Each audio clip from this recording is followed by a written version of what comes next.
still have about half a length over the commercial A crew than the commercial B crew on the enclosure side. That are about a length down, and then you've got about 2 lengths back to Neptune, and then you've got another length back to commercial C. So the real action up the front here, as we approach, I'd say 450 gone, that Queen's University crew are still out in front, and those 2 commercial crews putting real pressure on them. Let's focus on the Queen's crew at the minute now, who are right in front at the bow, just looking across, checking out the commercial A crew. They are looking strong, looking controlled. Now, I would say commercial A are moving very well. They're starting to put some distance into the commercial B. We've got about 3 lengths back then to Neptune, who have about a length over the commercial C crew. But we'll chase back up on the front here, and let's have a look at this Queen's crew. They're still holding that lead. It is about a length and a half then, I'd say, over the commercial A crew, who have now started to put some distance into the commercial B crew. I would say this is looking like a 2-horse race at this stage. We're going to have to drop back. The commercial C crew are tailing off a bit there, so we don't want to wash them out. We want to give them a fair race. We're at about 750 now gone, and this Queen's crew now are looking really strong and really in control. They haven't been able to shake the commercial A crew yet, though. They're still holding on. I'd say they're about 2 lengths, could be 2 lengths down at this stage, but the Queen's crew are rowing really strong and really well. The same has to be said, though, for that commercial crew, but they will see now if there's going to be a push put in. The commercial A crew have put a little bit of distance into that commercial B crew, but they haven't shaken them. There's distance now back to Neptune, who have put a nice bit of distance into that commercial C crew. But up at the front, where all the action is, as they approach the 1,000-metre mark, Queens are out in front, and they are nicely out in front. They have about 2 lengths on the commercial A crew, who have about a length and a half, or actually a little more, over the commercial B crew. I'd say it's neck and neck. We'll have to see how the commercial A crew react at the 1,000-metre mark to see, will there be a push? Will there be a reaction then from Queens? What is the game plan here? I'd say this is 1 from 2. It's going to be Queens or it's going to be commercial A. Someone's going to have to make a move. They approach the 1,000. They approach the. I've lost my bearings here. Oh, we're at the 1,000-metre mark. I'm completely lost. Focus on this race. Queens look like they've stuck a little bit more distance into it. They made a move on the 1,000 metres. Commercial haven't reacted, or they haven't reacted strong enough as they go off into the distance. Now, we don't want to watch out the other crews racing, so we're going to just have to tail off here. But as they go off into the distance, it looks like Queens are in control of this race. Commercial have put the hammer down, but will it be enough to draw them in? The distance is being eaten up at this stage. 800, 700 metres to go. Commercial A crew in second place, Queen's University leading the pile. There's a distance back to commercial B, Clearwater back to Neptune, and then further back to commercial C. We're going to leave this one play out, and we're going to hand it over to you, Brian, on the balcony. First final of this morning's session coming into view, the final of the women's novice Cox squad. Between commercial A, commercial C, Queens, Neptune and commercial B. Just gone through the 1,000-metre mark. The race after the women's senior Cox's squad not taking place. So after that we're going to have the exciting race of the men's intermediate single sculls coming out of those time trials earlier on. But first final of the day, the women's novice Cox squad. 3 commercial crews racing here. And as well as the crews from Neptune and Queens. So out there on the far side, it is commercial A leading from commercial C, and then a little bit further back to the crews from Queens, Neptune and commercial B. They're coming up now on 500 to go.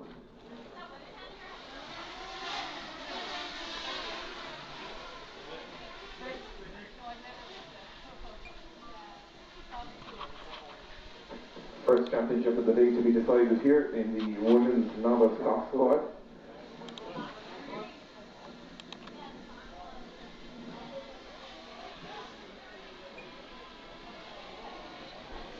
Can we have the Cox of the UCD men's novice squad away, please?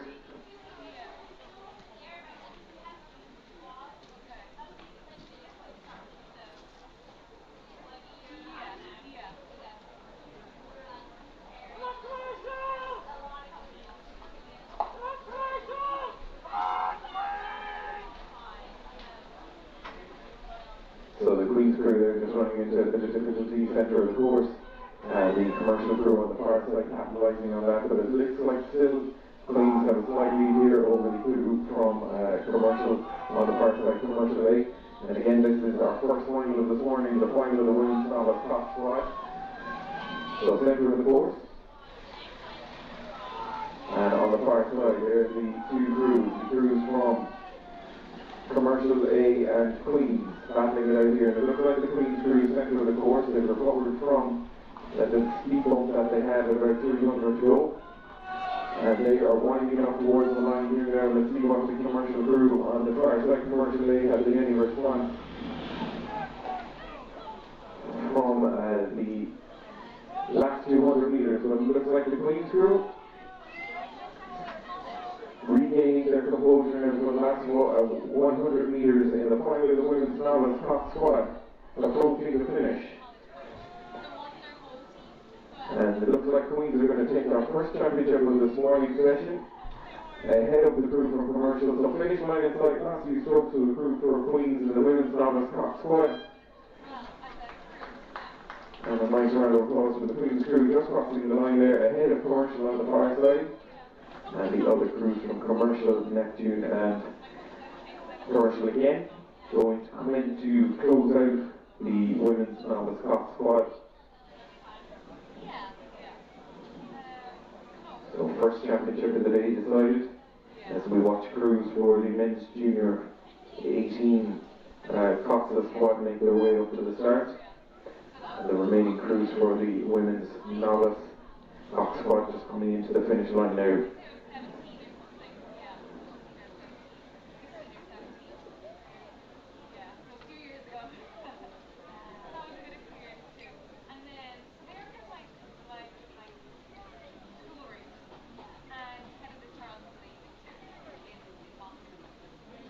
So Neptune and Commercial just coming in to close out that race as we watch some of the junior quads make their way up to the start for the final of Dairos, the Muckross crew just coming into view here at the finish, making their way up, and the St. Michael's and Skibbereen crews here on the left hand side making their way up just past the 500 metre mark. Shandon just about to launch as well. But next up we are going to have the men's intermediate single scull at 11 o'clock, and again this is a 6-boat race coming from the time trials this morning. So the men's intermediate single will be between Kenmare, UL, Sligo, Neptune, Queens and Cork, and that's going to be our second championship final of this morning's session, ahead of both those men's junior 18 Cox's quad races.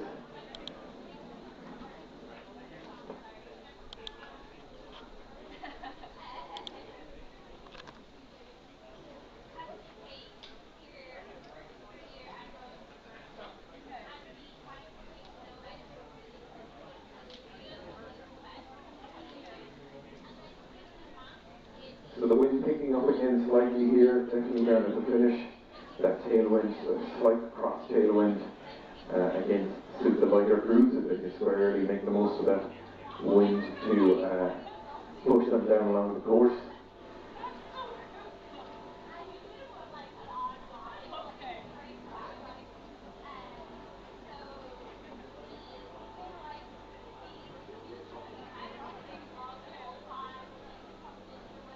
As we watch here the Shandon men's junior Coxless squad just leaving it. Jim Healy to the Real office, please. Jim Healy, please.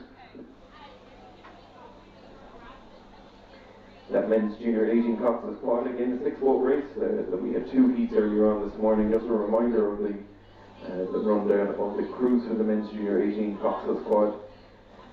In lane 1 it will be Muckross, lane 2 Skibbereen, lane 3 St. Michael's, lane 4 Athlone, lane 5 Lee, and lane 6 Shandon. Those crews just making their way up towards the start now, and that race will be after the next race coming up, the men's intermediate single squad.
can't see them there.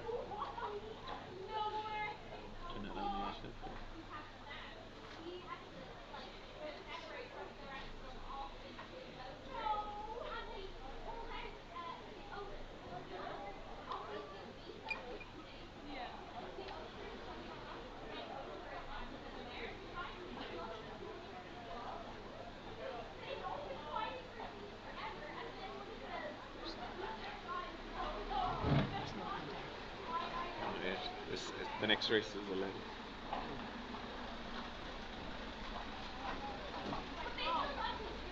Some great footage online from the streaming service, so we can have a look up at the start. Just no crews currently on there, so I'm sure the starting umpire is just about to call on the men's intermediate singles, but anyone checking out, you can go to Rowing Ireland YouTube channel and just search for Rowing Ireland. You'll spot the live stream service that's there. And of course, there's a lot of people tuning in from home. They're not able to be here to watch the race. Can we have Martin Stevens, the regatta office, please? Martin Stevens. Unable to watch the racing in person, so they'll be tuned in from home to offer their support and cheer on their clubs and crews as they compete. So, 7 minutes to go to the next race, which is the final of the men's intermediate singles go. They'll just be getting ready now, and again 6 votes between Kenmare, UL, Sligo, Neptune, Queens and Cork.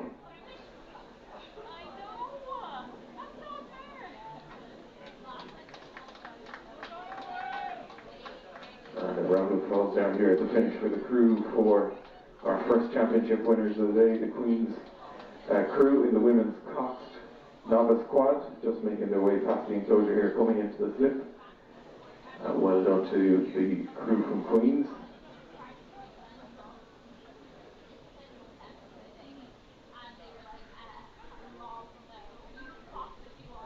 So as those women's novice Cox quads just make their way in, our winners Queens just coming into the slip.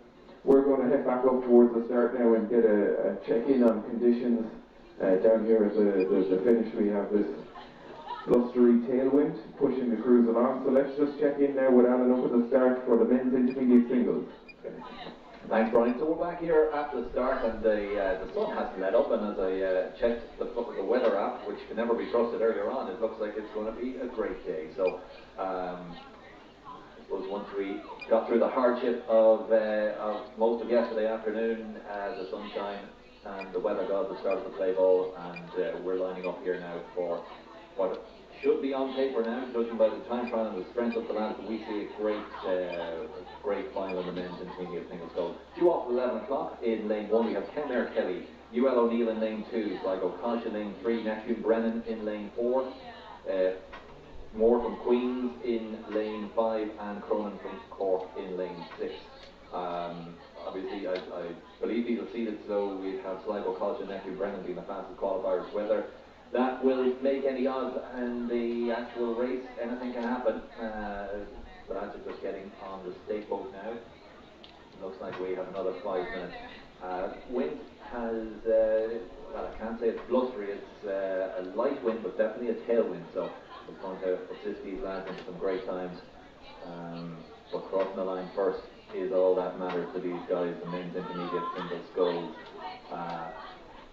Difficult to say who's the favourite. I watched Brennan of Neptune and I watched College of Sligo go through in their time trials, looking very strong. I was also impressed there with UL and Queen's Scholars, more from Queens. You could definitely pick them out as moving very, very well. So as they move to the stake boats now, it's actually getting quite warm, and even that slight breeze is dying a bit. It's kind of ideal conditions now to start. We're going to be back here now. We'll pick this up in about 2 minutes time as soon as the light starts flashing and we're ready to go. Sculler's backing on now to the start, so I'd say we're ready to go in a couple of minutes.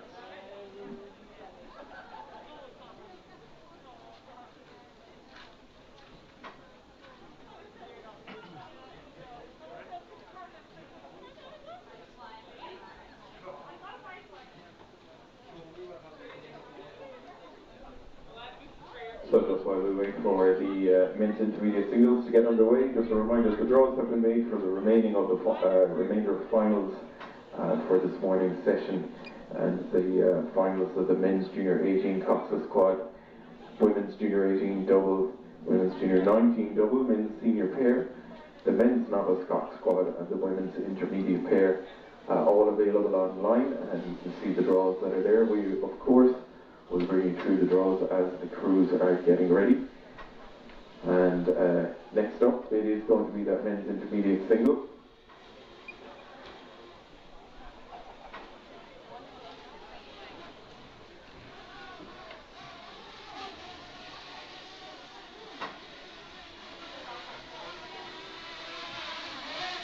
And just checking the streaming service there, we can have a look up and see the crews.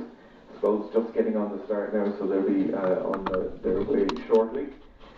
And right behind them will be, in the holding area beyond the bridge, will be the men's junior 18 Cox's squads, eyeing each other up and getting ready for the championship race. So very exciting championship race in prospect for the Cox's squad. Some fantastic heats we had this morning, very close with. It's going to be a very competitive final between all 6 crews.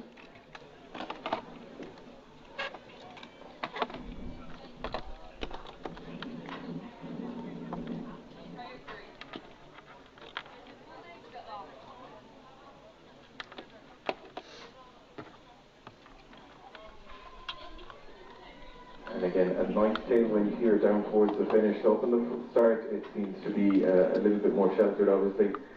But the second half of the race here, it is that tailwind coming down towards us. You can see the flags at the finish line. A good indication of the direction of the wind. And as I said, nice tailwind puts the boat up on the way up to the start and then pushes those crews along towards the finish line. So it'll give us some great times as well. But we're just getting ready now for the men's intermediate single, which should be up at the start. So we're going to go back to Alan and get an update on our second final of this morning's session. So watching the flags on the bridge now, that wind has picked up a small bit, but it's still a tailwind. Shouldn't make anything too difficult for these guys. Well controlled. The flag is up, and they're off. We're going to watch this from the start. We're at about 100 metre mark. Brennan from Neptune makes a beautiful start. There's a lot of power in that. Colt has reacted, but all neck and neck across the board, as you'd expect from this final, with top 6 out of quite a few scullers who entered that time trial. They look across. Cronin of Cork has made a good start. Brennan is leading this one out now at the 100 metre mark.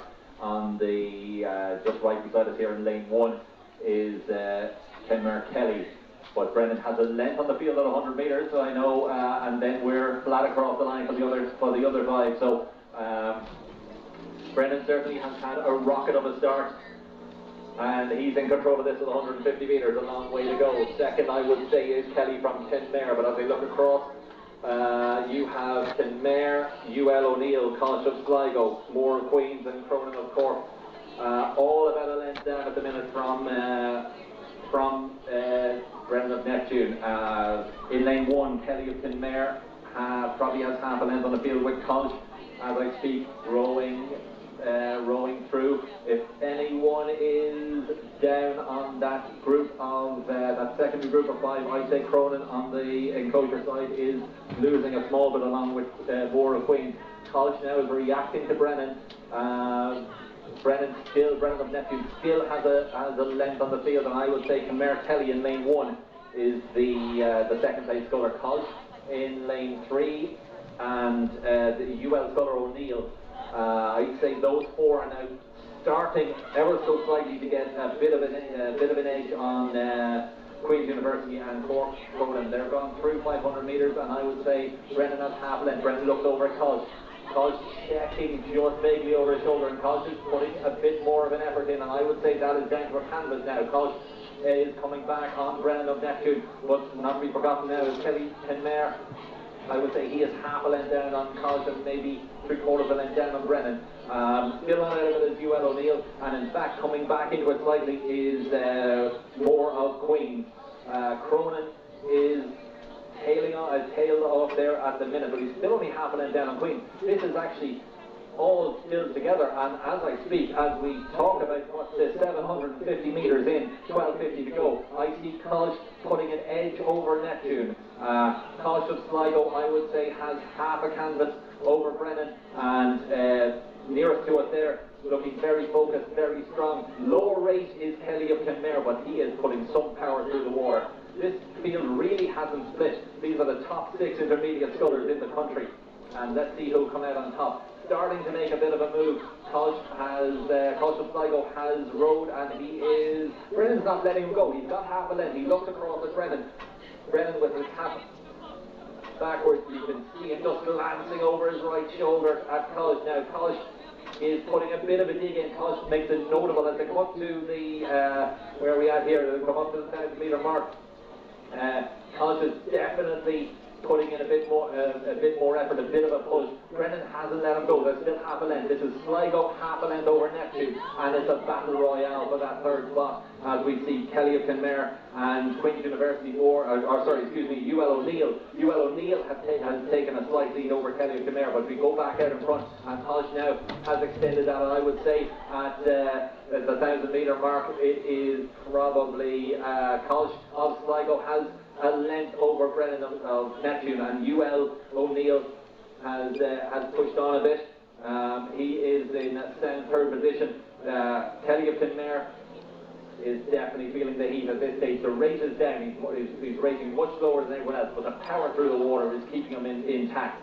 Cronin, of course, has dropped off now, so it's only 1 from 5 of this, and it's hard to look beyond Sligo Colch, but Brennan still hasn't let him go. That hasn't gone to any more than a length. I would say now there's just a length. Sligo have a length over Neptune, and the O'Neill, the UL sculler, has really rolled himself back into the mix, as has the Queen's University War. They've all put a push on at the 1,000 metres, and they're really putting the hammer down. But as we push away, we're going to drop off here, and as we move towards the enclosure, it's Sligo Colch. He's in lane 3 there. Probably has a length over Neptune Brennan, and then it's in the mix UL, Kenmare and Queens. Over to you, Ryan. This is our second final of this morning's session. The men's intermediate single scull. 6 votes qualifying from the time trial earlier on. Kenmare, UL, Sligo, Neptune, Queens and Cork. In the centre of the course, it is the scullers from Sligo and Neptune battling it out for first and second, and UL, Kenmare and Queens for the third, fourth and 5th spots. And Sligo still leading here now, centre of the course in lane number 3, Sligo Colch ahead of Neptune Brennan. Anything can change, especially in these blustery conditions, course opening up over the last few hundred metres as they come down to the 500 metre mark. Just there on the far side you can see the white line of boys marking 500. Nice psychological boost for the crews. They know the finish line isn't too far off. And pushes on from a number of the scullers now, but still centre of the course. It is Sligo Colch leading this final of the men's intermediate singles.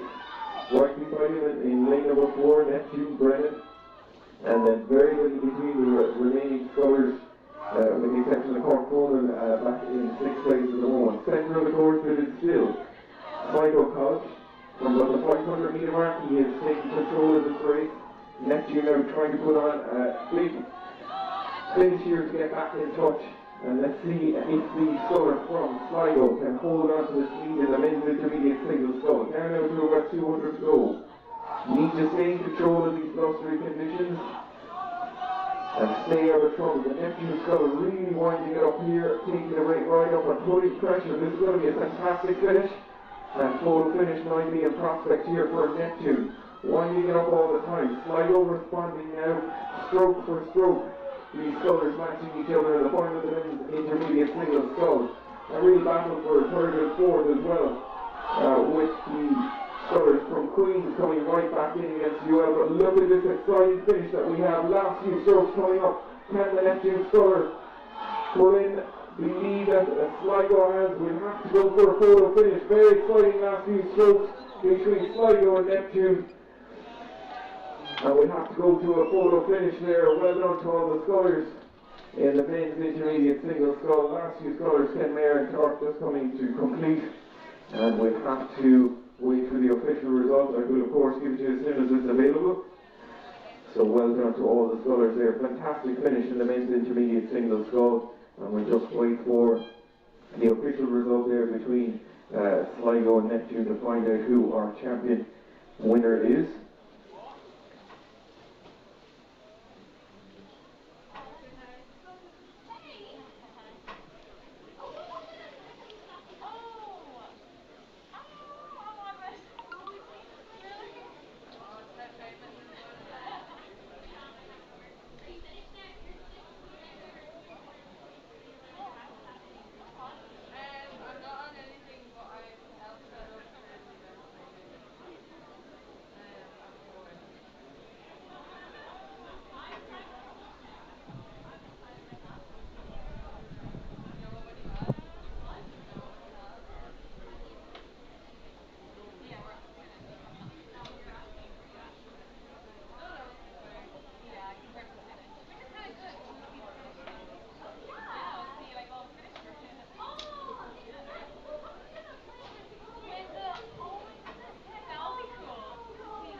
We're just waiting for the official results there of the men's intermediate single. I've sent word down to the control office, so I'll give you that result shortly.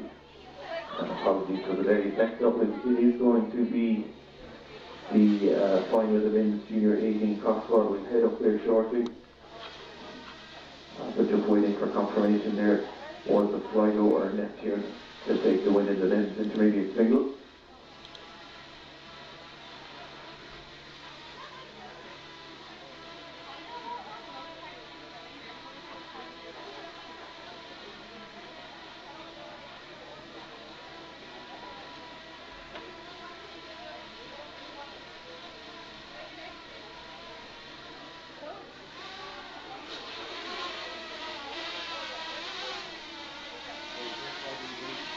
While we're waiting there for the official results of the men's intermediate single, we're going to head up now to the start of the men's junior 18 cocktail squad, and we'll have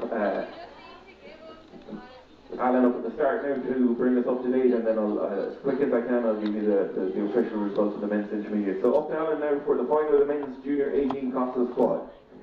So 150 metres into the race, they line out as this as follows: Mucker, Skib, St Michael's, Athlone, Lee and Shandon. As they come past us, it is Athlone who have half a length, and it's flat across the board. We're right beside it. This is an amazing sight. These rocket ships now at the men's junior 18 quad. These lads are absolutely fearless. Athlone still 200 metres in now, 300 metres in, and Athlone still holding that lead. It's about half a length, and then we're flat across with other four boats, and then Shandon slightly losing ground. Muckers now closest to us in the launch, really powering down. Then we've got Skibbereen next to them. This is side to side racing at its finest. As we approach the 500 metres, Athlone are moving so well. They are absolutely flying this. They are bossing this. They have got a length and a half at 500 metres. Nobody would have expected that. Skibbereen putting a push back. Skibbereen have a slight lead over, slight second place over St Michael's, half a canvas. Then it's back to Lee, then it's back to Muckers, and Shandon slightly off the pace, just gone through the 500 metre mark. Pushing up with 1400 to go. Athlone are looking so well, so balanced and strong, steady race. St Michael's, all these crews look fantastic. St Michael's pushing back, trying to get that second place back from Skibbereen, and then slightly back further to Lee, and then it's back to Muckers, and it's back then to Shandon. But I'd say at 7:50 with 12:50 to go. Athlone are in control of this race now. Can they control it to the finish? Anything can happen. We're expecting big pushes at the 1,000-metre mark. Someone's going to react.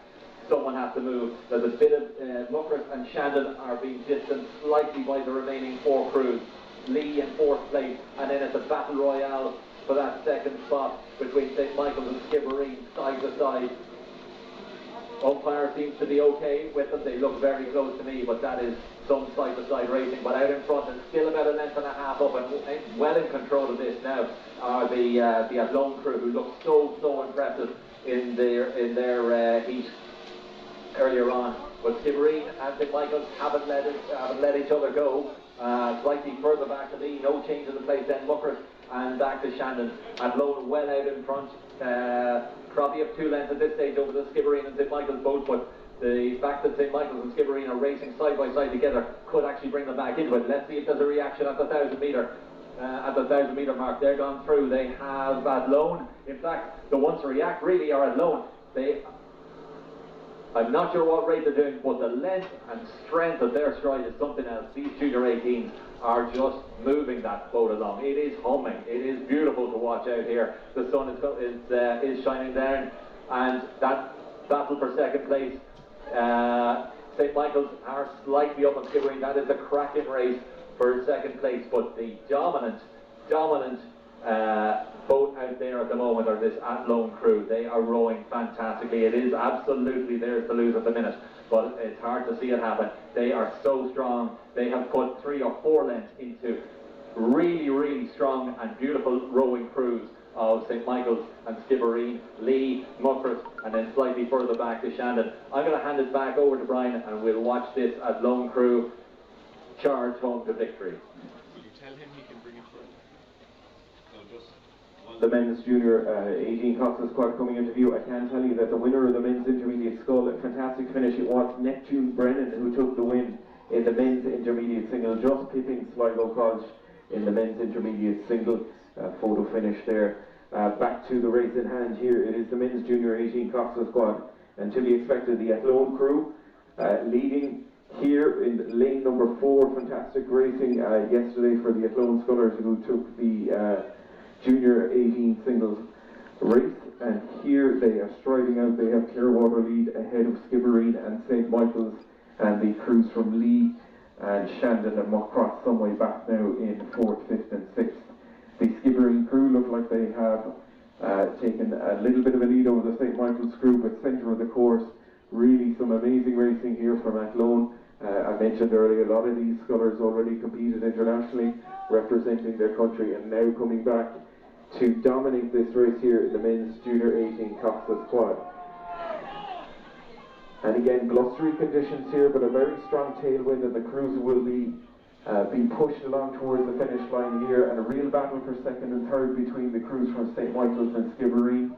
And nearest to us here, it is Athlone still pushing away from the crews. Fantastic display of sculling here from the quad from Athlone. And the crews from Skibbereen now moving into 2nd place ahead of the younger St. Michael's crew. But the Athlone crew continue to advance here. Really nice run on the boat, clean rowing, powerful rowing from this big quartet from Athlone. As they come up, they're going to take this men's junior 18 Cox's Quad Championship of Ireland Clearwater lead coming up to the finish. Well done Athlone, just coming up to the line. And then a real battle here between Skibbereen, just a 3/4 length lead ahead of St. Michael's to come in for 2nd and 3rd. It is the Skibbereen crew who are going to cross the line just ahead of the crew from St. Michael's in 3rd place. And now the crew from Lee coming up to take 4th ahead of the crews from Shandon and Muckcross in 5th and 6th. So fantastic display of rowing there from the Athlone crew in the men's junior 18 Cox's squad. Well done to all the crews for qualifying for the final and giving us such an exciting race there. Next up is going to be the women's junior 18 double scull, so slight break. We'll shortly head up towards the start and check in with Alan and get an update on conditions.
5 finals to close out this morning's session, and they are going to be, next up is going to be the women's junior 18 double sculls, followed by the women's junior 19 double sculls, the men's senior pair, the men's novice cox quad, and the women's intermediate pair. 5 finals will close out this morning's session, and those women's junior 18 doubles, they'll be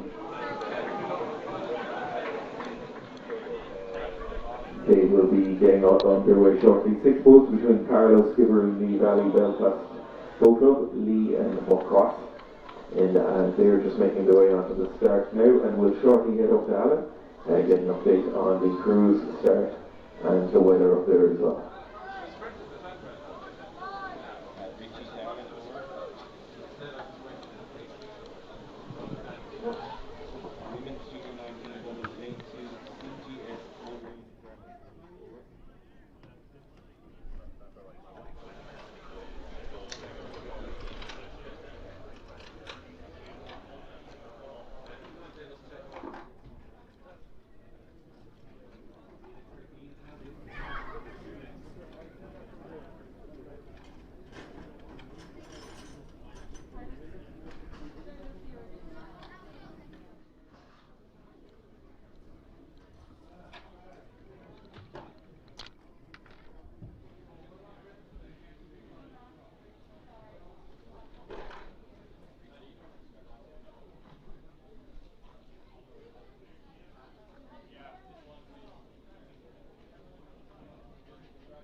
So crews just coming into the slipway there. The winners of the men's junior 18 Cox's quad at Lone just being congratulated on the slip, and the other crews just making their way up to the start. Now you can see the men's senior pair from UCC on the left as UL just launched here as well, heading up, and the men's novice Cox quads making their way up to the last few finals. 5 finals to close out this morning's session. And in about 6 minutes' time, the crews are just getting ready up at the start now for the women's junior 18 double sculls, having raced earlier on in 2 heats.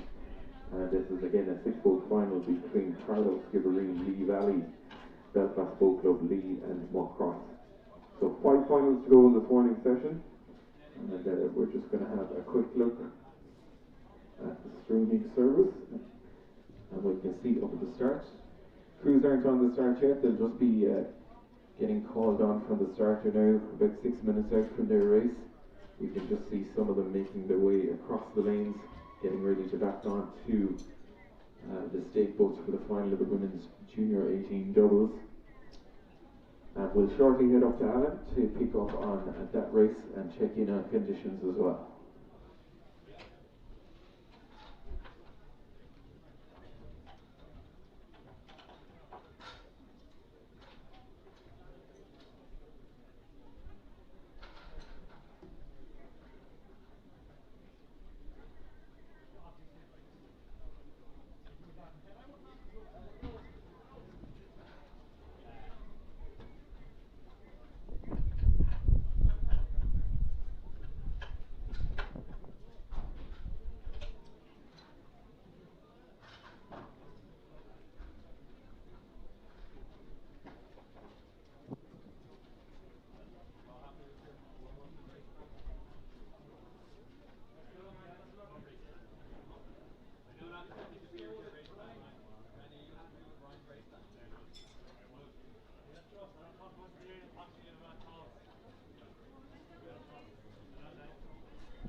the victorious Athlone crew just coming in here to bring the boat in. Well done, fantastic race from them to take the win in the men's Coxus quad for Junior 18.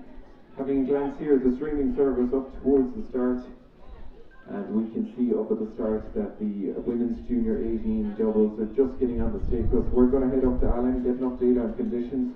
Hopefully that tailwind is behaving itself up there as the crews get ready. So up to Alan for the women's Junior 18 double final.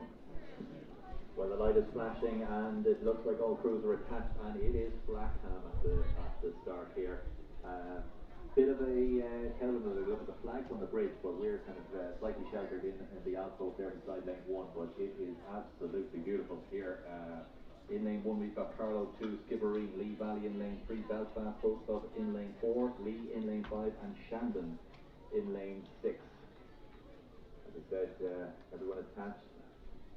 We're going to see the flag now in a minute's time, but does get a little choppier, but really just splitting hairs because the conditions out here at the moment now are brilliant, but slightly choppier from about 600 metres through the middle of the course, but absolutely perfect for a start here. Less than a minute to go now, we should see the starter's flag, but to run through those crews again, we have in lane 1 Carlo, in lane 2 Skibbereen, Lee Valley lane 3 Belfast Boat Club, in lane 4 Lee in lane 5 and Shandon in lane 6. Roll call is underway, was underway, seems to be stopped. I don't see any hands up, I don't see any issues. See the full start on the roll call, here it comes.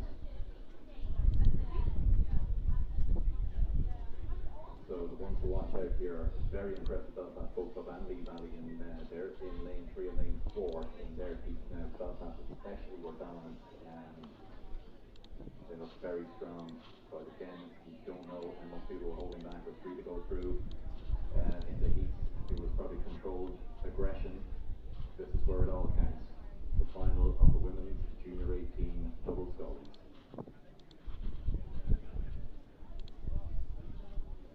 Roll call and flag drop, and we're off on race number 222, the final of the women's junior double sculls. No one showing at the minute, but everybody away cleanly. In the centre, I would say Belfast up slightly and Muckers in lane Shandon in lane 6 slightly up, but through the middle Belfast and Lee Valley. Muckers been warned for steering beside us here as they go through. Muckers are being told about steering again, but it's Lee Valley and Belfast Boat Club who are shining at the minute, and I would say that is Belfast, of course, making life a bit more difficult for us because of their different similar kits now as we look across. But at the moment now we are 300 metres in, and that is Belfast Boat Club that have a length of a lead, and I'd say that's a length of a lead over Lee in lane 5. Skibbereen still in the mix. The Skibbereen stroker just looking across, gauging where she is. And I'd say they're about a length and a half down in Belfast, but only half a length down on Lee. They have a slight lead over Lee Valley, and then it's back slightly to Carlo and Shandon then in 6th at the moment. But out in front, as we're about to hit the 500, and they're going to have a length and a half at this stage, is Belfast, and they hit the 500 now, and they have a length and a half over Lee, who are in 2nd place, Skibbereen in 3rd as they go through the 500, Lee Valley in 4th, and we have Carlo going through now and Shandon going through now, but out in front and have clear water at this stage and rowing very, very strong Belfast Boat Club. I was very impressed with these now in the first heat, but Lee certainly would have qualified, I believe, if their lane draw is right, would have qualified in 2nd place in their heat. Still looking very strong. They're out ahead of Skibbereen, who are holding half a length over Lee Valley, and certainly not out of that mix there is Carlo, and Shandon have come back slightly. but definitely out in front at the minute and still holding that lead. In fact, they might have even pushed it out to 2 lengths. Belfast Boat Club looking very strong. We're at 7:50 at the moment. 7:50 metres gone, 12:50 to go. I'm just going to focus on that Belfast crew at the minute. That race, certainly the race is low and the power is high, and they are sitting that boat up beautifully. Fantastic rowing, and they seem to be pulling just ever so slightly away from the field, but Lee haven't let them go. Lee have put in a good push and have taken a bit of, I would say, clear water over Skibbereen, who are half a length over Lee Valley, who are a length over Carlow, who are about a length over Shandon. So, as we look across now, still Belfast Boat Club in dominant form. They did this in the semi-final, and they look like they're doing it in the final. We're just coming in through 1,000 metres, and I'll give you the 1,000 metres now, and I'd say there is about 2 seconds over Lee, who are about a length over Skibbereen, and then it's back to Lee Valley. So who's making a push? Certainly, as I look across there, it's Lee. The Lee crew are making a push there. They have slightly closer back, and Skibbereen have made a big push at the 1,000 metres. The stroke of the Skibbereen boat looks right across. As she looks over her left shoulder, she can see the Lee crew, but can't see the Belfast crew. And the gap has closed on Belfast. Belfast are being reeled in ever so slightly. They still have clear water. Let's not go crazy. They still have 2 lengths, but certainly the gap has closed now. Whether they're controlling the pace themselves or they've given everything to this point. We're pushing up towards the 1,500 metre mark. It is still live. This race is still on fire. Lee look like they're fading slightly. Skibbereen, again, the stroke from Skibbereen looks over, has to stretch a bit to look over her left shoulder, but she is aware of where Belfast are, and she's not letting them go. Belfast still in control of this race, but it's getting tighter and tighter and tighter. Certainly they're not in the lead that they had before. Belfast are pushing on. They're still with the lead over Lee and over Skibbereen, but something tells me this Skibbereen crew have a strong finish. They look like smaller rowers, but their rate is higher and they're really efficient. Now that Belfast crew are still in control. There's still room on the roof at this stage, but that could change. I'm thinking Skibbereen are pushing back. I'd say Skibbereen and Lee are coming back. Lee Valley aren't out of it yet. And that gap to Belfast has certainly closed, but they're still out in front. Crossing the line first is all that matters. Brian, I'm going to hand this over to you and take it home.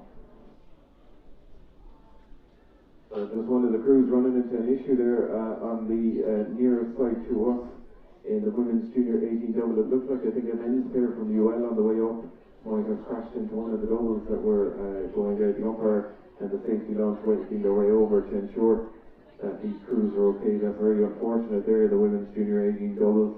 I think it was the crew from across who ran into difficulty. Well, back up with the leaders of the crews here in the final of the women's junior 18 doubles. Centre of the course, it is the crew from Belfast Boat Club. They have dominated this race from about the 500 metre mark on, and staying in touch with them are the crews from Skibbereen, Lee Valley and Lee. So all the action there in the centre of the course, and the crew from Carlow on the far side. So just looking back at all the crews hopefully are okay in the middle of the course. But back to our race here, Belfast Boat Club leading in the centre lane there in lane number 4 in the final of the women's junior 18 double scull. It is Belfast, and a real battle here for second, third and fourth between Skibbereen, Lee Valley. Lee Valley, of course, the winners of the women's single yesterday, and Lee near us to us as well. And just coming up now to the last few hundred metres, centre of the course, lane 4, Belfast Boat Club. Leading a fantastic finish here between Lee Valley and Skibbereen, the local Cork clubs, battling it out for second, third and fourth. But look at this double from Belfast, really striding it out. Some powerful rowing here from the crews from Belfast coming through those qualifications earlier on this morning. And it is going to be Belfast holding on to this lead. They have a clear water lead coming up to the finish line to take this championship in the women's junior 18 double scull, just coming up to the crossing line. And very exciting to see the finish here between Skibbereen Lee Valley and the crew from Lee, second, third and fourth in the women's junior 18 doubles, so a great win there for Belfast. And the crew from Carlo just on the far side, just coming in to close out the race. Unfortunately, that crew from Mockross earlier on had that issue with, hopefully everything is okay, and they're being accompanied now by the safety launch coming back down. So that was the final of the women's junior 18 double sculls, a win there for Belfast. And next up is going to be the women's junior 19 double, a four-boat final between Coleraine, Fermoy, Commercial and Carlow.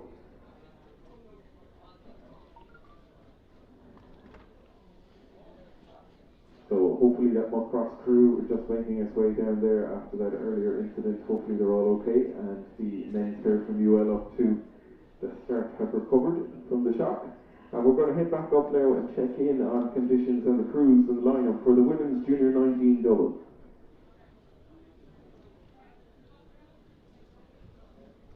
So with just 1 minute to go now before the start of the women's junior 19 double scull. The final sees Coleraine in lane 2, Fermoy in lane 3, Commercial in lane 4, and Carlow in lane 5. We've made it back to about the 500 metre mark.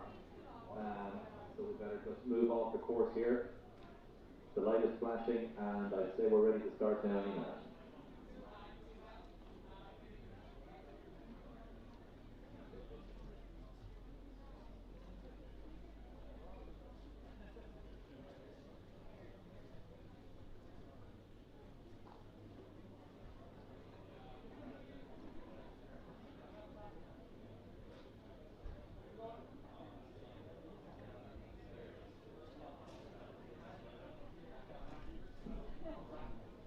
The flag is dropped now. We're at the 500 metre mark. We'll pick this race up as soon as we can. Still excellent conditions out here, even though I saw the rain drop on me as we came down the lake. A couple of grey clouds, but it's holding off so far. So once again, the final of this women's junior 19 double scull, Coleraine, Fermoy, Commercial and Carlow. Umpire giving some instructions there. I'm not sure if anybody was straying off track. We should get a view now as we see Coleraine seems to be Coleraine now in the lane 2 seems to be leading this one out with Coleraine and Fermoy in contention. No one dropped off the back yet. As they come up to us here at about 400 metres. Four boats really sitting up that really some nice rowing now. Carlow on the enclosure side. If anything, Fermoy have a lead at the 450 metre mark. That is Fermoy slightly over Coleraine, who have about half a length over Commercial, who have about half a length over Carlow, but just coming up to the 500 metre mark, there is half a length in it, and if anything, the Coleraine crew are coming back on Fermoy. So through, I would say there's a canvas at 500 metres, those two crews pushing out with length back to Commercial and another length and a half back to Carlow. So at 500 metres, it's 1 or 2. Fermoy pushing away there in lane 3. In fact, if anything, Commercial have made a bit of a reaction, and they're eating up a bit of the distance. They are now overlapping with the Coleraine crew, and in fact they're coming back at them. They are, everyone is rowing so strong. The Fermoy crew are controlling that lead, a length and a quarter over Coleraine, but that's only back half a length now. Commercial have pulled back about 3/4 of a length on Coleraine. It is Commercial half a length down in third place of Coleraine, who are about a length and a half down on the leaders at the moment at 750 with 12:50 to go. Fermoy now, they're controlling this. If anything, I would say Commercial are starting to row through the Coleraine crew that has gone from clear water back to a canvas, and now it is Coleraine just holding a canvas over Commercial, but that is diminishing. They've reacted slightly. They've reacted to that push from Commercial Commercial seem to be just fading off again, but the real powerhouses out front as we come up to the 1,000-metre mark. Fermoy, really strong long rowing here from Fermoy, and they have put 2 lengths into Coleraine, who are still battling with Commercial. There's a solid battle there for second place as the Bow and the Commercial Coleraine glances across and sees the Commercial is still there. She looks left, she looks right, she's trying to see where the Fermoy boat is. Unfortunately for her, the Fermoy boat has stuck another half length into this crew. They're gone through 1,000 metres, and I'd say there's 900 left. This Fermoy crew are really dominant. They were dominant for 100 metres gone, and they're dominant at 1,100 metres gone. Will they be dominant in the next 900? It's hard to see it go any other way. In fact, the length and the strength of that Fermoy crew now that are leading out in front from lane 3 is fantastic. They're holding that in fact. Look, inch by inch, they're putting distance into the Coleraine crew. The Coleraine Bow again looks across at the Commercial crew. Commercial looks like they're tiring slightly. That's gone back out to a length. Coleraine have a length over Commercial at this stage. They're going to have to react, but Coleraine are going to have to react, and they're going to have to react soon, and they're going to have to react now if they want to dig into that dominant Fermoy crew who've led from the off. We're coming into about coming up on the 1,500-metre mark. That Fermoy crew, beautiful to watch as you can see this. They are just poetry in motion. It's a lot easier when you're out in front knowing that you're in control of the race, but they are dominant at this stage. Coleraine have to make a move. The Coleraine Bow again stretches her neck to see, as you can barely get a glimpse, you can see the puddles, and they're going to have to react, and they are reacting. They've lifted the race, they've lifted the pace, they've put a length and a half into Commercial. Commercial fading slightly into 3rd place, but the Coleraine crew are going to have to react now to get the better of Fermoy. We're going to turn back now, and as we come into the last couple of 100 metres, Fermoy are dominant and they're looking strong. So just 4 finals left of this morning's session, and the final coming into view is a women's junior 19 double scull, an unusual race set up just to accommodate some of those crews who weren't able to compete last year due to the restrictions that were in place. A 4-boat race here between Coleraine, Fermoy, Commercial and Carlow. Fermoy winners of the single in the junior 19 single women's race yesterday. And it looks like they're going to do the double here. So centre of the course in lane number 3, Fermoy. Clearwater lead over the crews from Coleraine, Commercial and Carlow as they come down now. Less than 500 to go. They will shortly hear the encouragement from the enclosure here, and they'll know the finish line is almost in sight in the final of the women's junior 19 double. Centre course, it is still Fermoy leading. Ahead on their inside is the crew from Coleraine, as well as the crews from Commercial and Carlow, just back in 4th place at the moment. But again, just like we saw in the junior 19 singles race yesterday, where Fermoy were the winners, some fantastic display of sculling here from this double scull. Very strong in the water, slightly lower rate here because they know when they're in control of this race. The wind has dropped right down, still a tailwind, but definitely not as strong as we had it earlier on this morning. And the crews having no issues here in controlling the conditions in the run-in towards the finish. So looking at this women's junior 19 double, it is going to be Fermoy. They have that Clearwater lead ahead of the crew from Coleraine in 2nd place, Commercial in 3rd and Carlow in 4th place. So huge win here for Fermoy. Really fantastic display of rowing from this double scull. Dominating from the start, just coming up now to approach the finish and take that win in the women's junior 19 double scull. It is Fermoy just crossing the line now, ahead of the crew from Coleraine Grammar School in 2nd place, ahead of Commercial here, just crossing the line in 3rd. And a nice round of applause to welcome these crews back to the finish line. Great race there, and a great win for Fermoy in the women's junior 19 double scull. 3 races left, 3 finals left in the this morning's session of day 2 of the rowing championships. And next up is going to be the men's senior pair between UCC, ULA, ULB and Cork A. Hopefully the UL crew that were involved in that little incident haven't been spooked too much, and they can gain their composure to get ready for the final of the men's senior pair, which will be coming up shortly. After that, we have the final of the men's novice cock squad, and then last race of this morning's session is going to be the women's intermediate pairs.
So we'll shortly go to the start for the men's senior period. Just to recap, there's a four-boat final here between UCC, ULA, ULB, and Cork A. That's our third last final of the day.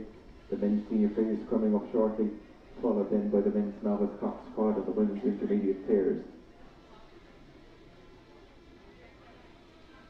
So we're just going to head back up now and check in for the third last race of the day, the men's senior pairs. And we'll check in with Alan up there and see how the crews are getting ready for the start. Thanks, Brian. Literally just off the start about 5 seconds ago, we have UCC, an all-Munster affair. UCC in lane 2, ULA in lane 3, ULB in lane 4, and Cork A in lane 5. So showing at the minute one of the UL crews. ULB is actually up on ULA at the moment, slightly further back then to Cork, and then slightly further back to UCC, but out in front at the minute, and we are only 300 metres in, and having 3 lengths on the field, we have ULB crew. They seem to, they have taken and stolen the mark with an incredible start. It's flat across the crews then for second place, but with 3 lengths and out to 3.5 with 4:50 gone, it's the ULB crew, and they are flying now. Whether we're going to see any fade from them, they are through in 500 metres now. 3, 4, 5, 6, 7. There is 10 seconds they have over the field at this stage. They are flying. This ULB crew, it is flat across there with Cork, in fact, probably holding second place over the ULA crew, over the Cork crew, but there's not a half length between the crews fighting it out for second place. But probably 10 seconds and 5, 6 lengths ahead is this ULB crew. I'm not sure what their tactics are. Go fast and keep going is the classic rowing adage, so I presume these lads just go fast, go hard, go harder, and get to the finish. The second place crew now appear to be Cork, with ULA crew and UCC back and forth, but still holding that lead and not looking like they're fading at all. The ULB crew. This is dominant from the start now. It just that looks like an insurmountable gap. Still with 1,200 to go, but they are so dominant. They are so out in front, and they got all that from the start, and they just went and never stopped. And it's hard to see these guys being caught. They're rowing fantastically. They're long, strong strokes there, and they are holding that on the field. If anything, the Cork crew are losing a bit of ground to the ULA crew. There's about a length there back to the UCC crew, but these guys are just fighting it out for second place, and a distant second place at that.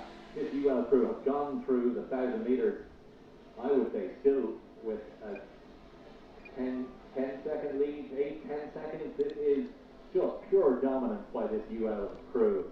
It says B on our list, but they're far from any kind of B crew. This is absolutely fantastic rowing. Those guys are in control completely. It's hard to see anyone catching. The real battle here is for second place. The ULA crew have about a canvas over the Cork crew, who have about half a length over the UCC crew. But still out in front, having a little bit of a wobble there, a bit of a dip to stroke side for the ULB crew out in front, but that's not put them off. They are so in control, and have controlled it the whole way. I can't see anything going wrong for these boys. They are absolutely dominant. They have been from 100 metres, and the real battle here is for second place. There's some good, nice rowing, but just not at the races when it comes to there's nice, lovely, strong rowing for that second place, but it's all about this ULB crew, and they are going to dominate and take this one home for UL.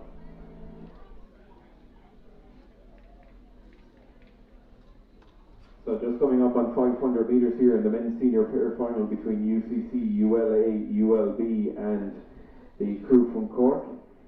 Dominating from the start has been ULB. As Alan was saying, they took the lead off the start and they've extended on it, and a couple of seconds Clearwater lead in the men's senior pair race. I believe this ULB crew were the ones that were involved in the crash on the way to the start. And the bowman of the UL boat broke an oar on his back, so there's nothing quite like a bit of motivation for a race and getting a slap of an oar in the back, but it seems to have done the job here for the men's senior pair from UL, because they are continuing to dominate the race here, coming down. They've gone through 500 to go, centre of the course, ULB leading in lane number 4, ahead of the crews from UCC, UL and Cork. And they are in control of this race here, down to the last few hundred metres, and a real battle between the crews for second, third and fourth, with the second UL crew looks like they are in second place now, ahead of UCC and the crew from Cork. So men's senior pair championship of Ireland, it is UL, unlucky not to take the win in the men's fours race yesterday, just picked by the UCC Shandon composition in the fours race, but some fantastic rowing here from the crews from UL, and they are leading 1 and 2 at the moment of the men's senior pairs. Down to the last few hundred metres for the crews, and it is UL from the leading start. The first few strokes of this race, they have had the lead, and they have held on to it here, and they are in control, striding it out here, the two rowers from the University of Limerick. Clearwater lead here down to the last 100 metres in lane number 4, ULB. Just coming up towards the finish line now. Fantastic race here from the guys from UL. Johnny Cuddy and Ryan Spellman crossing the line here, taking it down. They are going to take the win here in the men's senior pair. Fantastic race from UL. The second UL crew just coming in, crossing in second, ahead there of Cork and UCC. So fantastic race from the guys in the men's senior pair, our third last final of this morning. And next up is going to be the men's and novice cock squad, but really fantastic race there from UL, especially after that incident on the way to the start. So well done to the crews for regaining their composure and coming back to take the win there in the men's senior pair.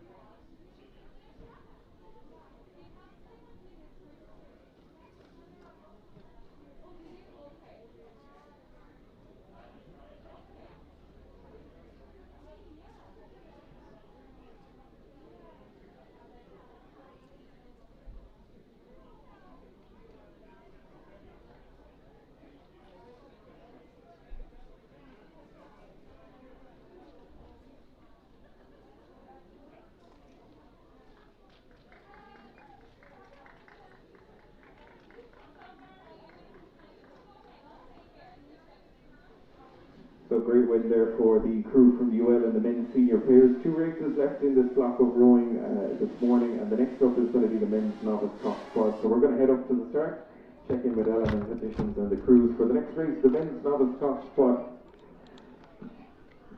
So some daunting grey clouds just beyond the bridge as we look at it here. Sun's still out, and slight bit wind has picked up a little bit, but again it's a tailwind, so should assist the crews. Now I'm not sure if there is a delay or an equipment issue or something, but none of the men's novice cock squads are yet on the stake boats are yet to come through. Now I see them beyond the bridge, so I'm not 100% sure if there's an issue there, but it's just the last race being an all Munster affair. This is an all Island Bridge affair with Neptune in lane 3, Trinity in lane 4, and UCD in lane 5. So just a 3-boat race. Winner takes it all. So I'm not 100% sure what the delay is here. You might have more information up there. But following this, we're going to have the last race of the morning, and that's the women's intermediate pair final. So we have NUIG, St Michael's, UL, Shannon, Commercial, and Skibbereen crews. Just see the starters talking there. I'll just see if I can pick up exactly what the delay is. But we'll be back to you as soon as this race is ready to go.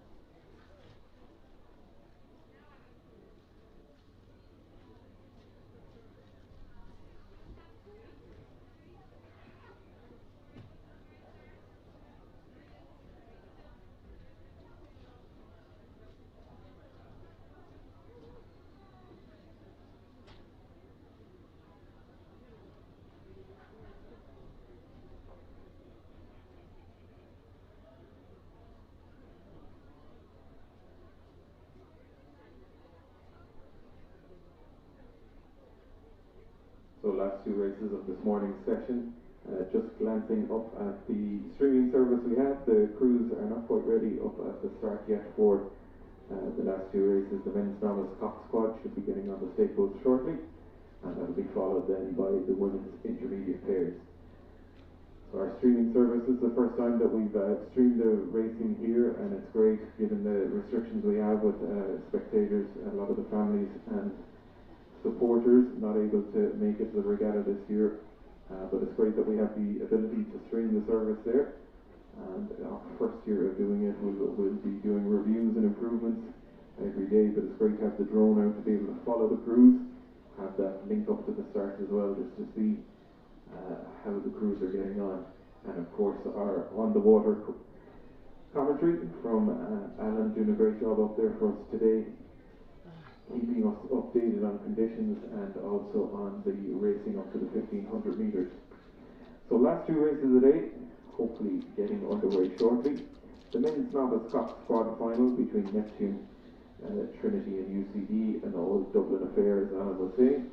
And then we have the final of the women's intermediate pairs, where the 6 crews raced earlier on in the heats.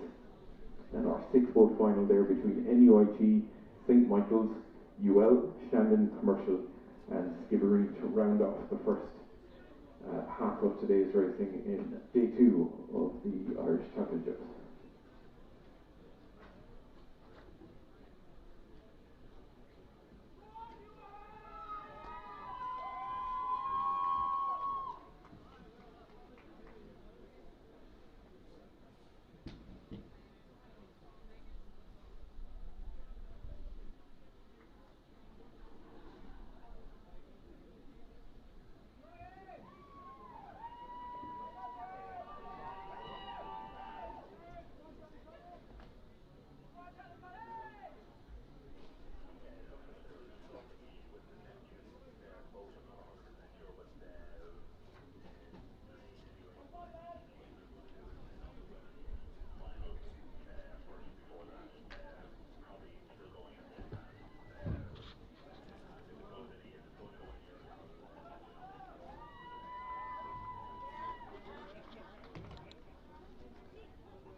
So just a quick update from the start. There seems to be an issue in the men's novice cock quad. Neptune have run into a bit of a problem.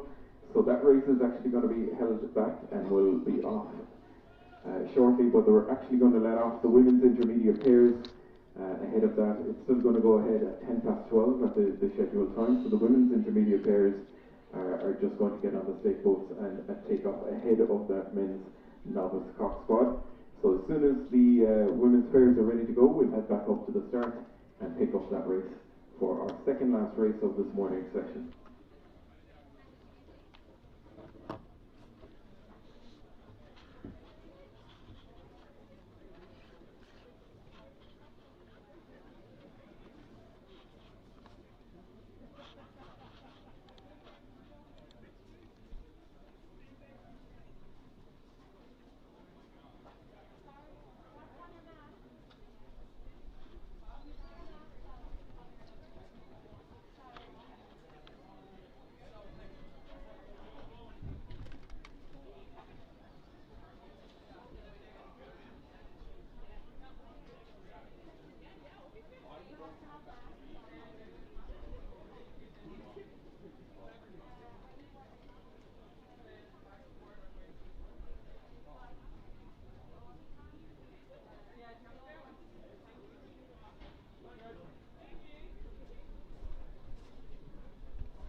So we're just about to head back up to the start for the next race. Is actually going to be the women's intermediate pairs. Just looking at the men's senior crews coming into the slip here. The crews from St. Michael's, UL. The crews from UL being congratulated on their win in the men's senior pair. But next up it is going to be the women's intermediate pair final, going off ahead of the men's Cox squad. As Neptune, I believe, had a little bit of an equipment issue up at the start for the quad crew. But we're going to head back up now to pick up this women's intermediate pair, our second last final of this morning's session. And we're going to check in with Alan and see how the crews are getting onto the start and what the conditions are like up there for the women's intermediate pairs.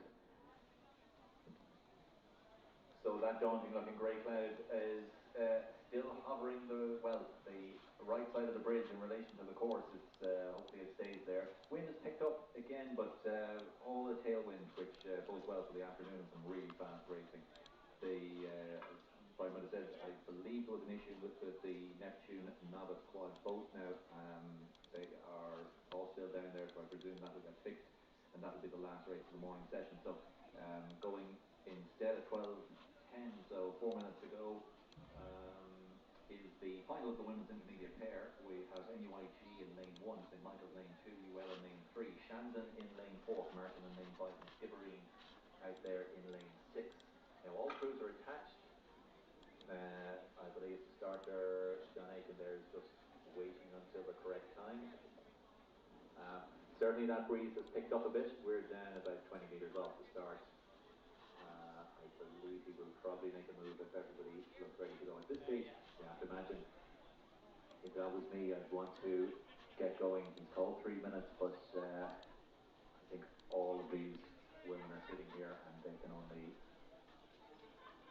wish that things got started ASAP. They're all tense, rechecking gates, rechecking oars, rechecking slides.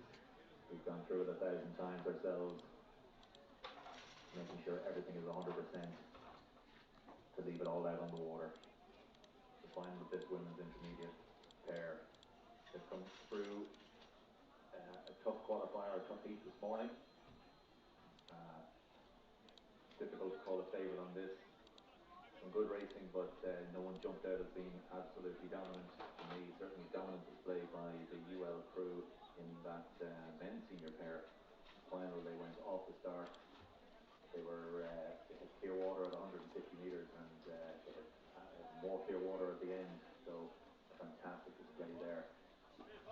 An absolutely fantastic morning for racing here. Conditions have really played ball versus yesterday, so we have a flashing light. So we've got a roll call soon, and we'll see the flag drop. So it's a hasty enough tailwind at the minute now, just looking at the aero flags that on the enclosure side of the bridge. Yeah, the flags are certainly vertical. There's no, not really that choppy, to be honest, but certainly that tailwind will make for good fast racing. Everybody on, everybody attached, everyone ready to rock. So one final time, line up in lane 1, NUIT, lane 2, St. Michael's, lane 3, University of Limerick, lane 4, Shandon, lane 5, Commercial, and lane 6, Skibbereen, and we'll be underway any minute.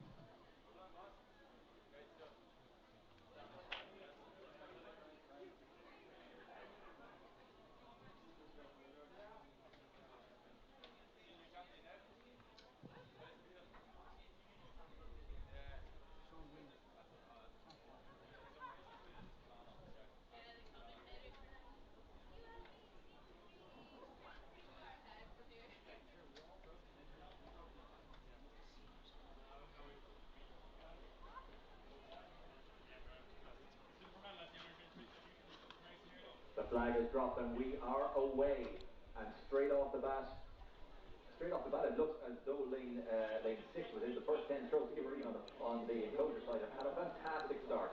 Skibbereen and Commercial look like they're off to an absolute flyer.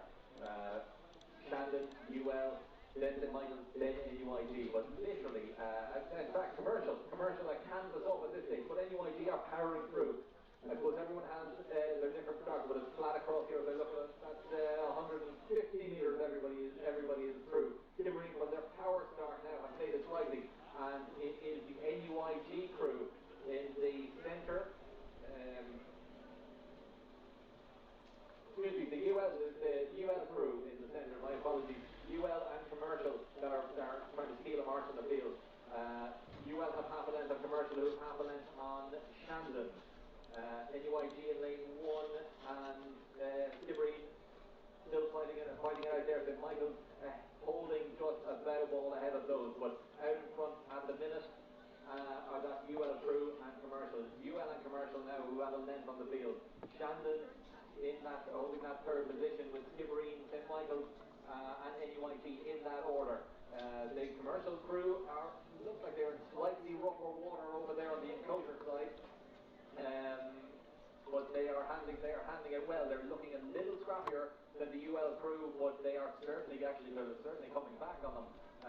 UL reacting now slightly as we come up to the 500 metre mark. I would say that there is half a canvas, maybe even less, between those two crews. UL holding that. They're about to hit the 500 metres. They put a slight bit of clear water into the Shandon crew, who have a slight edge over Skibbereen, who have a slight edge over NUIT and St. Michael's, but they're all within about 3 boat lengths. As they've gone through 500, it looks like there is some messy water over there on the enclosure side. Commercial, they're splashing a lot, but they are certainly holding down the power. The UL crew are holding, probably in slightly cleaner water by the looks of the conditions. But those two crews are pushing ahead. I would say UL have half a length on Commercial at this stage, and it's back to Skibbereen, who have the clear water back to Skibbereen, and who have half a length, down half a length on Shandon, and then it's NUIT, and then it is St. Michael's. But out in front, and it's a 2-horse race at this stage now, with 7:50 gone, 12:50 left. It is the Commercial crew from Island Bridge versus the UL crew. Now, UL are slightly up. Commercial do look like they're in difficult conditions, but they are certainly still in the mix. The UL crew, if you were giving points for style, that UL crew are well ahead, but absolute dogged determination and power from that Commercial crew is keeping them in this race. We are 800 down, and it is now a 2-horse race. race. You've got to go Clearwater back to Skibbereen and Shandon and NUIG in the mix for third position, and then back another length to St. Michael's. But we're fast approaching the 1,000-metre mark, and it is any one from two. The UL crew are now starting to the water has chopped up a little bit. There's a few rollers on the water, and UL are starting to have to deal with that. Things are a little splashy around here, but that commercial crew will not let go of that UL crew. UL probably have pushed out to about a length at this stage over the commercial crew. NUIG have come right back into it. NUIG in lane 1. They seem to have taken a mark in that third position over Shandon, who have canvas over Skibbereen, and then it's back about 2 lengths to the St. Michael's crew. As I look up again, and we'll see is there any push made. There's about 800 to go. That commercial crew are looking really, really strong in what looks like dirty water right there on the far side, but there's that UL crew probably has the better conditions, but they are moving very nicely. But it is still UL out in front, and I'd say they have about a length and a half now over the commercial crew.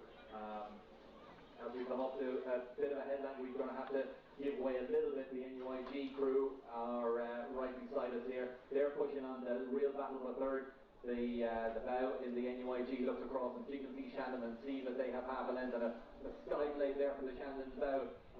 But she's got it back under control, and they have half a length over Skibbereen, but out in front, and maybe that cleaner water in the middle has served UL well, and they have taken control of this, settled down, and commercial, I think, unfortunately looking a little scrappy in that dirty water, but I feel that maybe their best chance has gone. This has the look of a UL strong finish. So just before we leave it here, it's UL who seem to have now taken a nice bit of clear water, maybe 2 lengths or so over the commercial boat, and then it's back to NUIG in lane 1, and Shandon, who have a length over Skibbereen, who have 2 lengths over St. Michael's. It's over to the enclosure. So very blustery conditions after coming up here in the last few minutes for the women's intermediate pairs as they come down to the last 500. With the dust that are out there, the drone unfortunately can't go out and follow this race down. But we'll give you the updates as we see them here from the balcony. Very exciting finish in prospect. These crews having qualified from the heat earlier on this morning. NUIG, St. Michael's, UL, Shandon, Commercial, and Skibbereen. Centre of the course, the UL crew, making the most of the tailwind that's there, and hopefully holding on to the lead that they have opened up ahead of the crews from Shandon in second place, and then St. Michael's and the crews from Commercial, Skibbereen and NUIG staying in touch, battling it out there for third, fourth, fifth and sixth. But UL rowing very cleanly here in different conditions. You can see the splashes that are there, some of the riggers hitting some of the waves coming up now with a very strong tailwind that's affecting these crews in the last few hundred metres. This is our second last final this morning's section. The women's intermediate pairs coming down now to the last few hundred metres. UL still leading, nearest to its Commercial are the crew, and you can see just how difficult those blustery conditions are for the crews. A lot of blades splashing there to catch in the finish, but still UL, a number of successes for the women's squads from UL, and the men's senior pair, of course, who just won the previous very exciting race and dominated from the start, and the women's intermediate pair following in style the men's senior pair from UL. They are down now to the last few hundred metres, down to the last few strokes, and they are still pushing away every stroke and trying to control these difficult conditions as they come up towards the finish. It is going to be another win for the University of Limerick in the women's intermediate pairs. Just coming up towards the finish line now to cross and take the win for UL. Another win for the University of Limerick, ahead there of the Commercial crew nearest to us. In second place, NUIG and Shandon coming in there ahead of the crews from NUIG. So that completes the women's intermediate pair. Very difficult conditions after coming up over the last few the last few minutes. You can see very strong tailwind affecting the crews, but they did well to maintain their composure and make it safely down without any hiccups in the race in the women's intermediate pair. Great win there for University of Limerick. Our last final of the day of this morning session is the men's novice cock squad, and we'll shortly go up to Alan to get an update. And again, difficult conditions, so hopefully they can all get cleanly off the start, and we'll be checking in with them a 3-goat race in Old Dublin, a pair between Neptune Trinity and UCD for the last final of this morning session, the men's novice cock squad.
One more race.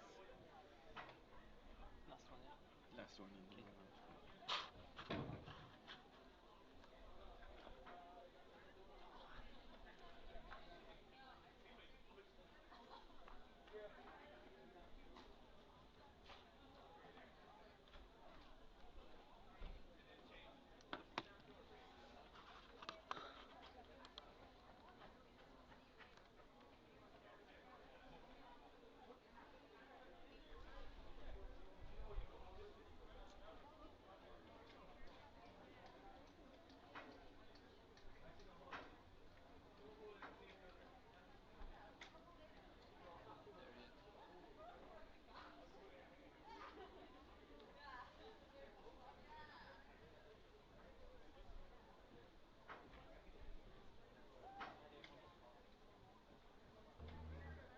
So we're still waiting for crews to get onto the safe boats for our last final of this morning's session, the final of the men's novice cock squad between Neptune Trinity and UCD. I know there was an equipment issue earlier on, so we're just waiting for an update, and as soon as the crews are on the start, we'll make our way up with Alan and get an update on conditions. You can see conditions have changed in the last 15 minutes or so. Very strong tailwind affecting the crews, and especially in that last race, we can see the women's intermediate pair from UL, winners of the championship, just making their way into the slip.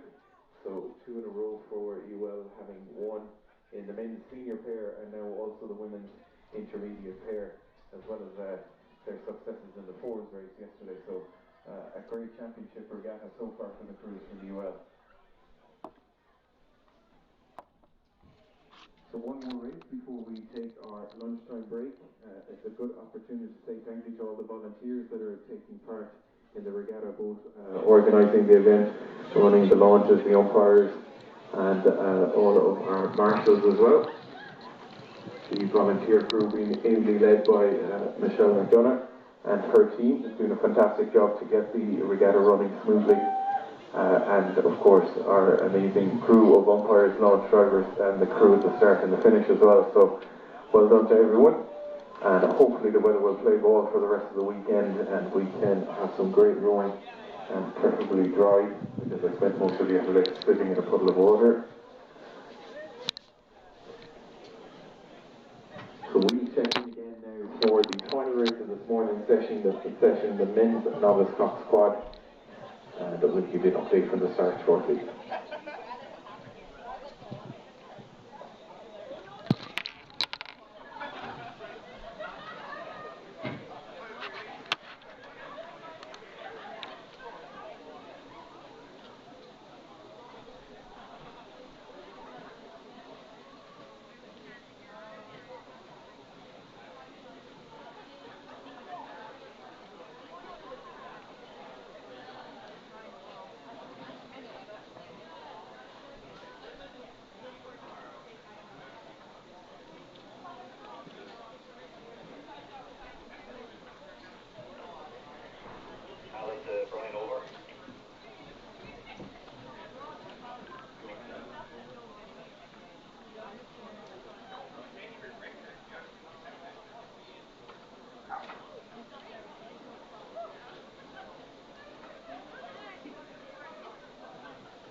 So just received an update from the start there, and Neptune had some equipment issues that they came into the start slipway and were assisted with, and they have been fixed, and the umpire is just giving a 10-minute starting warning. So that men's novice cock squad is going to be taking place in about 10 minutes time.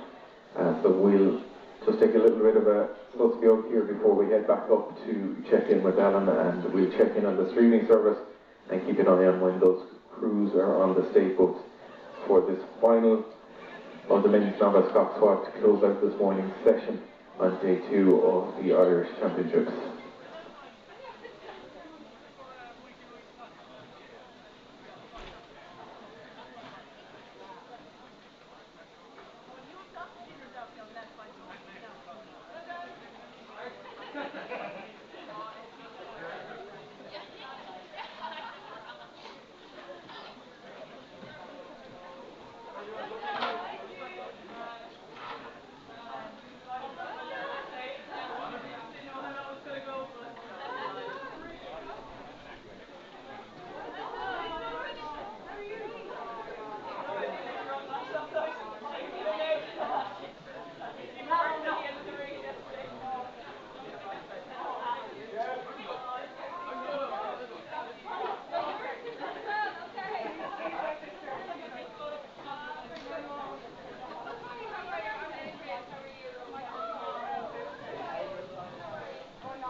So, this.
Yeah, no.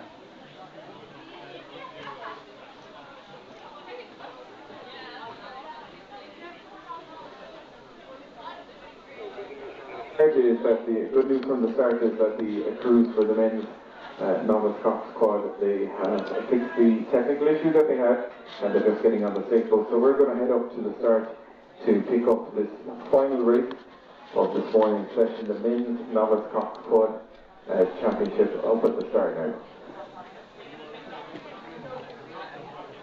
Thanks and welcome back to the start.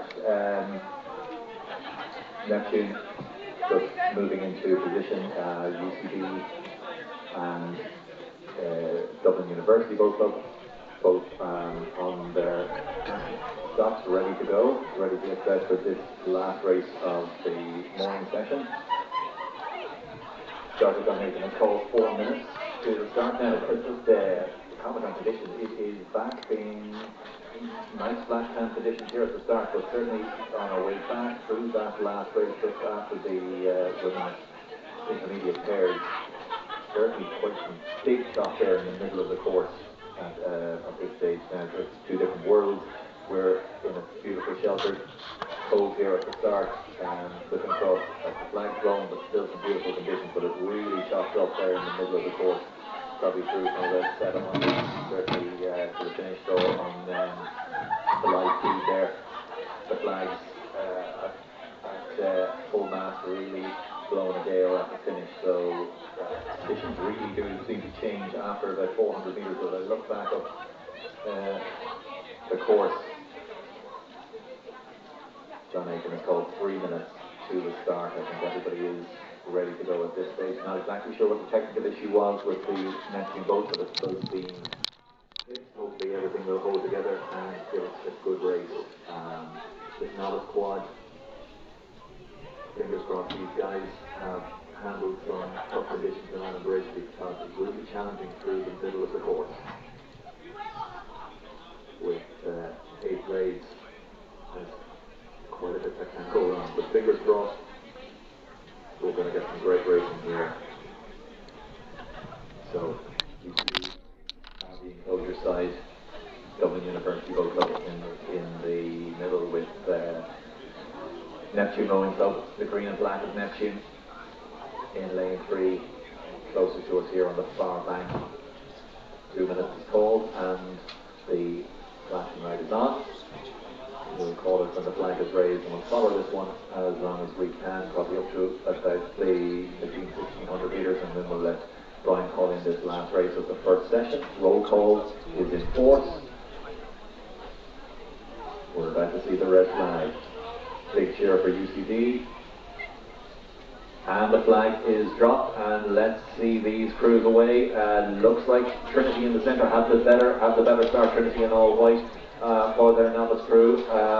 UCD got a good start. Neptune down slightly off the start. but as they come up past the 100 metres, it is neck and neck between Trinity and UCD. Neptune with the slower start are about a length down, and we're going to pick this one up and follow it most of the way home. But at 150, 200 metres, you've got UCD on the enclosure side. It is pretty much neck and neck. There's less than half a canvas there between themselves and Trinity. And we have had a loss of a play by the two men on the Neptune crew, but they got back into it. Unfortunately, that's opened up a gap of about 2 lengths now to the battle at the front, and that is neck and neck between Trinity and UCD. Neptune slightly off the pace now after that unfortunate mistake by the Neptune 2 man. They lost his bow side blade. We are approaching the 500 metres, and it is half a canvas up on UCD. UCD have half a canvas over Trinity. This looks like it could go neck and neck. They're sticking some distance into the Neptune crew. Unfortunately, the Neptune crew, with that mistake, seems to be losing ground. But there is a canvas in it as we approach 500 metres. There's a canvas in it, and look, the first crew is UCD, and a canvas down is Trinity, and those two crews are neck and neck. Looking back, there's clear water there. Back to Neptune. We're just making sure that there's no watch here, but they are gone through 500 metres, they're gone through 550, and that UCD crew are moving very, very well. They have a canvas over Trinity, but these boys are neck and neck. No reaction from the umpire. It does look like they're rowing quite close together, and they're rowing in unison, both bang on the same stroke, and they're moving together. If you can see this on the camera, that was a beautiful sight. They're starting to approach what we had before as the rough water. Neptune now are distance, but this is going neck and neck. We'll just see if we can move up here, just make sure we don't wash out Neptune, but if we can move up slightly on the leaders, and I think Trinity are looking like they're coming back here. Trinity are looking like they're moving back. They're both crews moving very well together. Both the UCD and the Trinity crew are neck and neck. A lot of bragging rights at stake here between these two crews. Trinity seem to have increased the rate as I look across. UCD still rolling strong, some distance back now to Neptune, but we're approaching the 1,000 metre mark, and I would say I would have to give this one very slightly to Trinity as they come up on, say, about 980 gone, 1,000 metres to go. Trinity seem to be moving a little better, certainly moving at a higher rate. UCD slightly lower rate, but still staying with them. This is neck and neck between the two colleges. Some distance back there. Neptune moving well, but well back in third place, and this is going to go down to the wire, I feel. What a cracking race to finish off the morning session. I would say, difficult to tell from here exactly, but I would say UCD could be up slightly. Not a mistake among the eight rowers out in front there. Not one blade dropped wrong. This is some excellent rowing now. That dirty water that we had on our way back down the course seems to have dissipated. Conditions are actually quite good at the minute now for this novice final. But this thing is going to go to the wire. If anything, I'd say Trinity are slightly up at this stage. Both crews matching neck and neck. We're going to have to drop back a little here because we don't want to wash out the Neptune crew who are off the pace. But this is neck and neck. This is some fantastic rowing for these two Island Bridge clubs. Trinity putting in the higher rate, UCD lower rate, but still staying with them. Some great power there. Much nicer conditions than a couple of minutes ago. It really is the look of the draw for these guys, but that is some fantastic rowing. I would say Trinity could even be up now at this stage. Difficult to tell. You'll have a better view on the camera, but this is going neck and neck, and this is going all the way to the finish. I'm going to hand it over to Brian to call this one home. The final race of this morning's session is the final of the men's novice 4, an all-Dublin affair, as we mentioned, between Neptune, Trinity and UCD, and the Neptune crew back in third place. So it's a two-boat race here for the championship part between Trinity and UCD, centre of the course. Trinity in the distinctive white colours, UCD in the light blue, nearest to the enclosure here, and it does look like the Trinity crew have pushed on over the last couple of 100 metres and opened up a bit of a lead. But again, with these tailwind conditions, little blustery, so anything can happen in the last few hundred metres, especially with novice rowers competing in their first year of rowing. and let's see if they can handle the conditions in the run-in towards the finish. So centre of the course, it is the Trinity crew leading from UCD nearest the enclosure, and Neptune back in third, and you can see an armada of boats behind coming down to take our volunteers, launches, picking up the stake boat people as well, coming down to close out the first session this morning. But back to business here in the run into the finish. It's still Trinity and UCD. UCD looking to take back some of the lead that Trinity have opened up here in the men's novice cock squad championship of Ireland. Down to about 150, 200 to go. And again, the Trinity crew just holding on. Nice rowing from these novice scholars in the quad.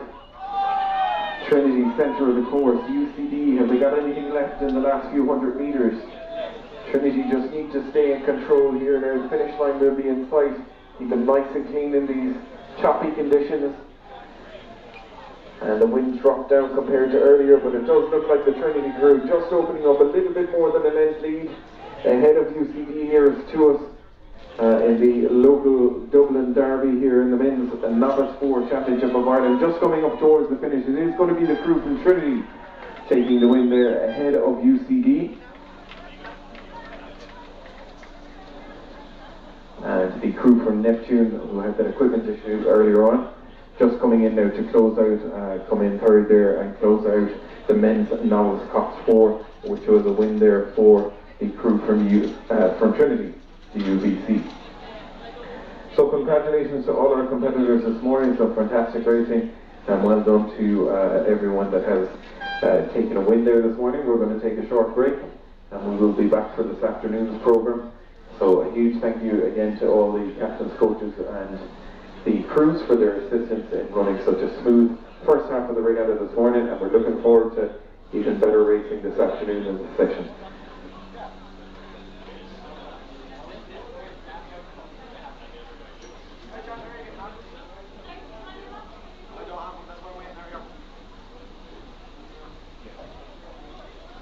The launch is there.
It's been a difficult 16 months. We were ready. We were at the pinnacle of strength. We were prepared, and then everything changed.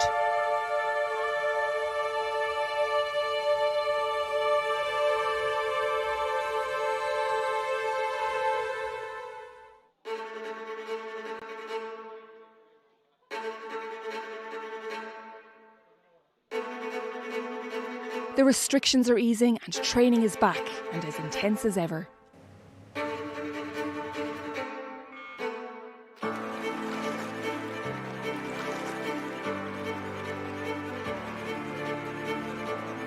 The wait is over. Now we are ready, ready to take on the world.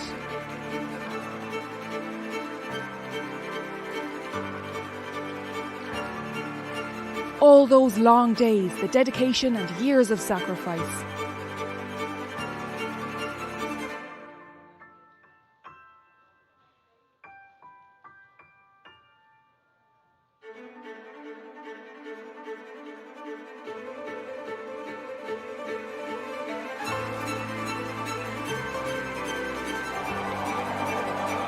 Sport unites a country. And now we look forward to race, to do our family, clubs, supporters and Ireland proud. Come join us on our journey.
Can Kevin O'Connor please come down to the slipway, please?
Colin Burns to the slip, please. Colin Burns to the slip.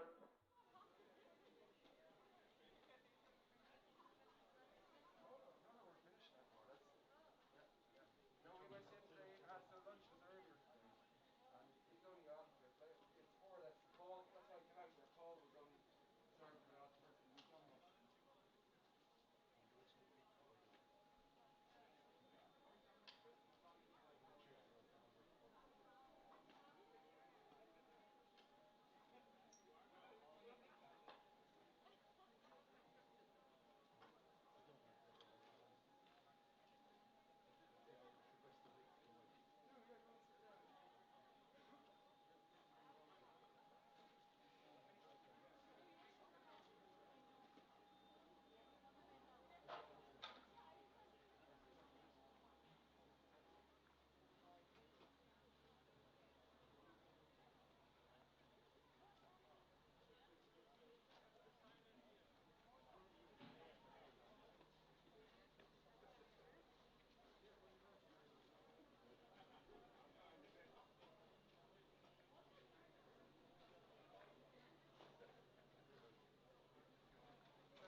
Testing 1, 2.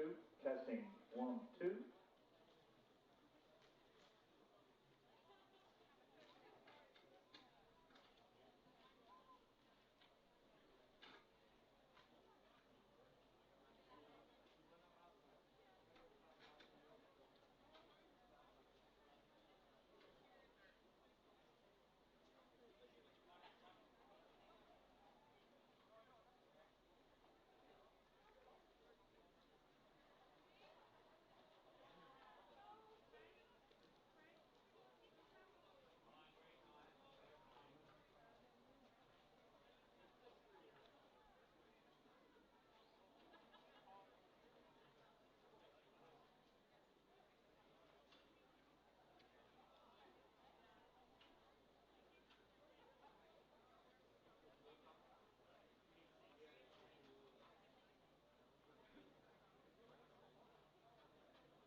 try and find a way forward.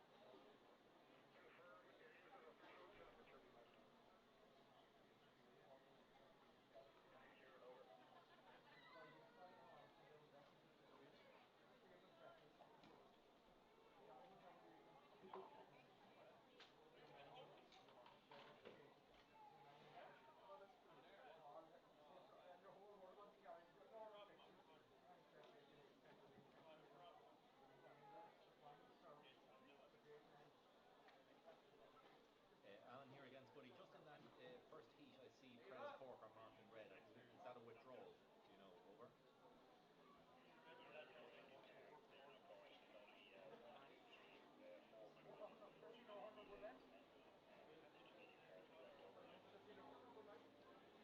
Grant, look at it.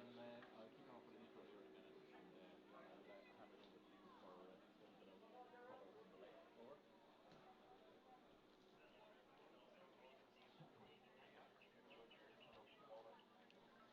He's not around yet, so on and on. Over.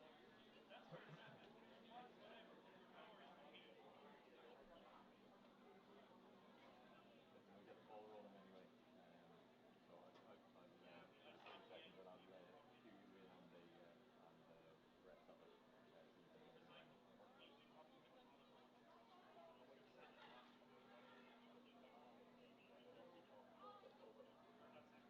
you can jump in then.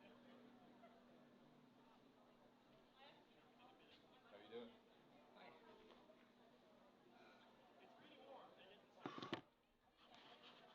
Alan's my name. Hi, Alan. I'm Chris. Hi, Chris.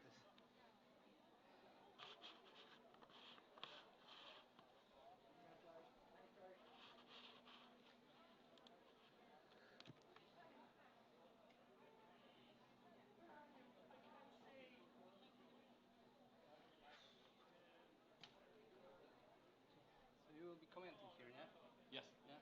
So there's a microphone that's picking everything in the crowd, everything. So if you have something to tell from by the radio, just go behind the corner. Sure. People are saying that they are hearing that even the crowd.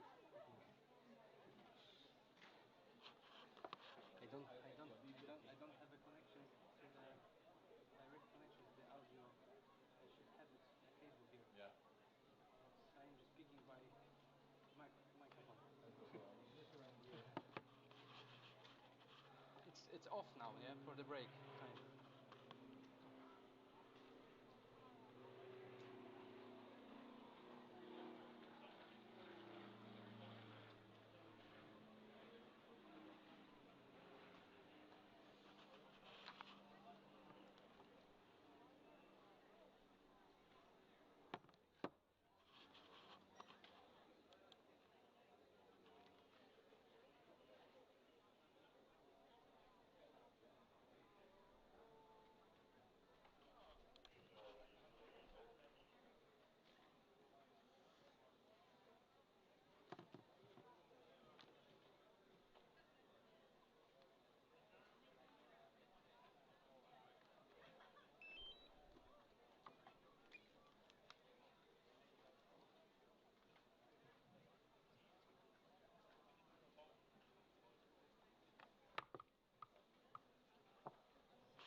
about 5 minutes to the start of the first race, so slightly behind.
A bit windy for the drone, Chris, is it? No, it's fine.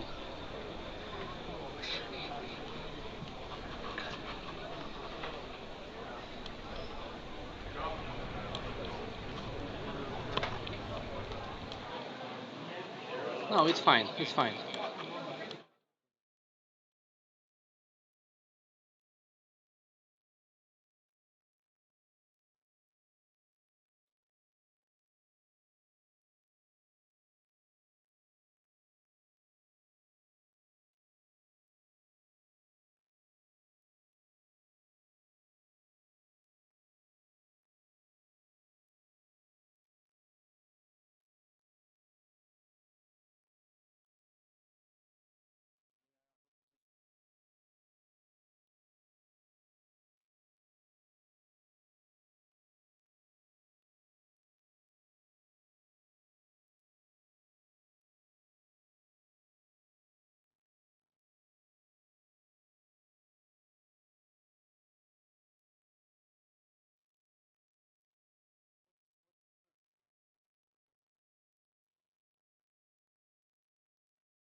Of J2 of Rowing Ireland's Championship.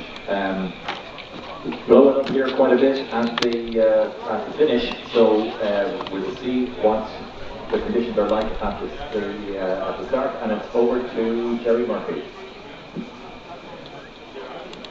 Good afternoon, everybody. Welcome back here to Inniscarra. For all those of you lucky to be at the lake and those of you watching in online, we have 2 heats coming up now.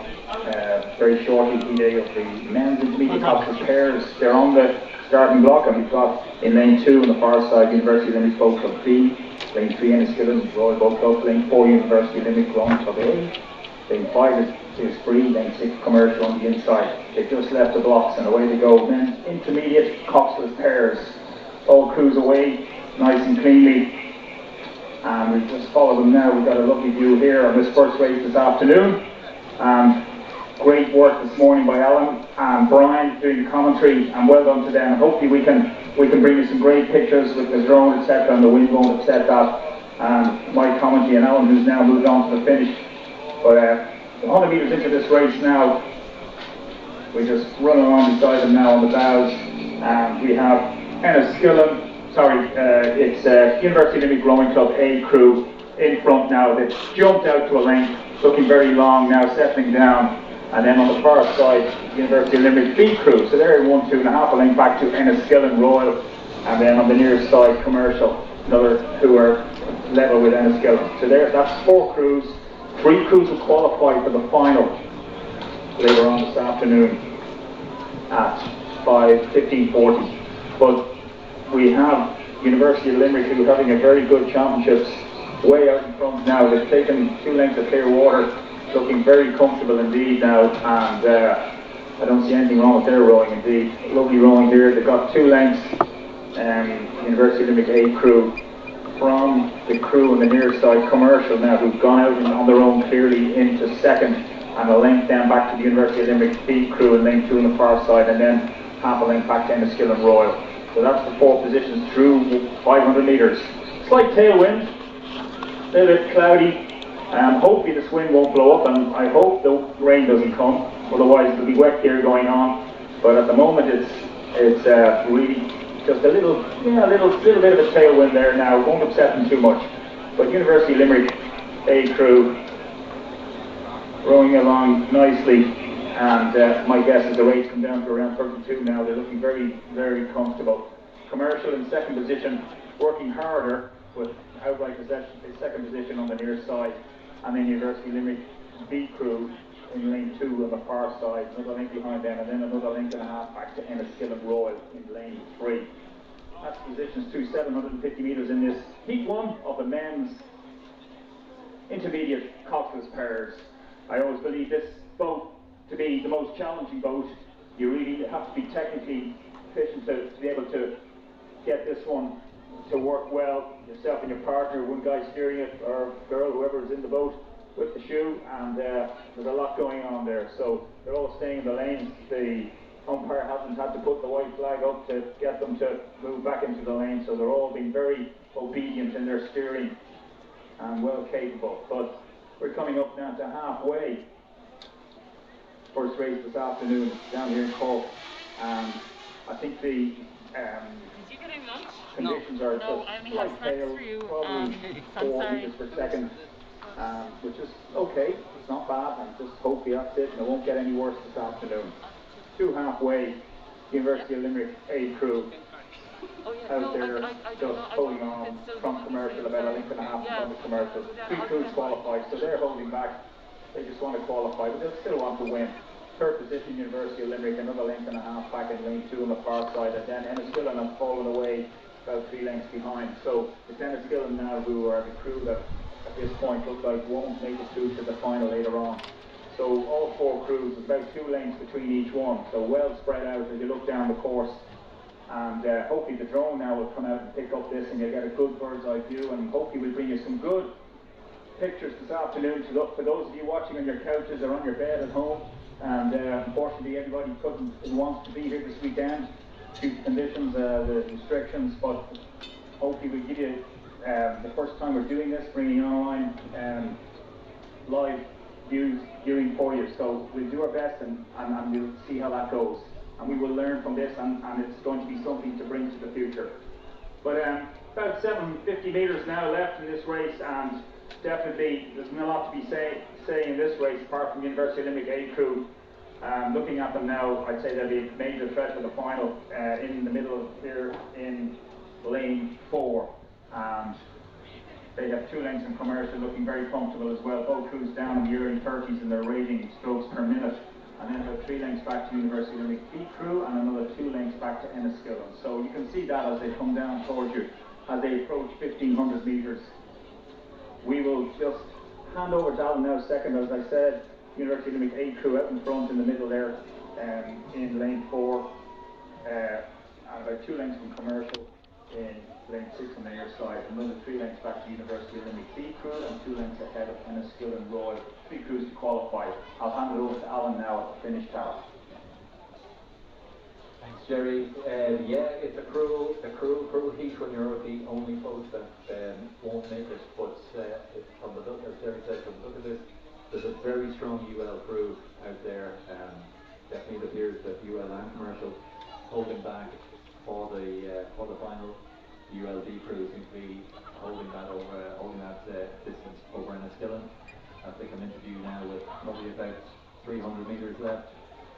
ULA crew and commercial well out in front, controlling this race now. Probably, definitely 1 eye, if not 2, on the final.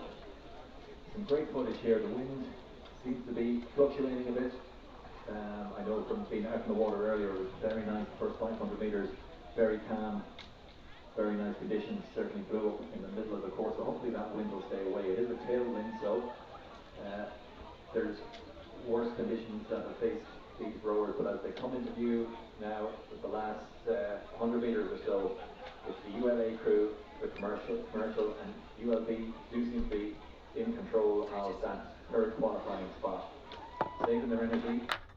So it'll be formidable in the final. This UL crew got a nice bit of length. It's not really racing. It's settled down after about 750 metres. As Jerry said, it's settled down into a bit of a parade.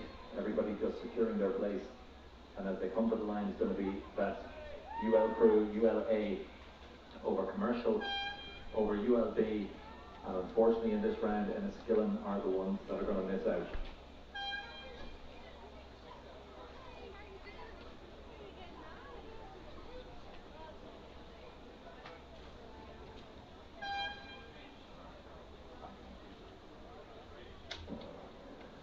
We're back here at 1,000 metre mark now as the second heat of men's intermediate Cox's pair coming at us. They're nearly through halfway, and this is a much tighter affair altogether with 3 crews to qualify. In lane 2 on the far side, Neptune, lane 3 Cork Boat Club, lane 4 Shandon, lane 5 Shannon Rowing Club, and lane 6 University College Cork Rowing Club on the near side. As you come towards us now, out in front is Shandon in lane 4. Very actually they're dead level with Cork Boat Club, so they're the 2 leading crews, and then a link back to Shannon in lane 5. They're the leading 3 crews that are in the qualifying positions at the moment, and then a length and a half back to the crew from the University College Cork in the near side and Neptune who are beside each other. Looking at it now, Cork Boat Club have moved out into the lead by half a length in lane 3 in the middle from the crew to their left, which is nearer the enclosure Shannon. They're the 1-2, and then a length of Clearwater back to Shannon Rowing Club.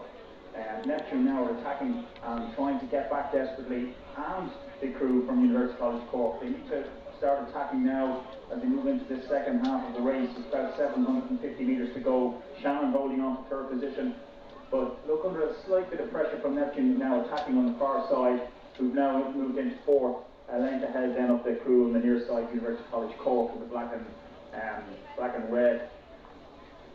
So Neptune now are just a length off the crew in third, with that 3rd qualifying spot. Shannon. So Shannon holding on to 3rd from Neptune by a length. That's what we're watching. The other 2 are well out. Cork Boat Club and Shandon there, probably a half a length between them. Cork leading. About 700 metres to go. As the crews come more and more down the course here into view, it's Shandon and Cork looking comfortable now, dropping their rate. They've got this under control. Shannon, though, okay, they need to just watch it because there's Neptune and even University College Cork on here, so possibly they're falling back slightly, but Neptune can attack here for that third qualifying position. They're watching the Shannon crew and they're making some inroads now. We watch this just through the 1500, we watch it for another Sheriff Connor, please come to the regatta office. Sheriff Connor to the regatta office, please. But out in front, Cork Boat Club and Shannon in the middle. They're definitely going to qualify, I guess. And then Shannon have put on a big push and have moved back into a length lead from Neptune Rowing Club on the far side. So they're the three qualifying positions. Shannon from Cork Boat Club by half a length, and then 2 lengths back to Shannon, and a length back to Neptune, and a length back to Crew on the near side, University College Cork. I'll hand it over to Alan in the tower to finish. So things are going to have to change, and for Neptune and UCC, if they want to grab that coveted third spot, it doesn't look like at this stage. As Jerry said, in control from the start, Shandon and Cork Boat Club seem to have this one under control. Shannon under a little bit of pressure now from Neptune out on the far side. We look at it here. Oh, and I think we've had it. Shannon boat there, missed the stroke. And that could put Neptune back in, but unfortunately for Shannon, third place of UCC are driving back on them. This could be helpful leather for that third spot. Might drive on everybody. Unfortunately, that little mistake by Shannon. Little splash there, and oh, that race is gone, and UCC have pushed through. But Shannon in quite a dominant position. They were always under the pressure, came into that scrappy water, and UCC and Neptune have charged through. This heat could go either way. First and second, you've got to say it's Shandon and UCC, but this is going to the line. This is a UCC Neptune fight out for that third spot to make their way to the final. Shannon on 4-3 have been out of it. Looks like UCC could be finishing stronger. They go to the angle. There's the win. There's second place. It's all down to the third place. Last place in the final. And it looks like it was UCC over Neptune, and unfortunately Shannon lose out just in the last 20 strokes. We'll wait for the final result on that, but white flag, hell of a finish.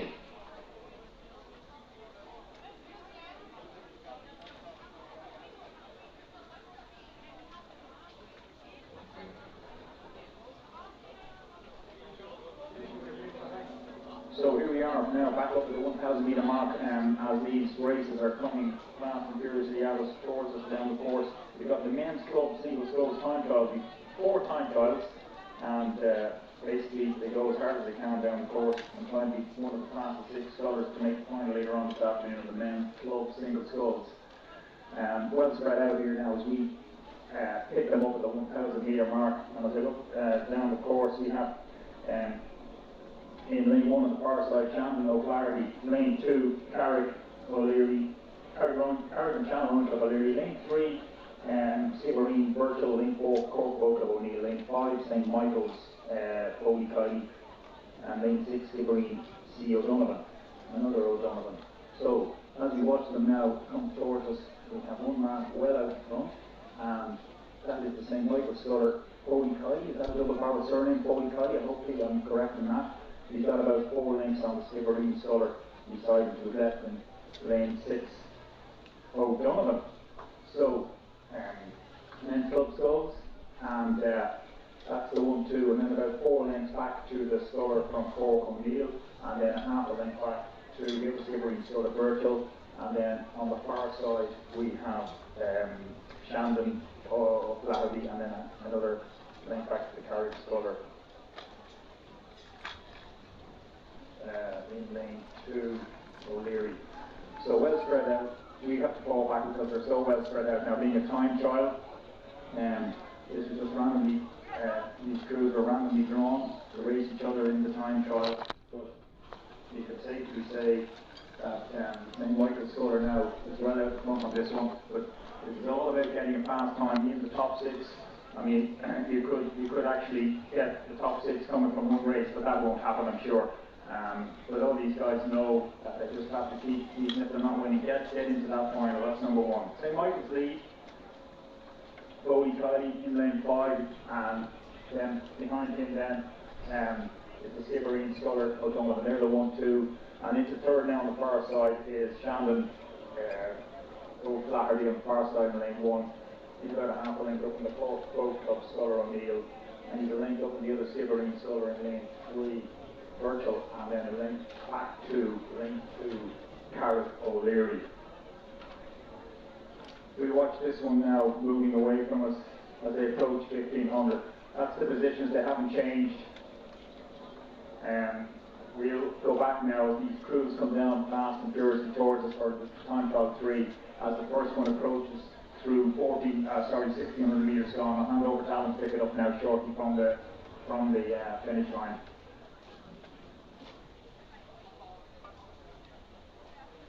Yeah, so it's that good. St. Michael's Foley highly really dominant, although he did come to just a brief stop there. But when you've got that much on the field, you can afford that little mistake. Unfortunately, we've seen from the Shannon boat before, we've seen a little bit of difficulty in that stretch of water, even around the same in this similar lane. 26 participants in this, with the top 6 to go through to the final. That's race number 244 at 3:50 p.m. So we've got to say that it's a long 2K to go all out, with the race coming, the final coming back quickly. But St. Michael's Sculler, that's Foley Kiley over Skibbereen, C. O'Donovan. Those two lead the field. But as Jerry said, it's a time trial, so it could be 1 from a heat, 2 from a heat, 3, 4, 5 or 6. You just got to make the final. So the pressure's on every one of these. Positions are irrelevant. It's all about the power. But coming to the line, it's St. Michael's Foley Kiley that's going to cross the line first, with C. O'Donovan in second place. And some way back then to the rest of the participants. We'll go down to Jerry there and see what's happening in the second race in the time trial of the men's senior single sculls. Back to you, Jerry. Back here at the 1,000 metre mark for time trial 3 for the men's club single sculls. They win now. Hasn't been any easier, so they're flying down here now as they approach me, and this one again well spread out. I'll tell you the lineup in lane 2 on the far side, Skibbereen D. Casey, that's the famous name. In lane 3, Commercial P. Flood. In lane 4, UCD Boat Club, Rose Griffin. Lane 5, Presentation Cork, C. Power. And lane 6, A. Murphy from the Rowing Club Cork. Watching them here now, yes, these crews are well spread out. We'll watch them for a little bit. In lane 3, leading the way home here is Flood from Commercial Rowing Club, Island Bridge, Dublin. He's got about 4 lengths now, rowing very well with the red cap on the far out in lane 3. Behind him then is the Lee Sculler, Murphy, A. Murphy, on the near side in lane 6. And then he's a length ahead of the Sculler in lane 4, UCD and Boat Club, Rose Griffin. And then another couple of 3 lengths back to the other 2 Scullers who are beside each other. That's the other Skibbereen Sculler, D. Casey, on the far side. Probably a half a length up on Cork C. Power. So that's the positions. We just follow it here as we see a few interested spectators on the far side now. They've sneaked in there to give them a shout at the 1,000 metre mark on the far side. But Commercial lead the way here, Flood. As we just watch him as he moves away. They're about 1,200 metres into this race, and then he's about 4 or 5 lengths ahead of the Sculler from UCD, both the Rose Griffin and he's beside the Sculler from the A. Murphy. And then D. Casey from Skibbereen on the far side in lane 2 has moved up now into 4th position, and he's about 3 lengths ahead of Cork C. Power. So there's the positions as they move on down the course in the men's club single sculls, the bread and butter of their sculling.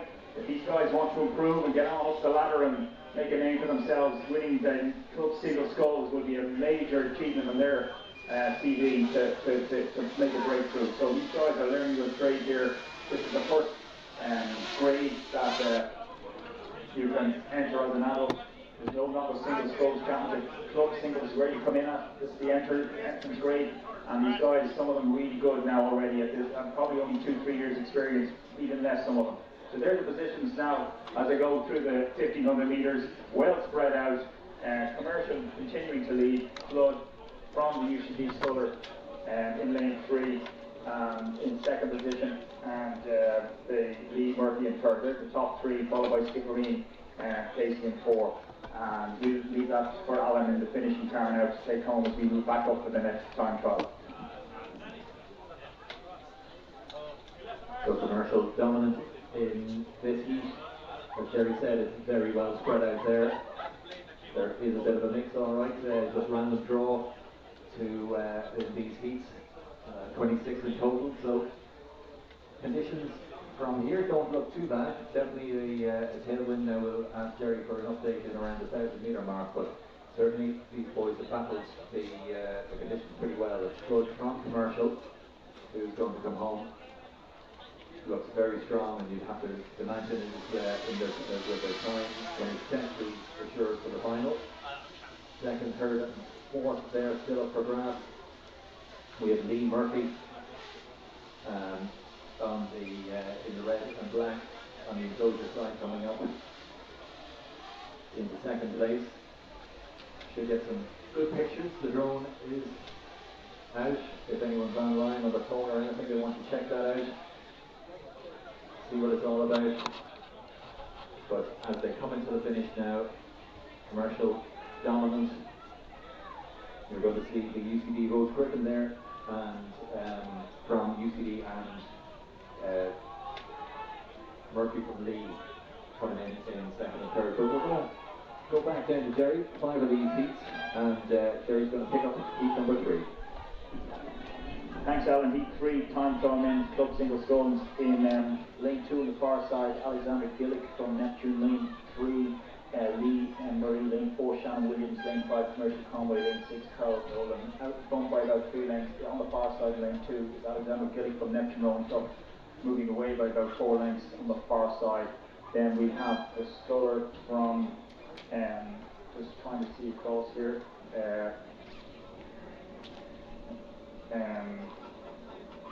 Carlo Nolan, yes, from lane 6 on the near side. So they're the 1, 2, and then we have 2 scullers beside each other. We have Commercial Conway and Shannon Williams, about 3 further lengths backward, and then 2 lengths back to lane 3, Murray from Lee. So well spread out again. All these time trials are just so spread out. But there's no doubt about it. Gillick from Neptune leading this one home by about 3 to 4 lengths, even more possibly.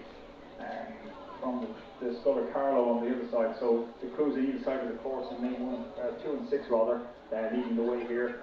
And we've gone about 1,200-1,300 metres into this race now.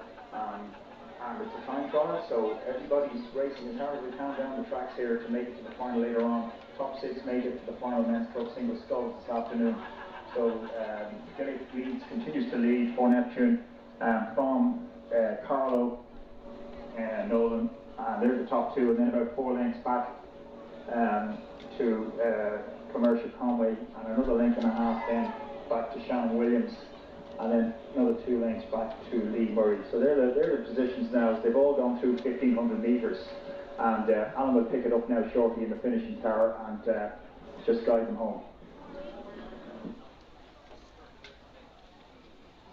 So Neptune well in control and well out in front. Obviously won't know until the times come in as to the top 6 out of the 26 participants in the men's club single scull. 2 more heats after this, and then we are into the women's intermediate single scull. So 2 heats of that, and they'll go to the final, which was the last race of the day at 2:45. That's at 4 p.m. the women's intermediate single scull. So 2 more time trial heats after this. Gillick from Neptune well out in front. It can be difficult to follow in the commentary launch. Just the primary thing is to avoid washing out any of the participants. But Gillick well in front. You have to imagine that his time is going to be enough to get into the final. But certainly those 6 places are up for grabs. Gillick, Lee, Shannon, Commercial, and Carlo. Gillick well out in front. Carlo in second place. And it looks like Commercial Conway putting a push on there in the third. We're going to check in with Jerry as heat number 4 comes down the river. Thanks, Alan. hopefully now the drone is keeping up with these races, because it is they're coming fast and furiously down now here at me. And we've got the Transval 4 now, and in lane 2 on the far side, University of Limerick Rowing Club Poland. In lane 2, lane 3 used to be Boat Club O'Sullivan, lane 4 Clonmel Keely, lane 5 St Michael's Limerick Spooner, and lane 6 Cork Boat Club Young on the near side. That's it now as they come towards me, and I can see out in front very, I know the Clonmel colours very well there. Vertical stripes, the blue and the plain blue and black Clonmel. Out in front in lane 4, that's Mr. Keely, and he's about 3 lengths ahead of another famous colour called Boat Club, the chocolate brown stripes, going the other way. So he's in lane 2. He's probably dead level now with the guy on the far side in lane 2. University of Limerick, Oran. He's now there's the first 3, and then he's about a length back to St Michael's. The blue with the yellow hoops, and I'm sure the yellow is a certain colour which I should know. From St Michael's Limerick, you need to tell me that afterwards, what that yellow is, the proper colour. Saffron, I'll get it afterwards anyway. I'll be giving out for that, and then it's quite a bit back to UCD O'Sullivan. So all these races are well, everything's well spaced out. It's interesting, amazing how not 1 or 2 guys were anyway similar in any of these time trials. So Clonmel lead the way. The rain starts to spit. I just hope it doesn't come down too hard now for the next little bit, but Clonmel lead the way here in lane 4, Keely. And then, as I said, Cork Boat Club on the near side, Young, and then University of Limerick Horn. They're probably very close to each other in 2nd and 3rd position. And then 2 lengths back to St Michael's Spooner from Limerick. And then it's about, holding up the rear then is in lane 3, University College Dublin Boat Club O'Sullivan. So again, well spaced out as this procession comes down the course, time trial. Nobody qualifies here from finishing 1st, 2nd or 3rd. This is go as hard as you can, make 6 fast times, get to the final later on. Simple. That was the instructions from the coaches. But Clonmel lead the way here, running very well. Keely, I'm sure he'll make the top 6 the way he's rowing there, nice and long, good, sturdy, strong rowing from the University of Limerick Horn, and on the other side, Cork Boat, but they're the first 3 Young. I'll hand it over to Alan now to take it home from the finishing part. Thanks, Terry. So Clonmel is well in control of this, as we see a couple of boats heading down to the start. Clonmel in control of this, as I said, second last time trial. Boats are very well spread out here. So Clonmel in the centre, then we have Cork Boat Club and UL on the far side. So those 3 are going to be your top 3, but it's all down to the clock. You will know quite soon after after the last boat crosses the line. We should have a pretty instant lineup for the final, and as soon as we have that, we'll get that to you. But the little bit of pressure now being put on Clonmel as the Cork and UL scullers come back, but the Clonmel sculler Keely looks well in control. He's going to cross the line first. Most likely UL will cross the line second, with Cork 3rd, but will it be enough to make that top 6 spots? The final heat is underway, and we'll go back to Jerry to pick it up on the lake. Thank you, Alan. This is the final time trial number 5 for the men's club single sculls. And okay, the first 2, so we give you the couple of call first. In lane 2 on the far side, lane 1 is empty, lane 2 commercial Hurley, lane 3 Coleraine Grammar School Edgar, lane 4 Dublin University Boat Club Thomas Stevens, lane 5 Sligo Rowing Club O'Hara Nolan, and lane 6 Queen's University Belfast Boat Club Morgan Jones. So that's the lineup, and as they come towards me now, out in front, no doubt, is Thomas Stevens from Dublin University Boat Club in lane 4, and then it's about 2 lanes back to the Queen's Sculler, Queen's University Belfast Boat Club Morgan Jones. And he's probably only about a campus ahead of the commercial Sculler on the far side, Hurley, who's then about 2 lengths back to Sligo O'Hara Nolan, and then a further 3-4 lengths back to Coleraine Grammar School Edgar. So again, it's well spread out. pardon, the scullers, the commercial sculler and the sculler over on the Queen sculler, who were beside each other in second and third position. But Thomas Stevens, big cap on there, the white blades, the white top of Dublin University Boat Club, incoming captain, I believe, for Dublin University this year. He's leading the way here now in this time trial, final time trial of the men's club single sculls. He's about 2 lengths down on the commercial sculler on the far side in lane 2 early. And he's probably dead level now with the Queen's University Belfast, Morgan Jones. Now they're pretty much beside each other. So that's a 1, 2, 3 with about 3 lengths back then to Sligo or Arundel, and 3 lengths further back to Coleraine Grammar School. Some of that again, my arms feel like they're getting burnt. It's incredible weather. You don't know what's going to happen here. But again, these races are well spread out. So we have to wait and see now this final later on whether we get a tight race. I think we will. I think each guy, there's some really good scullers up the front of these time trials. The men's club single sculls, final time trial number 5. But no doubt about it, DUBC, Stephen leads the way home here by a couple of lengths from the 2 scullers who were close together, Hurley and Commercial, from Commercial in lane 2, and Queen's Morgan Jones in lane 6 on the near side. That's the 1, 2, 3, with 2 lengths back then to Sligo, for Jones, Nolan rather, and then another 3 to 4 lengths back to Coleraine Grammar School Edgar. They've gone about 1,600 metres, possibly a lot more for Stephen there. He's probably 1750 gone. I'll hand over to Alan in the finish tower. Stevens of DUBC, well in control of this from the start. Really put the pressure on as you just don't know what time the top 2 or top 3 of the previous 4 heats came in, so the pressure's really on. Some say this is even tougher than a head-to-head race. They're just racing blind. Go as hard as you can from start to finish. Once this is complete, we'll have we should have the lineup then for the final. That'll be posted online. We'll also give an announcement here, but it does look like Stephen of Trinity has been well in control of that all the way.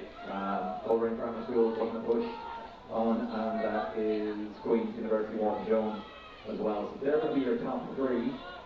I see Jerry racing down there, and he's going to pick up the first heat of the women's intermediate single sculls. So as they come to the line, there's a bit of a battle there between Commercial Hurley on the far side and the Coleraine Grammar School sculler there. As they come to the line, it's going to be Stevens that will take this, and we're going to go down the river and check out what's happening in the women's intermediate single sculls heat 1. Thanks, Alan. Yeah, we've got women's intermediate single sculls EA now on the course with 3 to qualify for the final. So this is 3 only we get through this. We're finished with time trials. In lane 2 on the far side, lane 1 is empty. Lane 2 for Moy O'Mahony, lane 3 for Moy Bergen, lane 4 Killogan O'Donoghue, lane 5 on the near side St Michael's Benson. So we've got 4 crews, only 1 to be dropped. And tight enough now as they approach me now, so this looks promising to be a good race to watch. As they come towards me now, in lane 3 for Moy Bergen leading the way here. She will have some international experience behind her now. She's probably most experienced in this race, and lane 3. So she's got about a length and a half on the sculler on the near side, St Michael's Benson, who's then got about less than a length on the Killogan sculler of O'Donoghue. So they're the top 3, and the girl from Moy O'Mahony now has drifted back a couple of lengths, so she's in danger of being eliminated here. So 3 girls in front. That's lane 3 for Moy Bergen, and then lane 6 St Michael's Benson, and in lane 4 Killogan O'Donoghue. They're in the qualifying positions at the moment, and they've got about, I tell you, in the sculler it's not that much. It's about a length of clear water on the Fermoy sculler in lane 2 on the far side of O'Mahony. So O'Mahony has to attack now and start trying to hunt them down as they well into the second half of this race now, probably about 1,200 metres gone. Oh, Fermoy, she's not going to do it if that happens. She had a bit of a boat stopper, so that's unfortunate for her. On the far side in lane 2, the girl that was trying desperately to come back into this race, O'Mahony from Fermoy. So she's now drifted back another length or so. So the girls in front, they'll be taking the rate down now, and they can start trying to. Unless she's got superpowers now over in lane 2, Amani from Fermoy. She's out in the back here. About 1,300 metres gone here.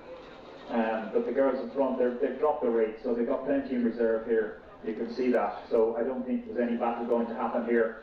Lane 3 continues to lead Fermoy Bergen, and she's looking very strong and very long and well in control here.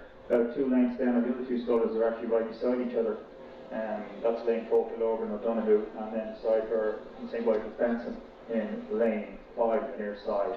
So that's the positions. Fermoy continues to lead from the girl Bergen leads from Kilorgan O'Donoghue and St. Michael's Benson. The other Fermoy sculler, Amani, in danger of dropping out here, and she's probably 2 lengths further back. Through 1,500 metres. That's the positions. The only position that might change is between 2nd and 3rd, but they're in the qualifying position, so it's pretty irrelevant really. I'll hand it over to Alan now to take it in, with 3 to qualify in this women's intermediate single sculls heat A. So Bergen out in front with Kilorgan and St. Michael's Benson, O'Donoghue and Benson holding on to those spots, seem to be comfortable enough over O'Mahony.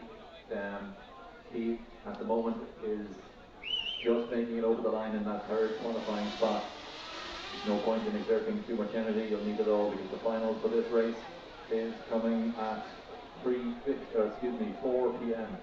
So get over the line and save your energy for that.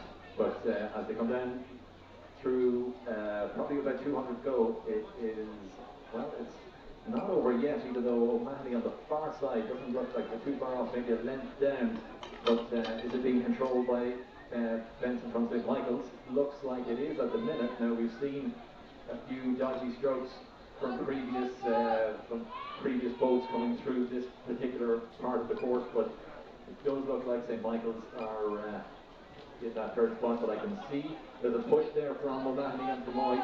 No doubt about who's going to cross the line first. It's going to be Bergen and Fermoy, but the other Fermoy sculler, O'Mahony, seems to be putting on a bit of a push. But I'd say at this stage now it could be just too little, too late. Unfortunately, she was unlucky to, as Jerry said, have that boat stopper earlier on, probably about 1,000 metres earlier, and that has put her out of contention out the back in this, and it looks as though the 3 to go through are going to be Fermoy, Kilorgan and St. Michael's. As they come to the line, you are going to see Fermoy Bergen cross first with Kilorgan O'Donoghue and Benson from St. Michael's, and the unlucky one missing out would be Fermoy O'Mahony. So we'll head back to Jerry. Jerry might give us an update on the conditions in the middle of the course there, see what they're like at the moment. Thanks, Alan. Yeah, well, that tailwind is still coming along here. You know, it hasn't got any worse, and it's fair right across the course. It's straight down. Sun is out, so as we look here at the 2nd heat of the women's intermediate single sculls, in lane 2 on the far side, Kenmare O'Neill, lane 3, Carrigan Shannon Murtha, lane 4, Sligo Dunbar, and lane 5, University of Limerick running from Coppy. And looking across here now in lane number 5, University of Limerick, leading the way here. She's doing very well. She must be rating about 24, so she's well in control. And she's got about 2 lengths on the girl on the far side in lane 2 from Kenmare O'Neill, and then lane 3 beside her, Carrigan Rowing Club Murtha. They're the leading 3, and the reason they've all dropped their rates right down is the sculler from Sligo Dunbar has fallen back quite a bit, and so they're just trying to get down the course without making any mistakes. With this little tailwind, you know, when you're in the single sculls, it doesn't take you've got to be always on the ball here, because you can tip off the edge of the oar and just get a slight catch, and away you go. You can tip in or catch a crab, or anything can happen at all. So you always, no matter how far out you're, how well you're doing, single sculling, such a technical sport, it's such a great boat to so difficult to manage, and when you get it up, you make it look so easy. But believe me, it can be very difficult to get it to look easy. But these girls now managed to qualify to the 1,500 metres. They got 500 to go. Just need to get home safely. As the sculler from Sligo Dunbar now has fallen adrift a little bit. So leading the way here is University of Limerick Coppy from Kenmare O'Neill and then about a length half between them, and then about 3 lengths back to Carrickmurta, and then Sligo Dunbar. So well spread out here, but the top 3 scullers looks pretty certain that they get home okay there, as I give them the lineup to you. So Alan, I'll hand over to you now for that women's intermediate single sculls heat B, and take them home. Thanks, Jerry. Nicely out in front there, UL Coffey, Carrickmurta and Kenmare O'Neill. Julie is there for second place. So this looks well spread out. Unfortunately, it looks like Dunbar and Sligo could be the one to miss out, but we've seen, and as I said, we've seen stranger things happen. They look very well in control now. Some really, really good sculling here at the minute. But the race, as Jerry said, the races from down these are wily racers. It's not all about hammering to the finish. It's about saving their energy, because the final is coming up at 4 o'clock. There's a little bit of to and fro there between UL and Kenmare as to who wants to cross the line first. They both picked up the race. They're certainly not giving up, even though they both look safely through to the final. There's a battle for those centre lanes. Certainly on the far side of lane 2, Kenmare has really picked that up. The UL Roar Coffey now has dropped, doesn't look as committed to a big finish, although she's putting a lot of power through the oars. Those two are going to take home first and second. We're going to see them in the final.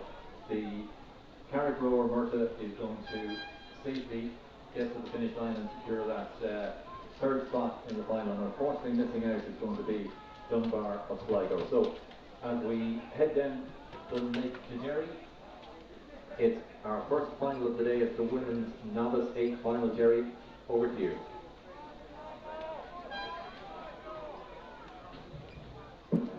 Thanks, Alan. We're just heading back up the river here, we've got, let me count, 1, 2, 3, 4, 5, 6, 7, 8, 9, 10 finals coming up now very shortly, one after the other. We've got the women's novice 8s, an interesting one here. We've got Commercial A and Commercial B. And normally you would have all the universities, but because of the way the world is at the moment, we don't have any UCDs or LBCs or Queen's University Ladies Boat Clubs or NUIGs, they're all missing. And so Commercial, I think Commercial are going to win this one. Commercial A against Commercial B, that'll be up shortly. And that'll be followed by a men's junior 18-8s, no idea, because there's hardly any racing this year. And we'll give you the lineups for them as they come along, but some really good cracking races coming. We've got the special junior 19 men's 8s as well, the one off because of all the mad times we're living at the moment as well. Women's club 8s final then, followed by the women's junior 18 Cox's 4s, then the men's senior quads. That'll be a really good one. They'll all be good, but that'll be, there's some big names in there. Women's senior pairs, some big names in there too. The Olympians, a lot of Olympians between those two races. Men's intermediate pairs final, you've seen the heats earlier on. Men's club single sculls final, you've seen the time trial, and then the women's intermediate single sculls final. So some great races coming up shortly as we try to make our way back up here now, and it's 2 Commercial novice 8s. We'll come back to you in a second because they're not even, the orange light isn't flashing yet, but we get them ready. We'll, rather than me talking away, even though I love doing that, we'll take a little short interlude, and I'll be back in a couple of minutes with this women's novice 8 final.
Welcome back here now to the start. We have the final of the women's novice eights about to commence, and the orange light is flashing, which means crews are on their starters' orders. And we have commercial A on the far side, lane 3, in the middle, lane 3, and then on the near side, the commercial B crew. And unique race, we two crews from the one club. I think this might be a first for the championships, and it's a credit to Commercial Rowing Club from Islandbridge in Dublin to be able to produce all these novice women, and a lot of hard work goes in to be able to get them on the water and to get them on the start. So well done for that. And we have a race on here, and I'm sure, no doubt, there'll be a niggle between these two crews. I honestly don't know what the difference in the speed between the two boats is. But let's hope now it's close enough. No doubt it'll be raced in good spirit, and they'll all give it everything, the two crews, to make a race of this. So we're just waiting for the start.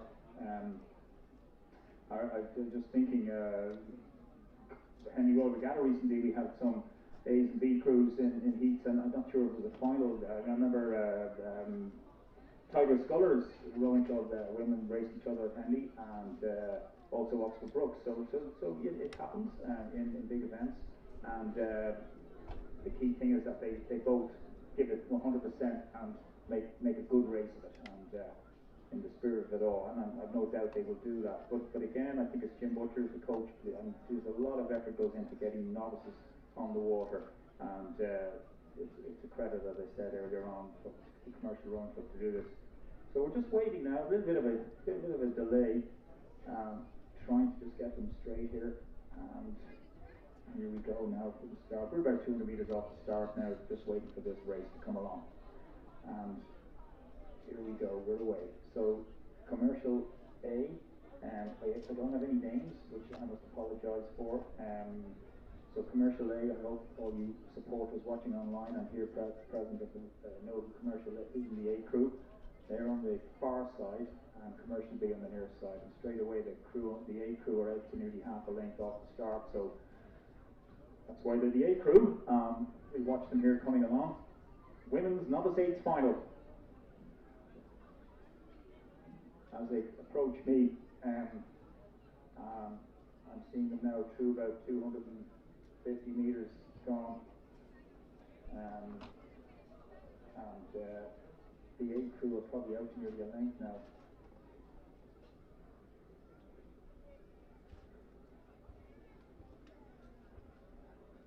Yeah, there's about a length in it between them now as they come up right beside us.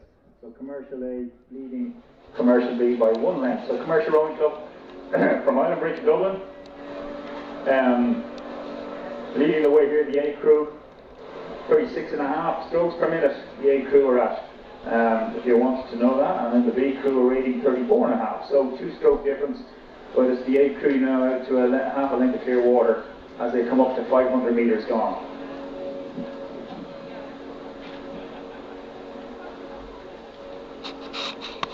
My guessing now, just thinking about novice rowing, and hopefully next year when we can get all the universities, because that's where the stronghold comes from, and it's great to see the clubs.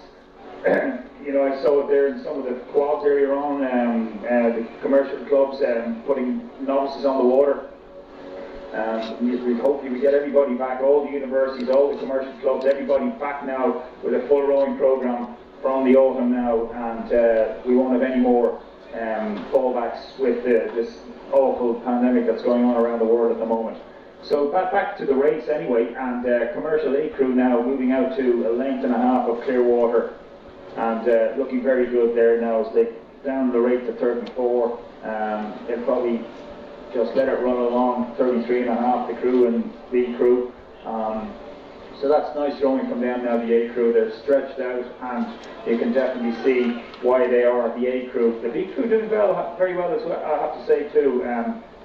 Very well together, and no doubt they're enjoying this outing. And they come along now through 750.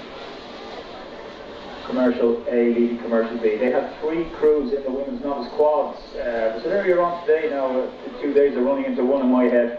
And it's just great to see so many numbers there rowing out of Commercial Rowing Club. in adults club rowing, and it's fantastic.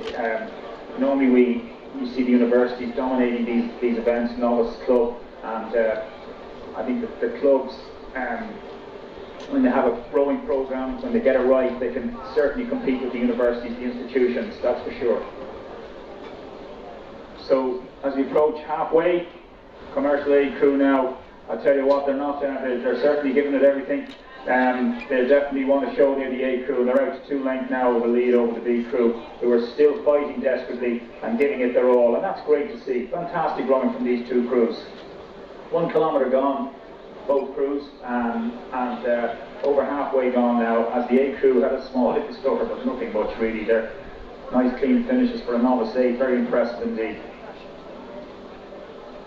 So we've got the men's junior 8 coming up after this, and I'm looking forward to that, between Enniskillen, Royal Gammer and St. Divish from Galway, A and B crew, St. Joseph's and Castleconnell. So with 4 crews, and that's coming straight up after this one. And we'll be heading back up for that. I want to get back to the start for that now, because we've no idea how that one will go, and we're absolutely looking forward to it, and I hope you are online and here at Inniscarra also. So we've gone through about 1,300 metres. The A crew now have dropped the rate down. They're looking very relaxed now. They just need to hold on to this and take it home, and they're going to be champions of Ireland, novice champions of Ireland, 33.5 strokes per minute. And then the B crew rating 31. So B crew still rowing well, but getting a little tired. The A crew absolutely not, though. They look the fitter crew. They're stretching out, enjoying it, and it's a credit to both crews indeed. Great spectacle, great display from the 2 novice women's 8s from Commercial Rowing Club. As they come up towards the 1,500 metre mark, we'll follow it for about another 30 seconds or so, but there's no doubt the A crew are going to win this now, barring a major disaster, as they approach 1,500 metres in about 10 strokes time. Just to say, Commercial A on the far side, leading the way in the Women's Novice 8 Championship of Ireland. Commercial Rowing Club Dublin from Commercial Rowing Club B by about 3.5 lengths. Alan, I'll leave it to you over the finishing tower now to talk this one home now. Thanks. So Jerry's on his way back down for the race 237, the men's junior 18-8. So Enniskillen, St. Joseph's A and B, and Castleconnell, fearless boats with these junior 18s. But coming into sight now, it does appear that Commercial A rowing the stronger, the faster, the more together. They're going to take home the women's novice 8 championship. It's an amazing work by Commercial, but 16 rowers and 2 coxes of a novice grade out. Takes an awful lot of work, an awful lot of commitment, and they have it in spades, but it's great to see. Unfortunately, you can only race who comes up on the start line.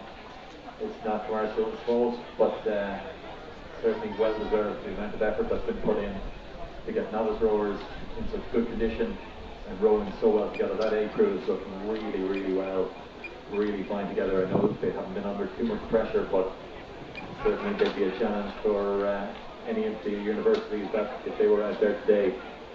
As they come to the line, there is a distance in it. It's going to be a pot for Commercial, and well deserved for all the hard work. Rowing really well together, that Commercial A crew. Commercial B still holding on, slightly lower rate. Just knotted together. A few splashes for the Commercial A crew, but they know that there'll be bragging rights earned in about 15 strokes time, and they're picking it up at the end, and they're going to cross the line first, and they're going to be the well-deserved winners. So it's going to be Commercial A from Commercial B. They're about to hit the line, and we're going to head back then to Jerry for the men's junior 8s.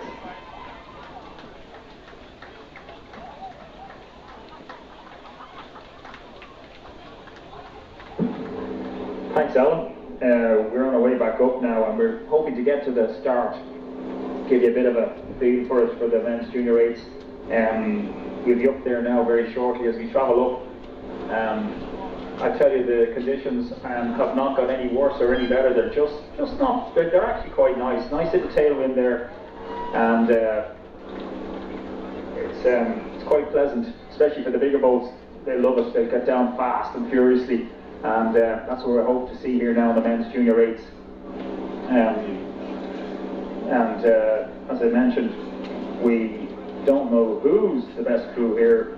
There's no form that I know of anyway, between the Enniskillen crew, the Bish, the Josephs crews, or Castleconnell.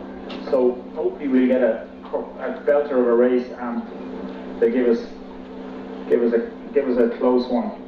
We're just heading down now, and it's about 2 minutes off the start. They're getting attached, and we want to get right up beside them now and ride on the bows with them as far as we can go. Let's hope they're all close. We can stay right up there. We follow it down as fast as we can, as far as we can rather. And I hope that the drone is behaving and kicking in there and picking it up on the way down. It's fantastic when it works well, and it's great features, great coverage. So let's see how that works now. If the wind behaves, we can keep going out and joining up. The drone loves to join up with the crews and meet them about halfway and follow them all the way home, guide them home. So the boats are attached. We're waiting for the orange light to start. There we go, orange light is on now. They're coming up onto starter's orders as TJ, the starter from Skibbereen, a well-known, experienced starter, gets the junior 8s ready to go. Here we go. So in lane 2 on the far side, Enniskillen Royal. In lane 3, St. Joseph's B from Galway. In lane 4, St. Joseph's A. So they're right beside each other in the middle, and on the near side, Castleconnell. Actually, I'm not sure Castleconnell. I think they're County Clare. I presume Castleconnell are County Clare. Yeah. Correct me if I'm wrong. Somebody at some point send me a text. So they're away now. Off we go, fast and furious. And here we go now as we look across Enniskillen on the far side, and the Bish in the middle. The A crew, nothing in between them, and then the canvas back to the other two. Oh, we got a great race on here. If anything, the Bish now have moved out in front of the A crew in lane 4. They're out to about half canvas on Enniskillen Royal, and then it's about another 3 feet back to the second Bish crew, who are dead level with Castleconnell. You can throw a blanket over this, folks. Here we go now. Let's keep them together. Let's you guys behave now and stay together and give us a good race. We're going to come up and ride in the bows with them. We're just going to, yeah, here we go. The Bish are out to about a canvas on Enniskillen as we try to come straight up onto these bows. This is the fastest race of the day so far, and we try to strain the engine to keep up with it.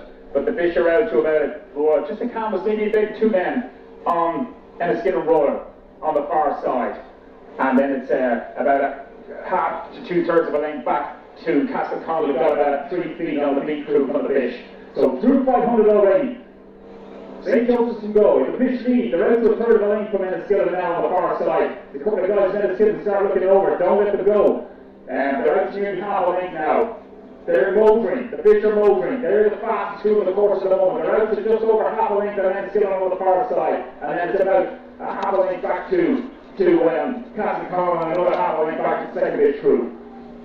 So here we go. We're through 700 metres already, and we're watching this now. The Bish in lane 4. St. Joseph's from Galway. Half a length on Enniskillen, who are by no means out of this. They're just staying on them now. Half a length, it's not going anymore. They're staying to half a length, and these crews are moving out now on Castleconnell by about 2/3 of a length, and then another half a length back to the second Bish crew from Galway. So let's concentrate at the front here now.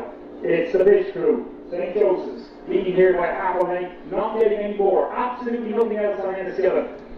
Maybe they're starting to take a little more now. Let's have a look here now. As we look at them, they're reading 36. In the St. Joseph's crew into the lead. Enniskillen on the far side are at 37.5, so they're attacking them desperately now. As St. Joseph's move out to 2/3, they're trying to open up, they're trying to break that boundary, get away from Enniskillen. Enniskillen now are doing a mighty push here to try and stay with them as we approach halfway. They're looking over a couple of them, but they're not breaking away. There's still a little overlap between St. Joseph's and Enniskillen, and then it's about another length back to Castleconnell, who are about a half a length of the second Bish crew.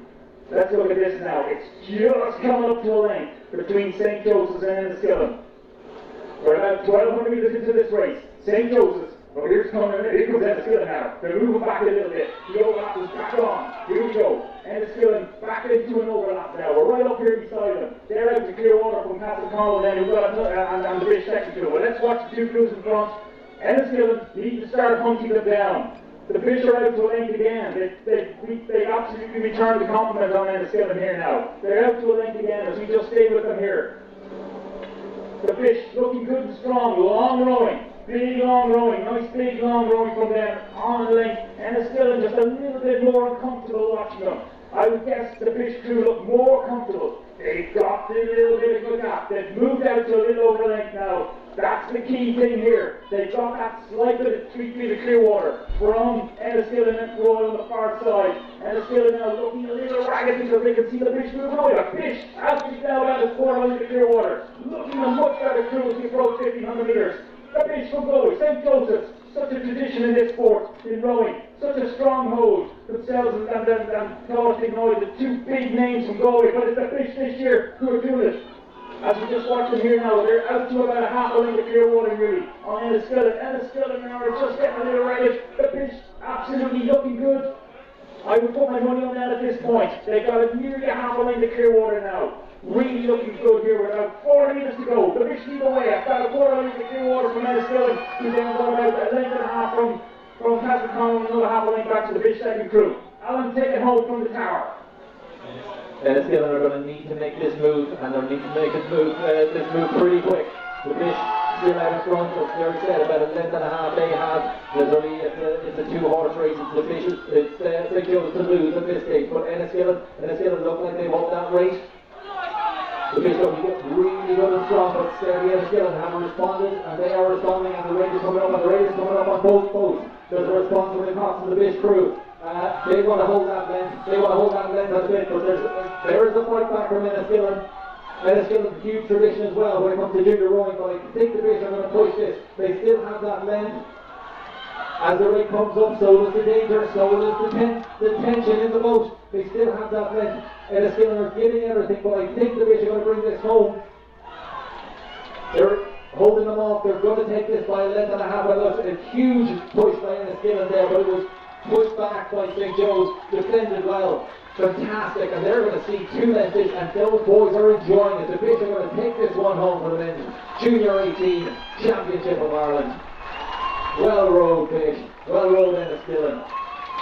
Third day coming in, Castleconnell with a good fight back from the fish B crew, but a fantastic head-to-head battle there for most of that. St. Fish answered the questions when Enniskillen put to them, and they are deserved champions. Jerry, it's back to you.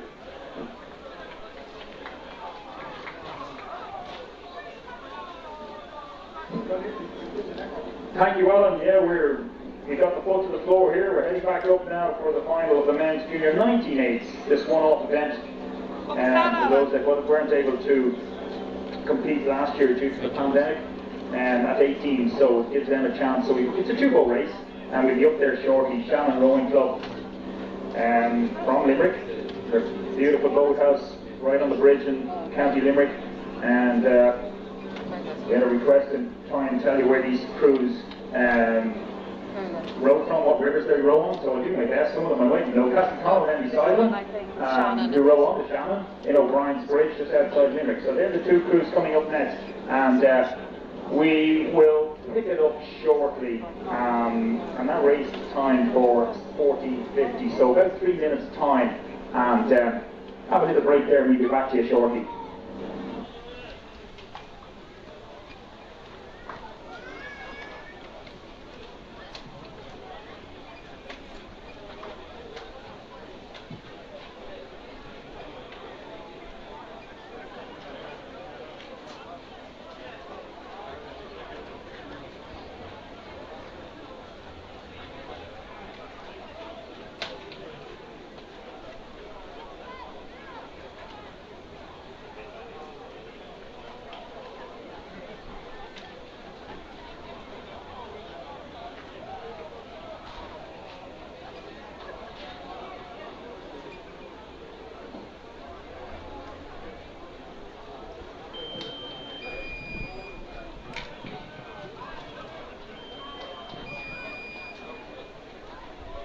an update on some of the upcoming races. As Jerry said, the men's junior 98 final is a straight shootout between Shannon and Castleconnell.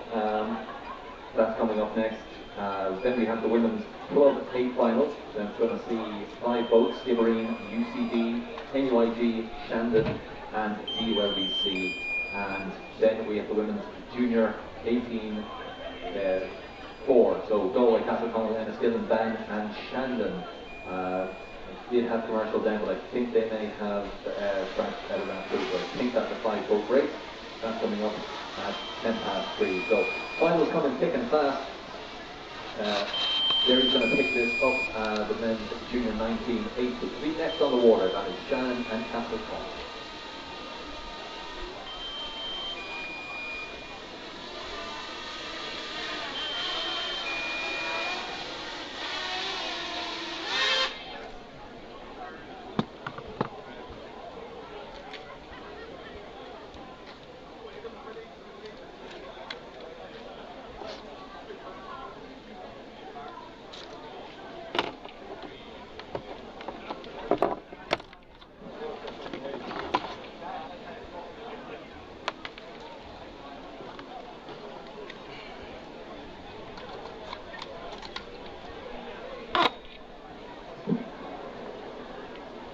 Okay, we're back up here now for the men's junior 19-8 final. We won't be saying that next year, hopefully. Well, we won't be, but in 2 years' time, hopefully we won't be saying it. So we've got a 2-boat final. Shannon in lane 3 in the middle from Limerick, and Castleconnell in lane 4. So 2 crews, easy to identify. Shannon on the far side, predominantly blue, and then on the near side, red and black of Castleconnell. So 2 crews who would know each other reasonably well now, not that far apart. So these guys are 19s and will have moved on into 3rd level education, working, whatever, and they have the chance now to win a championship here this afternoon. So as they approach me after about 250 metres, it looks like Shannon have moved out jumped out much quicker off the blocks to about a half a length. We'll pick it up now very shortly and give you an absolute update. But actually they're nearly out to a length, Shannon. They've stormed off here, and they've really given Castleconnell a fright now, because they have to look over their shoulders to see them.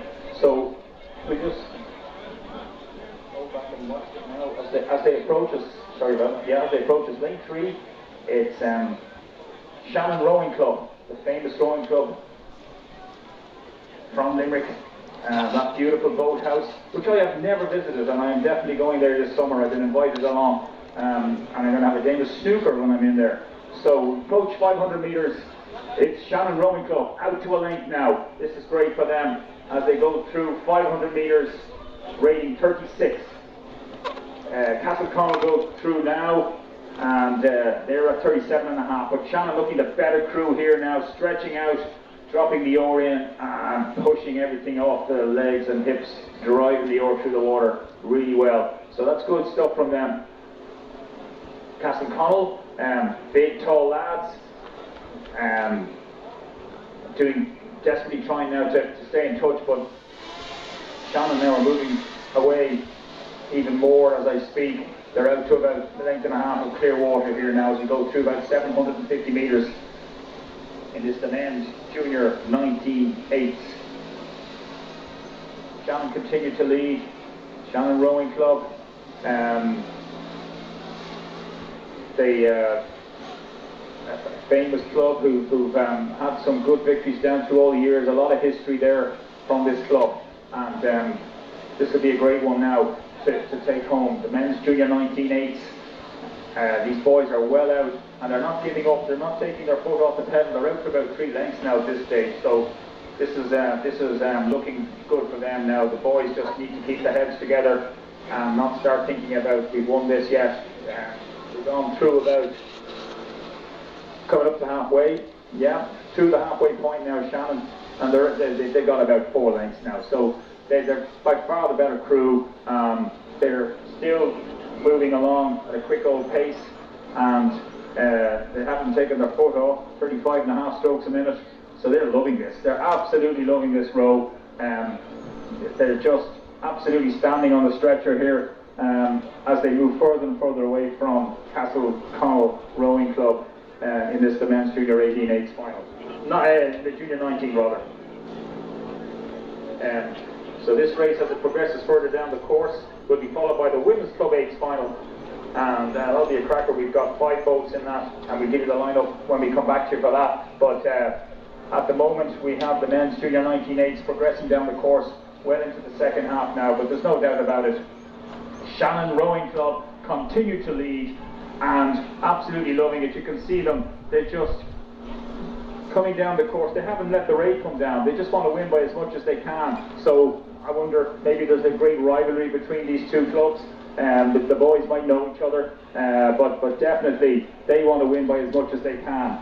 And you know, that's fair enough. That's what it's all about. So they're out to now. It's clear water by a lot as we come up towards the 1500 metre mark.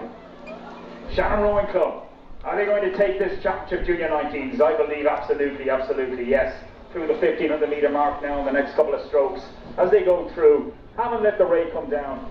There's no doubt about it. You ask them afterwards, did you want to win by as much as you could? They will say, yes, we did. And that's what they're doing. I reckon they'll take another couple of innings before the end of this race, out to by a considerable distance as they go through 1600 metres from Castle Connell Rowing Club. We'll watch them now as they move away from us, and but absolutely lovely rowing from them.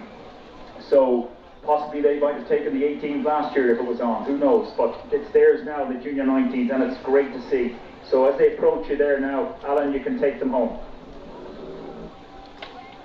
So this is the culmination of a very, very difficult year in training, and they want to make it count. And it's Shannon Rowing Club who led from the off, and they're going to lead this all the way home. Credit to Castle Connell putting in a strong fight there for the first couple of 100 metres, but in what appears to be choppy enough conditions, Shannon are on their way home, and they're on their way home to win, and they're going to take the men's junior 19 championship. Some real good strong rowing. They're still pushing it out. They haven't let that rate drop. It's the north side of 35 the whole way through, and these guys are just hammering it home. And if this course was twice as long, they'd still keep that pace up. They are in the zone, and they are going to come home. They're going to hit the line, and they're going to take this, and it will be sweet, and you will hear a cheer. Castle Connell, fair play. They are coming in, having done some good rowing. They put it up to Shannon, but clearly on the day that Shannon squad are just one step ahead. Very nice rowing from the Castle Connell crew, but just not at the pace, not at the races today, unfortunately. But well done to Shannon. They've taken the junior 19 8 title. Next up, as Jerry heads back, is the women's club 8, Skibbereen, UCD, NUIG and Shandon. So that's a 4-boat race. Jerry's going to, I see him heading back up now.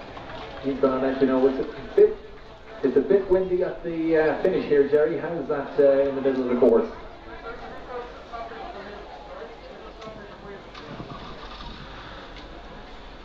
Alan, thank you very much. So after that men's junior 19-8 race, we've got the women's club 8 race now coming up shortly to look forward to. 5 boats, and the lineup is, well, the condition-wise, yeah, it's still the same, a little bit stronger with the tailwind, but still quite good. Fair across the course, there's no crosswind, it's straight down, and that rain has stayed away, which is good for everybody that's here. The Club 8's final, lane 1 on the far side will be empty. In lane 2 we've got a Skibbereen women's 8. In lane 3, University College Dublin Boat Club, who will be on a bit of a high after winning the intermediate 8 yesterday. I don't know, I'm not sure many of the girls who were in the intermediate are in the club 8. Send me a text if you have the answer to that. NUIG then from Galway, rowing the car up there in lane 4. Shandon from the Lee Rowing Club in lane 5 in Cork. And Dublin University Ladies Boat Club, we're rowing the Libby in Dublin in lane 6. So 5 crews, and we'll be picking them up shortly. That race is timed for 3 p.m., 3 minutes time. So I've no doubt that'll go off bang on time. So we're about 300 metres away from the start now, and the crews are just lining up. No doubt there's a big interest in this. So you'll have 45 individuals charging down here now between the 5/8s and the 5 Coxes. So it'll be a great spectacle, and let's hope we get a close one. Well, that's what we want. I'm sure the crew that win it won't want a close one. They want to win as easy as possible, but let's see what happens anyway. So that race coming up now as we approach the start. Yeah, it's going to go very soon. We're on the starter's orders. So just to remind you, on the far side, lane 2, Skibbereen, road from out from Skibbereen and West Cork, rather. And there on the far side, lane 2, UCD Boat Club, UCD Ladies Boat Club in lane 3, lane 4, NUIG, from Galway, lane 5, Shandon, Cork, lane 6, Dublin University Ladies Boat Club. So just a little delay. The wind just tends to give a little bit of a whip now and again, but it's okay. The 8s won't feel it that much.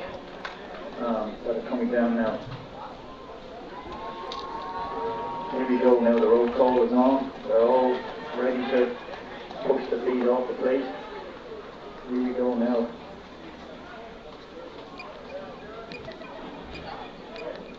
So they're away. Final of the women's club 8s. So in the tiered structure, you've got senior 8s, intermediate 8s, then club 8s, and then novice 8s. So there'll be the third tier of the women's and men's, the way it's grouped in sections. So as they come away now, nobody's really broken away off the start. If anything, Skibbereen are slightly up on the far side in lane 2. So lane 2 on the far side, slightly ahead. With hardly anything now as they come up beside us. We'll watch them now on the bows come up to us. But nudging ahead there is Skibbereen, and beside them is UCD Ladies Boat Club. They're right beside each other now. They've moved out to about a half a length from the others. So these two are right beside each other on the far side. Skibbereen in lane 2, University College Ladies Boat Club in lane 3, and then beside them in lane 4, NUIG, about just under a length behind. They're all right beside each other, NUIG, Shandon and the ULBC. So it's a length now, just about a length. Skibbereen and UCD Ladies Boat Club out to a length.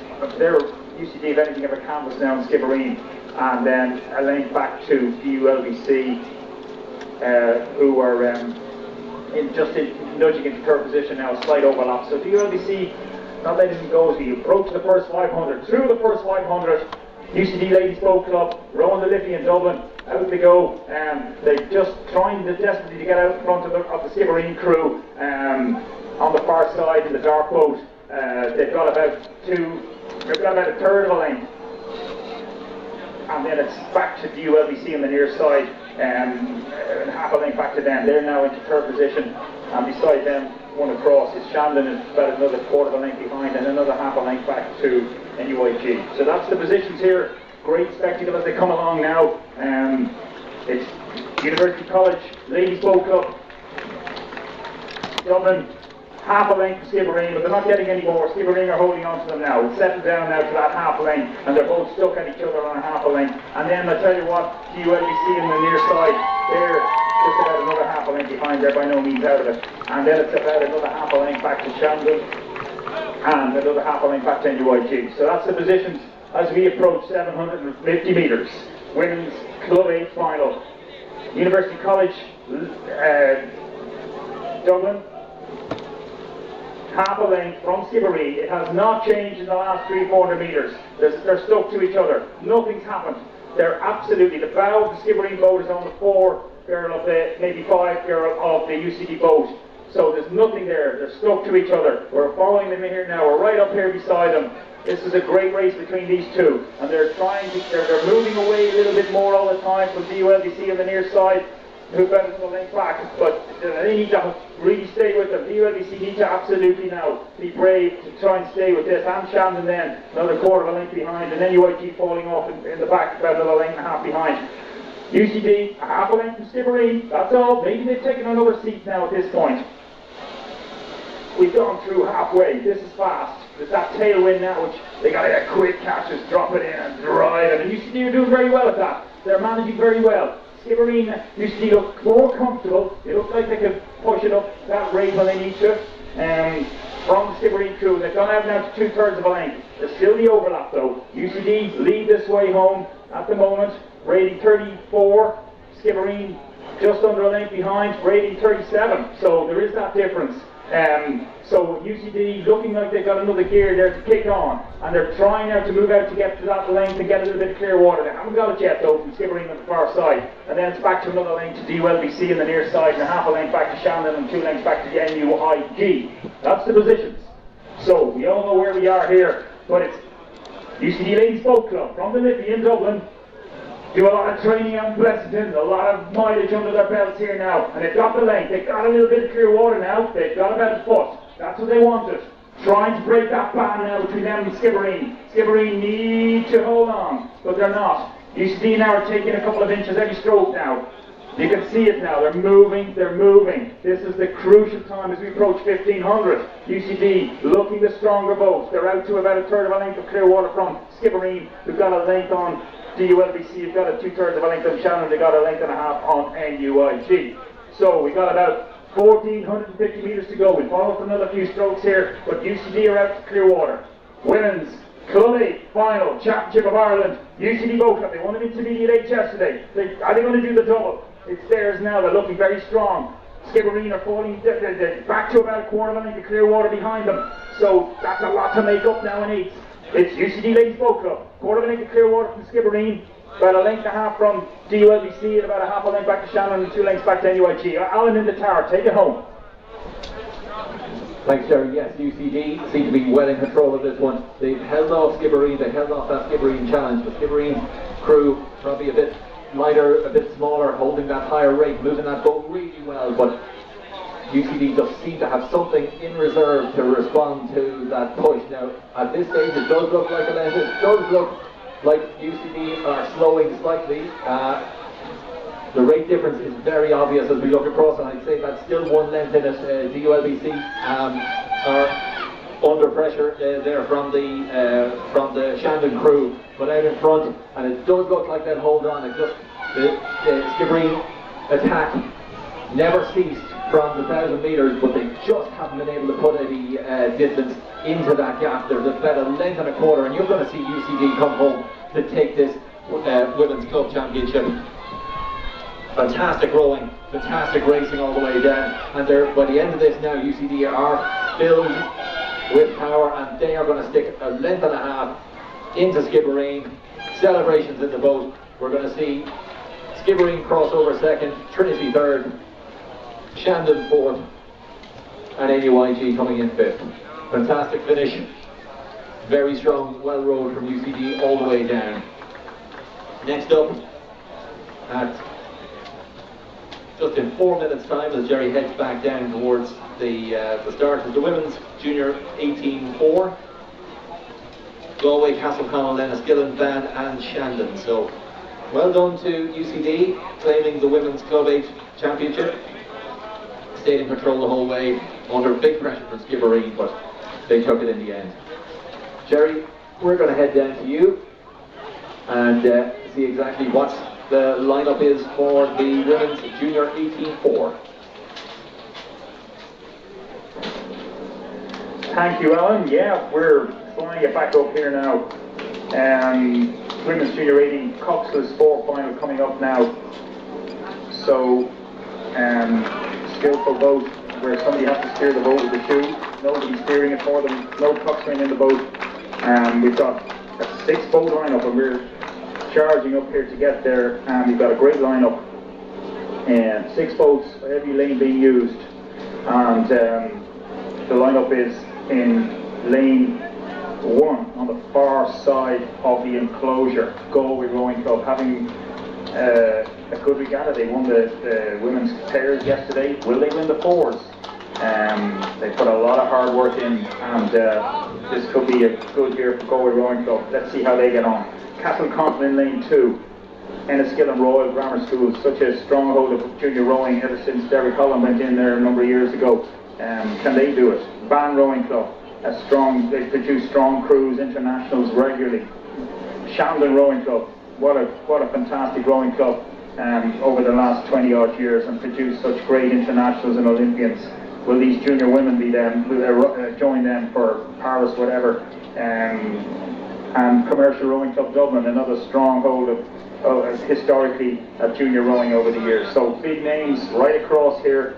6-boat final. We'll be there now shortly, and we'll give you the commentary. You can follow me. I've got the best seat in the house, and you've got the drone, those watching online. So we'll pick it up now very shortly. Yeah, they're on the starter's orders now, and we might just miss the very beginning of it, but don't worry, they're going to come up fast on us very shortly. That tailwind is just steady, which is good. You know, it might be a slight bit more, but nothing to get upset about, and it's fair too, which is good. Straight down the course, so the key thing is that it's fair, and it's rowable, and they're the two main key features here, so that's good. Okay, yeah, we're nearly we're going to get right up nearly to the start of this. I desperately try to close my pocket so my foot doesn't fall in, but I'll get that done anyway. Here we go, it's off, they're away. And now don't forget, there's nobody steering this boat, no coxswain in the boat, there's somebody usually in the stroke seat. In a 6-lane course like that, the girl in the stroke seat will steer it from her right shoe. Which is a lot of effort goes into that, and it's taken for granted by a lot of people. But here we go. A little bit of guidance there with a white flag from the umpire. Now hold on, we have a problem. He's told to stop rowing, just as I said all about the steering, and yeah. Okay, so all crews have been told to stop rowing, and they have now. I'm not quite sure what happened there. We were swinging around getting in line, so possibly somebody interfered with another crew in the other lane off the start. It's usually the hardest part. You've got to get off straight. You've got to have equal power on both sides. The sweep rowing, you've got one only, and it's crucial that you run the boat straight off the start. So they're turning around to head back now. This is the thrill of it all. This is, it makes it more interesting for us up here. We watch them as they go back down now, and that will take about 5 minutes to get them all lined up to go again. And they will be much. The girls will be a little bit upset, but they'll have to regroup now and get back on again, because all the adrenaline there into that first 20 odd strokes before they were stopped, they got to do it all over again. So. Yeah, steering crucial at this grade. It's a task that not everybody can do. Generally in a club you'll have 1 or 2 individuals who are really good at it, and then that's about it. The rest of them don't want to do it. But anyway, as they've all turned now, they're heading back off the start, and the tailwind is a little brisky, but it's okay. So look, we're going to just tiptoe up here and watch them get back onto the start, and take a little break there. We'll come back to you in a minute.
So while Jerry... So we just got official an announcement from the starter that Ban interfered with Enniskillen Royal Ground School and have been disqualified.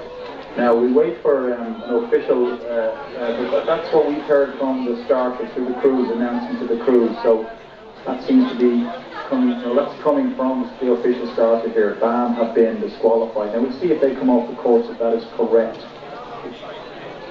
That's terrible pity now, and such a shame. They went over into Enniskillen Royal Grammar School's lane, rode into them. Now let me see. Okay, Connor just coming around. We just watch it here now. Terrible for Ban, the girls in the boat, for all the officials and coaches watching down there. But as Ban leave the course, they're out of this race, unfortunately. Now I'm not sure whether that will all follow through, but let's wait and see. The crews are getting onto the start. Ban have come away off to the side, so it looks like that's for sure. Ban are out of this race.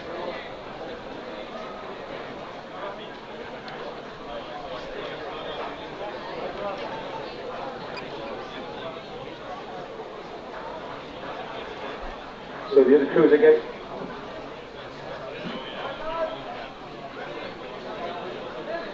As the other crews now line up again, Ban paddling under the bridge up beyond the start, and they are not going to take part in this women's Junior 4 final. Okay, so we line up again. So lane 4 will be empty. Lane 1 Galway Rowing Club, lane 2 Castleconnell, lane 3 Enniskillen, lane 4 is empty, lane 5 Shandon and Cork, and lane 6 Commercial Rowing Club Dublin. They're on the starters orders now, and we await the start here now very quickly.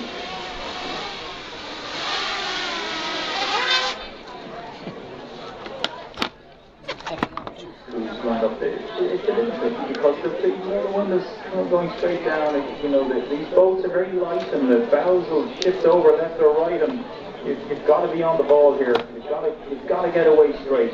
And that first stroke is crucial that they squeeze it out and the bows shift through straight. So let's see how this one goes now. There's a bit more room anyway. It's lane 4 empty, so who's the side? They know they can drift over that way slightly and you don't have any there. But these lanes are quite wide, and there's a lot more room now when you look up the course. There's a lot more room there physically when you're coming down. So here you go. The roll call is being made.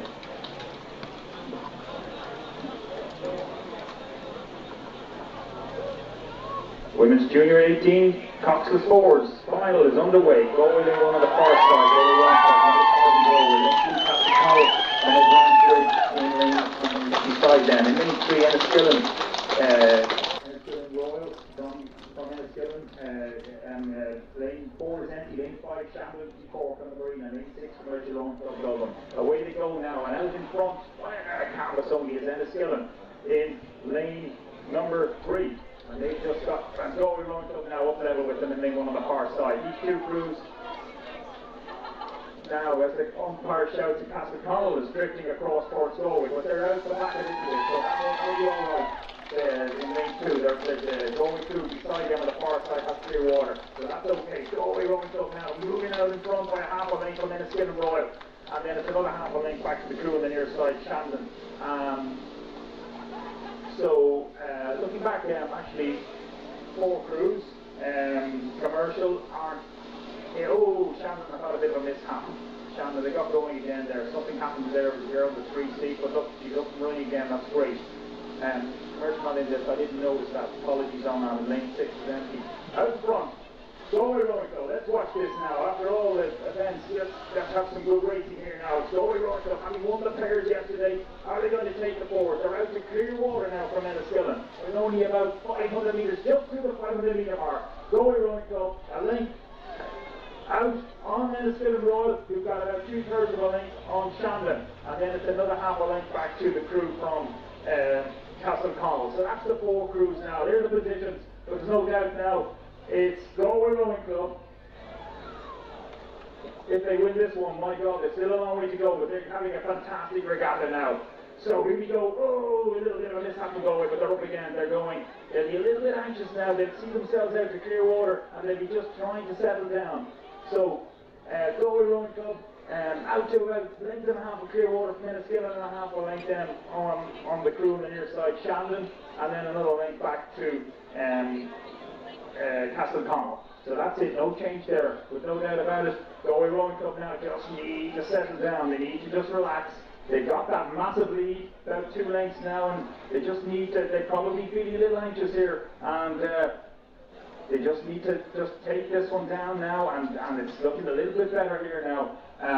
As they're out on the far side, there's plenty of room on this steering now. They're just a little off the lane here, right over here, but they'll move back hopefully. They've got about 3 lengths now. This is good rowing from them. A little bit of steering issues back further, but Galway Rowing Club right out front here. They've got the run of the place as the girls talking to the Galway crew to get back on the lane. They're out nearly in lane 7 here, so they need to move back. That's it, they've done that now.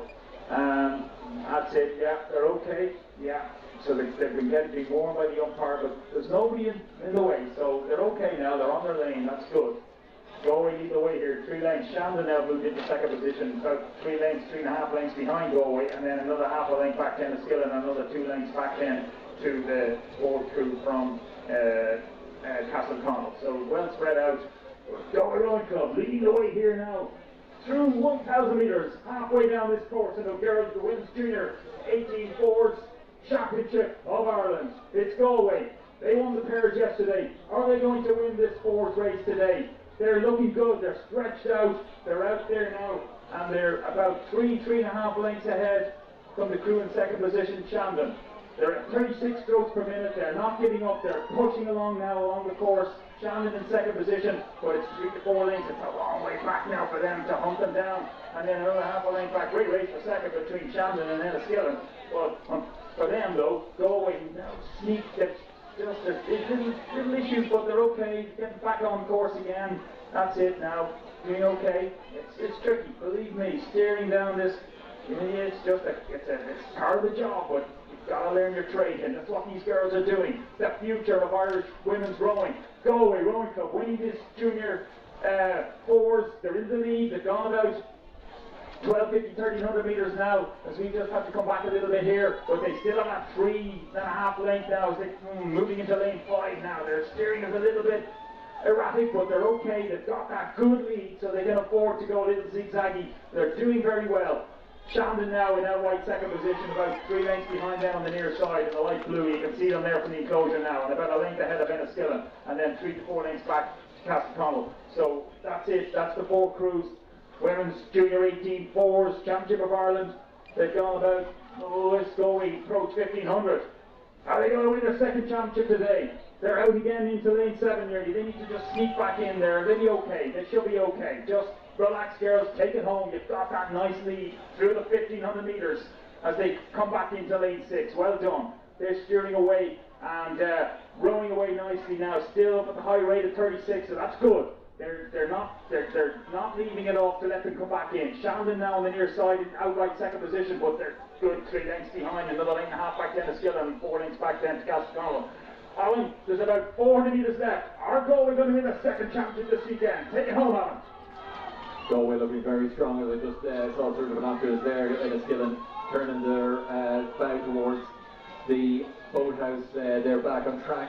Steering is an issue, but these girls are learning their trade, as Jerry said, but Galway have been powerful and have been strong, and if they went in a straight line they could be finished by now, but they are still out in front and still commanding this race. Shandon and Enniskillen are fighting it out for that second and third spot, or they're both well off the pace. But looking at this, you would have to say that Galway out in lane number 1 have rowed so well and deserve to come through on this, and they will. They're rowing strong, they're rowing together. Battle really for second place, Enniskillen will want to put a push in. Shannon holding that second place and have held it for quite a while. Enniskillen are going to react, but out in front, and well deserved to be out in front, it's that Galway crew. And it looks like they're going to take the Junior 18 Women's Cox's 4 as they come up to the finish line. They will have a commanding lead over the field, and that is a very, very well deserved win. Shannon looks like they're going to hold on for second. Enniskillen had a little bit of a steering mishap there, maybe cost them a half a length or so, but looks like they're going to come in third.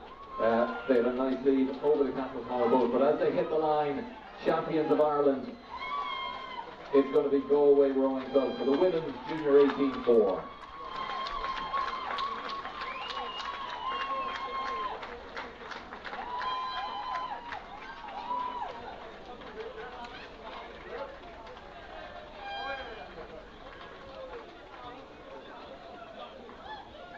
I see Jerry in the commentary launch charging down the late at the minute, because up next is a big race, a men's senior quad. We have Lagan Skibbereen, UCC and the UL Shandon Composite. So Jerry's going to pick that up. There should be some race. The real fast men in this boat. Hopefully Jerry's boat has the horsepower to stay with this race. Right, as we fly up here to pick up the men's senior quads final, we have a 4-boat cruise in this race. Lagan Scullers in lane 2 on the far side, lane 1 empty, lane 3 Skibbereen Rowing Club, lane 4 University College Cork Rowing Club, and lane 5 University of Limerick Shandon Rowing Club. So, some big names in here. The senior quads, the Skibbereen crew, Gary O'Donovan, Vincent McCarthy. Oh, he has an Olympic gold medal. Jake McCarthy, his brother. Fionn O'Reilly in there with the big boys, so big crew there. Skibbereen, can they take this one from the UCC crew with Gary's brother Paul O'Donovan, Ronan and Alex Byrne, and John Carney in there with them, getting the ride of his life. So these two big boats, University of Limerick, three of them, and that was one guy, Daphne from Shannon, the composite. Then we have the fourth boat, Lagan. As they come up towards us now, let's see this one. Big names coming towards us. Come down and watch this one, folks. Tighten up now as they come towards us. Skibbereen. Skibbereen in lane 3. So Lagan have fallen behind, so we'll leave that about 3-4 lanes. So we watch the other 3 in front, but Skibbereen are out in front by about a half a length on the far side from University College Cork to their left near the enclosure, about a half a length, then a half a length back again to the ULRC Shandon Composite. So there's a half a length, a half a length, and a half a length between Skibbereen, UCC, and Shandon Composite, we call it. So here we go now. This is a great race. Whoa, look at these boys. Here we go. So Skibbereen looking very smart, all with the white caps on, and we can see them there now with the white blades flashing away. The tailwind is getting a little bit more choppier now. The conditions are tough enough, but UCC creeping up on them now. Here we go. They've got white caps on as well. Paul O'Donovan has his cap is topless. He's got just a little peak cap on the front. So they're a half a length behind them in the black with the red stripes. UCC now about a canvas behind them as we approach. We're through to 1,100 metres. Skibbereen a canvas ahead of UCC and then a length behind back to the Shandon Composite. So we've got the Skibbereen crew on the far side. Gary O'Donovan stroking it. The UCC crew just right beside him, about 3 feet behind him with his brother Paul stroking it. This is a race you'll talk about now that you were at and you could see. The men's senior Coxless Quads Championship of Ireland. So here we go as we come up to about 1,300 metres gone. Crews are dead level. Here we go. So Skibbereen leading. Oh, that tailwind, I tell you, they've got to get the hands down away here, baby. I tell you, it's a great race. They're right back. So Skibbereen now about 2 feet again. They've pushed back a little bit there, 2 feet. They're using all their skills to hold on.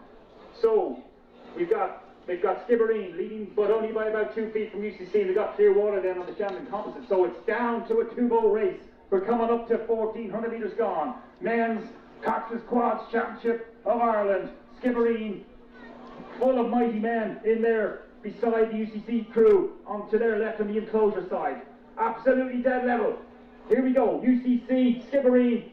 They're bow ball to bow ball. Lane 3 on the far side, Skibbereen. Lane 4 nearest to you. UCC. We've got a cracker. Come on down. Have a look at this one. Let go of your folks. Don't be putting on the trailer. Come down and watch this. Here we go. Skibbereen on the far side. Absolutely nothing in it between them and UCC. Dead level. We've gone about 1,600 metres. I'm going to follow this another couple of hundred metres, Alan. I'm not letting go of this one as long as I can. Skibbereen, UCC, dead level. Here we go. So they're out to Clearwater. Nobody else in this race, only these two crews. Gary O'Donovan desperately now trying to ram his crew home from his brother Paul. Both of them at around the same rate. They're in and out really together around 37 or 8 strokes a minute. Here we go. They're going to boot it over 40. You get your stopwatches out and have a look at this. I think UCC have gone into the front by about 2 feet now. I'm going to hand it over to Alan in about 5 strokes. Alan, it's UCC by, probably about a foot or two from Skibbereen. Alan, take them home. Sparks coming off the water as we see these two crews go head to head. UCC from this angle look like they have half a canvas over Skibbereen. This one is going to go down to the wire. This could change. The rate has come up. UCC notably rate change. Skibbereen, they're reacting, but they're reacting a little too slowly. That's gone to a canvas now at this stage. They're both up and up and up. This is going to be UCC's to lose at this stage. Skibbereen are coming back, but this is such a hell of a drive to the line. I think UCC are going to take this, and they have lifted that rate in the last 100 metres, and that is going to serve them well, and they are going to take this one home. They're going to see a 3/4 length win over Skibbereen crew. What a race. UL Shandon Compton are coming in third, Lang Scullers back there in fourth, but what a race all the way down. That massive push from UCC at about 150 to go. Stuck half a length into that Skibbereen crew. What an amazing race. The cream of Irish scullers sees UCC win the men's senior pike pool.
Next up, we have a two straight final women's senior pair.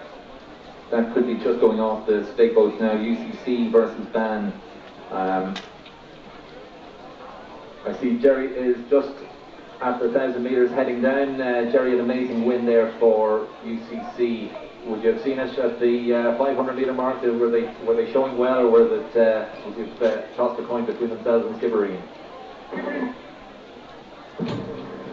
Yes, Alan, it was an absolutely incredible race.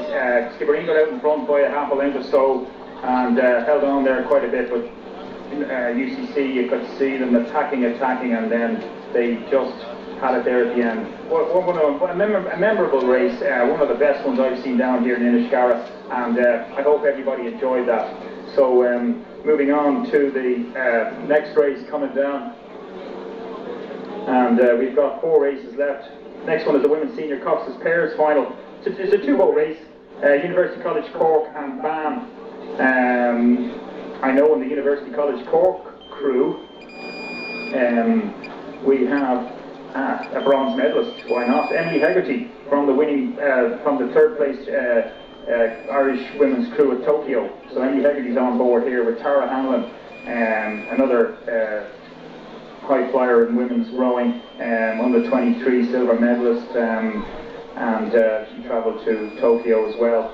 So that's a classy boat, and we're just trying here now, we're picking them up, 2-boat race, and this crew from UCC, the girls I just mentioned, lead by about 2 lengths from the crew from Ban. So so they've gone out.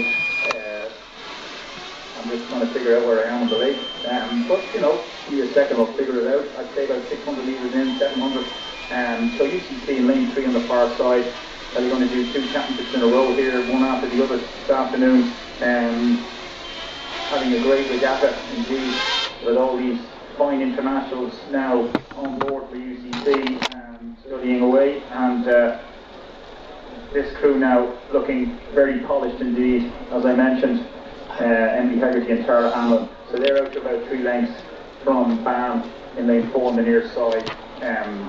So that's the positions here. Women's senior pairs, again, they're rowing with 1 oar.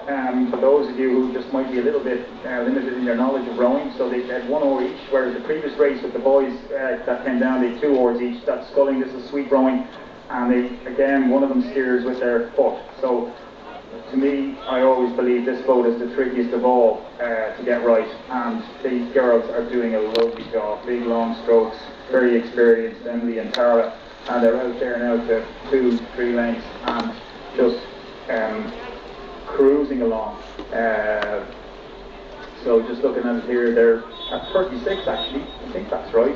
They don't look like they're 34, sorry, yeah, that's a good, nice, I like 34. So they're going along nicely. Ban rowing very well, big long strokes, very strong, but unfortunately they're 3 lengths behind, rating 34 as well, both crews at 34. The tailwind is tricky, you got to get those hands down and away, you got to clear it, get away, and get the room, get the oar off the water, otherwise you clip it and anything can go wrong. So as we move on down here to about 1250, 1300, it's University College Cork, Emily Hegarty, the bronze medalist from Tokyo, Tara Hanlon, a silver medalist from the under-23s. Lots of experience here, lots and lots of experience, and that's why they're leading by 3 to 4 lengths from the Ban girls, who are putting in a very good performance indeed, I have to say. You know, it could be a lot more, and it's not though. They're giving them, they're racing them, and that's good to see. Coming up to 1500 metres gone now, and we'll watch this for about 5 or 6 more strokes before we hand it over. But it's University College Cork leading the way here in lane 3 on the far side through the 1500, and the women's senior pairs from Ban Rowing Club. Alan, I'll let you take this one in when you're ready. Interview now, as Jerry said, UCC have a nice lead over Ban and probably controlling it at this stage.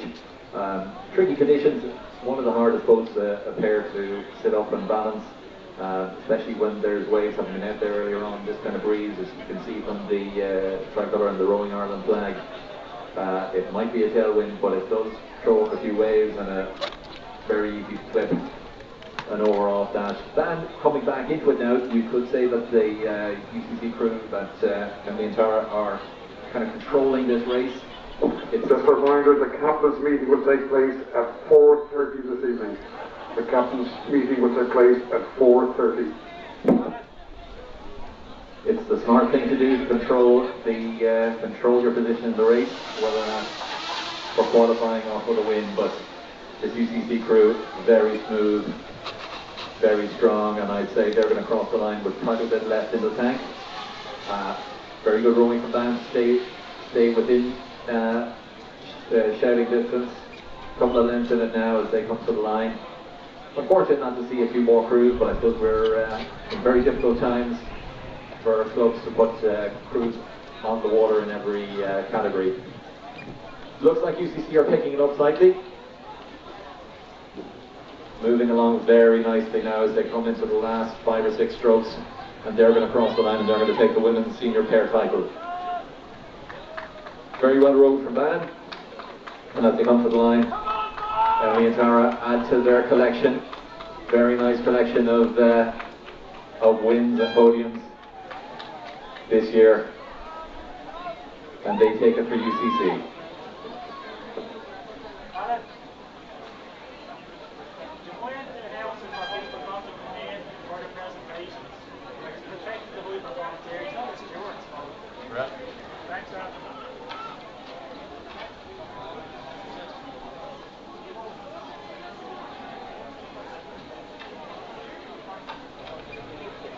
Just before we hand back, Jerry, I'd just like to remind people if they could stay outside the corned off area, even for presentations, just makes everybody's life an awful lot easier. So if you could just respect, plenty of photographs will be available You can get plenty of photographs with pots and trophies, etc., but just not the official ones released, but just not within the confined area there. So if you could please stay out of the gated area there down by the slip. Thank you.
So day 2 almost at an end. Just 3 more races to come. The men's intermediate pair, the men's club single scull, and the women's intermediate single scull. They're coming up now. We have just in 1 minute's time the men's intermediate pair is going to be off. I'm going to hand it back now down the river to Jerry, and he's going to give you the lowdown, give you conditions, and hold this one for the next 1.5 day or so.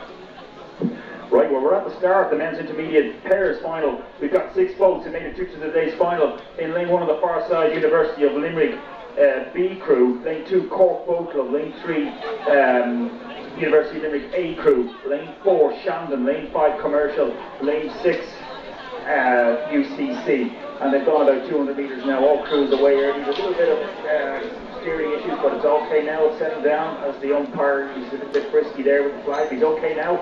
Out in lane 3 in front, it's University of Limerick A crew having a great championships here. They're out to a 2/3 of a length from Cork Boat Club in lane 2 on the second in from the far side. And then it's just another half a length back to Shandon in lane 3 and the second crew to University of Limerick in lane 1. And then another half a length back to Commercial and then a length back to UCC. So they're the 6 crews. But out in front, we'll move up alongside them. It's looking big, strong crew. Remember them from the heats in lane 3. Out in the front there is University of Limerick A crew. They've got a length now as we come up to the first 500 men's intermediate pairs.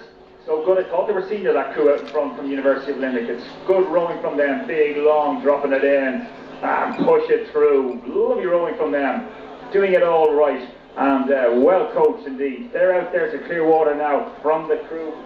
Shandon, about a half a length down to Cork Boat Club in lane 2 and a half a length back to Commercial. And then another lane back to lane 1 on the far side, the B crew from the University of Limerick. And then a half a lane back to UCC. All crews through that first 500.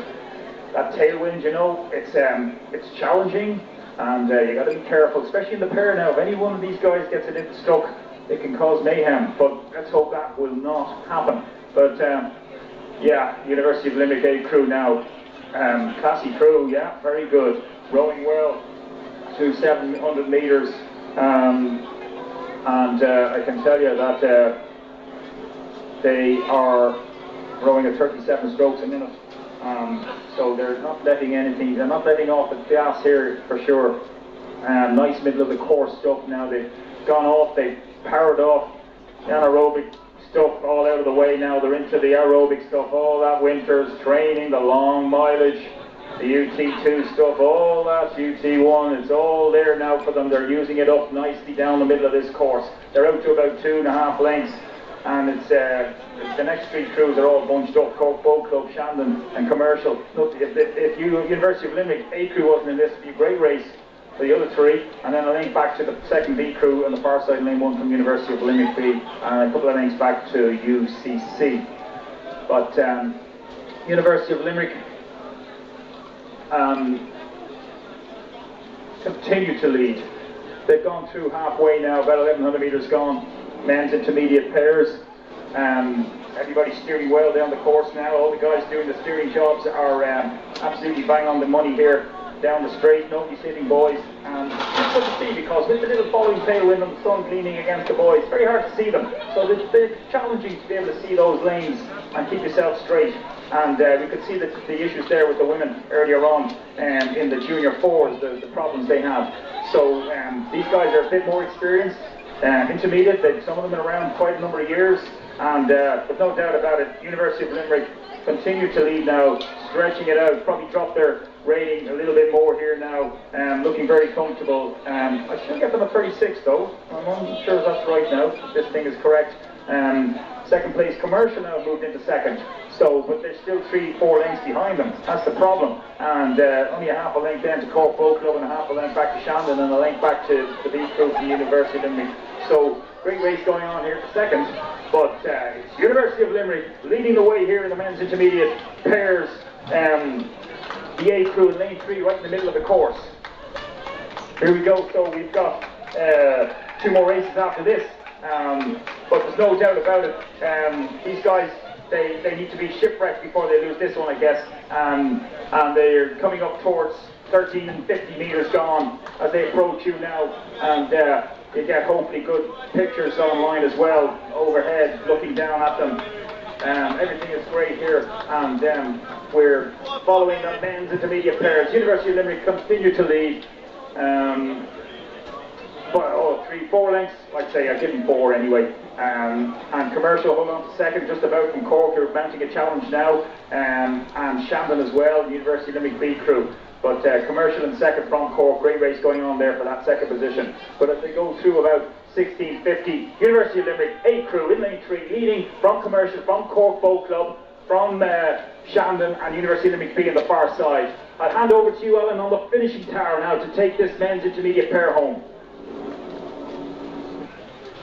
Having watched this UL squad now that are out in front, this UL pair in the heat earlier on, they were very dominant.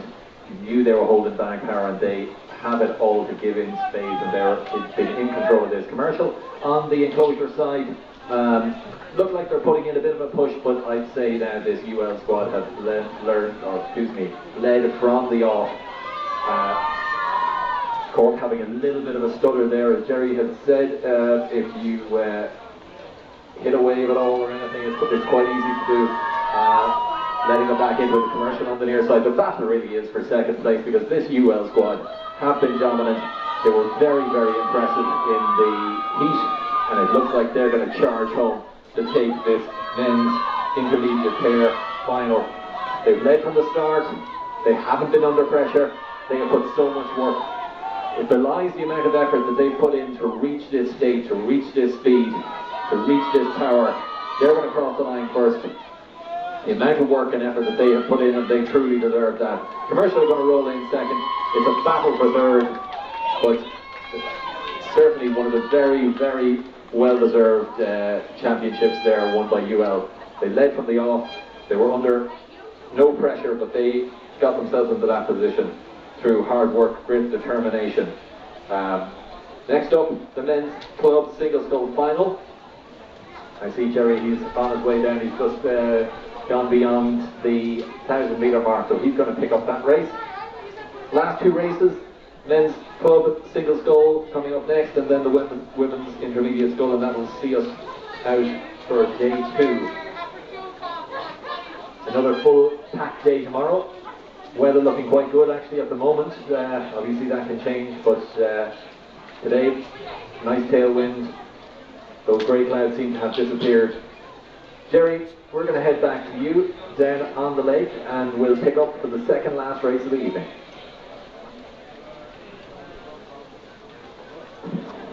Welcome back here.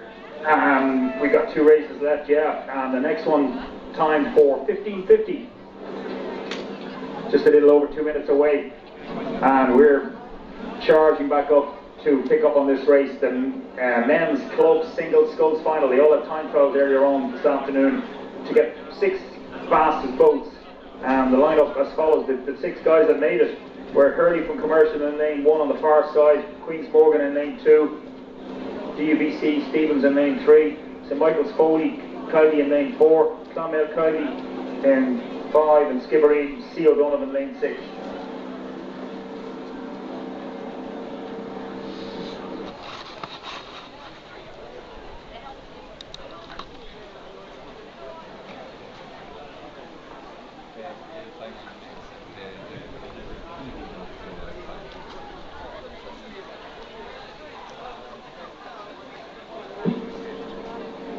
So we're desperately trying to get up here now to get these guys off the start. Apologies to Clonmel Kiley, not Kiley, but anyway, he's in lane 5 over near the enclosure. So 6 boats, and this is their second time on the lake this afternoon. They'll have had a couple of hours rest between the heats, or the time trials rather, and the final here now. So they're just about to go here. Tailwind is quite strong, so these guys need to be on their game in the single sculling. It's such a delicate thing really when you're not in the water, trying to keep that boat steady as you take your full 80, 90 kilos, whatever, back up for the next stroke in this tailwind. So let's see how these guys do it now. Club men's single finals, they have left the pontoons.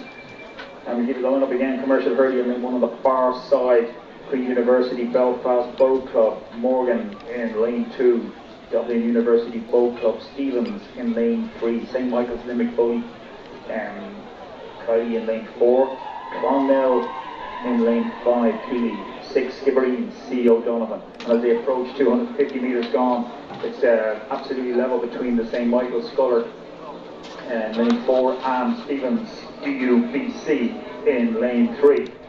So DUBC, having won the novice quads this morning, desperately unlucky not to win such a great race yesterday in the Club 4's final. They were just picked on the line, but will Stevens take this one? But it's early days. Stevens probably about a canvas in front from the St Michael's Sculler, if anything.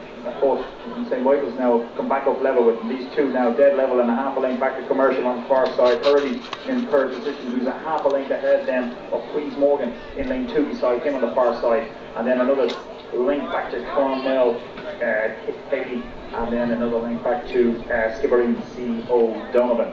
As we approach 500 metres gone of this 2K race, down the course, heading towards Cork, heading towards the boathouses, and going from southwest to northwest, through the first 500 metres.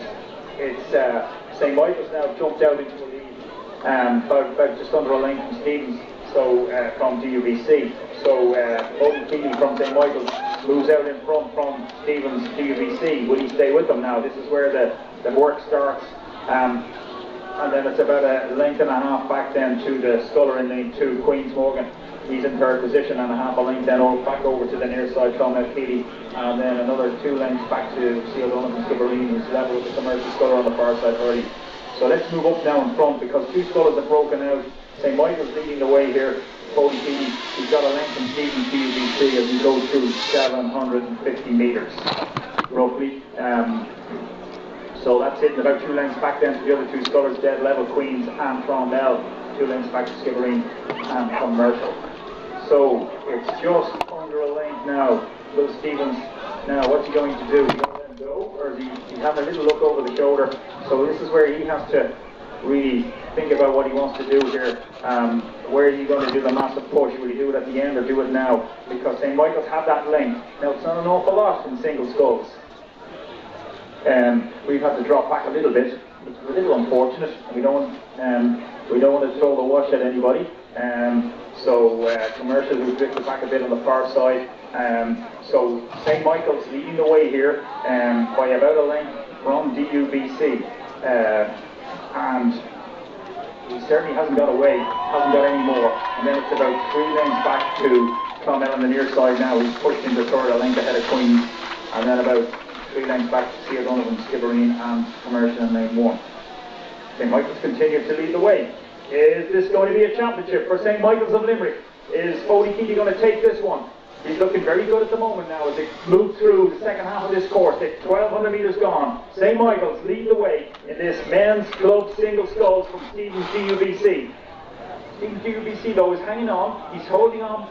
He hasn't broken away from him. So there's plenty of race. There's plenty of water left for him to eat back into this. Trying to get a length back in a single scull is so much easier a task than an 8, say, if you have a length in an 8. So Stevens now, he sees him there, he can see him out of the corner of his eye. Has he got that energy? Has he got that appetite to attack? Because he's got about 750 metres now to get him. And I think we might have a race on here. He's nudging him, but we have to wait and see now. Will St. Michael's respond? We're just falling back a bit more here now as this race spreads out now. There's a big gap between first and last, but there's a race on. St. Michael's from DUBC, but St. Michael's still leading by that length, or a little less possibly, from Clonmel, from Queens. That's the way it looks now as they go about 1,300 metres. We'll watch it here now, but it's still St. Michael's, Foley Keeley leading the way here from Stevens, but by no means over. I think there's a wind up here from Stevens. Let's see if it happens. But has St. Michael's got it in him to take it and move it on again? He's led most of the way down here. They approach 1,400 metres as we fall right back on this. I hope you can see good viewing on this on screen now as this race unfolds. Men's Club 1 single sculls final. St. Michael's from DUBC as they go through 1,500 metres from Clonmel. Alan, I'll let you take this one from the finish line, from the tower to take it home. So as Jerry had to drop back there to avoid washing out any participants, I've just, this is really a two-horse race, and as I just said that, St. Michael's Foley County just tipped over onto stroke side. Stevens in the white of DUBC now. These obviously in lane 3 and lane 4, the two fastest qualifiers from the time trial earlier on today, are really putting this head-to-head. Difficult to say from this angle. It looks as though DUBC have put in that push and has taken a lead. I'm looking at it now from across from the boathouse, but St. Michael's still in it. It's definitely a two-horse race. Maybe that little touch over onto stroke side for St. Michael's. Foley County cost him a bit. Stevens looks like he's put in a bit of a push, big and strong, and he seems to have taken a bit of a length out of the St. Michael's sculler. Clonmel still holding on to third spot, but as they come into the last 150 metres, Stevens of DUBC seems to have overtaken St. Michael's. Foley County just seems to have either run out of steam or that little tip onto stroke side. He's up his rate now, but at this stage it's probably 3 lengths to get back in front, and he's just running out of water. This looks like it's going to be a men's club single scull win for Stevens of DUBC. As they come up to the line, there's probably going to be 3 lengths in it. 2.5, 3 lengths. Stevens is going to hit the line now, and this is going to be a championship for Dublin University Boat Club. Stevens, he takes it over St. Michael's. Foley County doing a valiant race all the way down, and a great race there from Keeley of Clonmel, who's held on. Very sporting there. Foley County of St. Michael's giving Stevens a round of applause. The rest of the crews roll in across the line, and I see that Jerry has made his way right the way down, and he is going to bring home the final race of the day. That is the women's intermediate single scull. So just finishing up there, the men's club single scull, a win for DUBC Stevens. Jerry, it's down to you for the final race of day 2. Thanks, Alan. Thanks for that, and well done to Thomas Stevens, DUBC. He was brave there to come back and poor old St. Michael's, but he led for most of that race. But tremendous race. Well done to everybody. So yeah, we got the last race of the day now, day 2. Here at Inniscarra, women's intermediate single sculls, the second tier behind the seniors, and this tailwind, it's a little tricky, but it's just about okay. But single scullers now, some of them will thrive in it, others will struggle a little bit, but let's see what happens here. We've got 6 boats that come through the heats this afternoon. Lane 1 on the far side, St. Michael's Limerick, Benson. Lane 2, Kenmare O'Neill. Lane 3, Fermoy Bergen. Lane 4, University of Limerick Coffey. Lane 5, Kilorgan O'Donoghue. And Lane 6, Carrick Shannon Murtha. So, as everything's ready to go here, we're on the starter's orders, and I think we're just about 100 metres off the start, and we'll watch them and ride with them down the course here. Quite a tailwind now. It's probably picked up another metre or so per second, and a little challenging now. As I said there, some scullers like it, they love it. It doesn't bother them, they just whip the hounds away, down and away, and they get on with it. Others, they just get it into their head, I can't do this, and they struggle. So let's see how this develops. Slight delay, they're just trying to get them all aligned on a race. Good afternoon's racing. Some good racing there now. I hope you've enjoyed it, and we got this last one to come down, and let's hope it's close.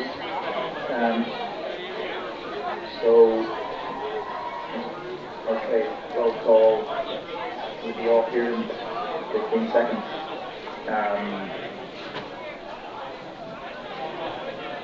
Give the roll call across, and then it's a 10 can go.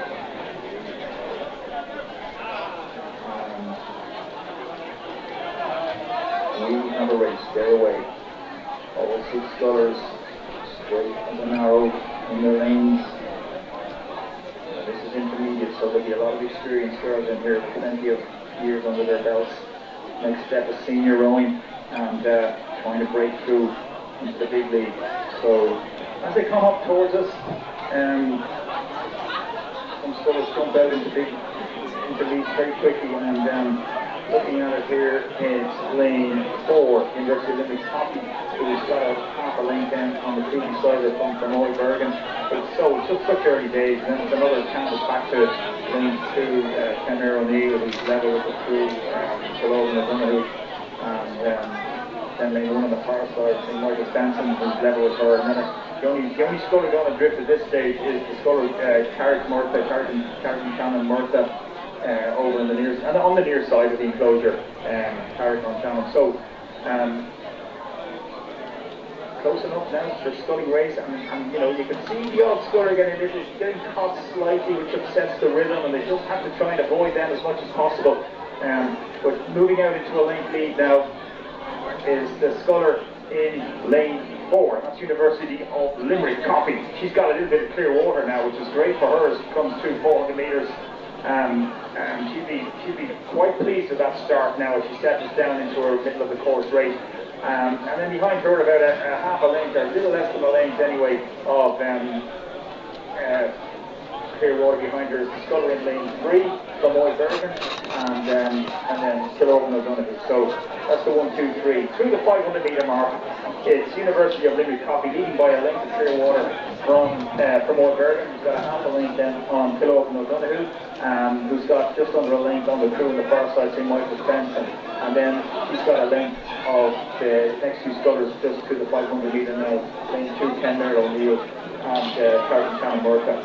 So beginning to spread out a little bit now. Sculler in lane 4, University of Limerick Coffey, and she's getting away. So they have to decide now, are they going to just let her go, because she's got a couple of lengths of clear water here through 600 metres. University of Limerick having a fantastic championships, and this Coffey sculling so well. She looks very composed, and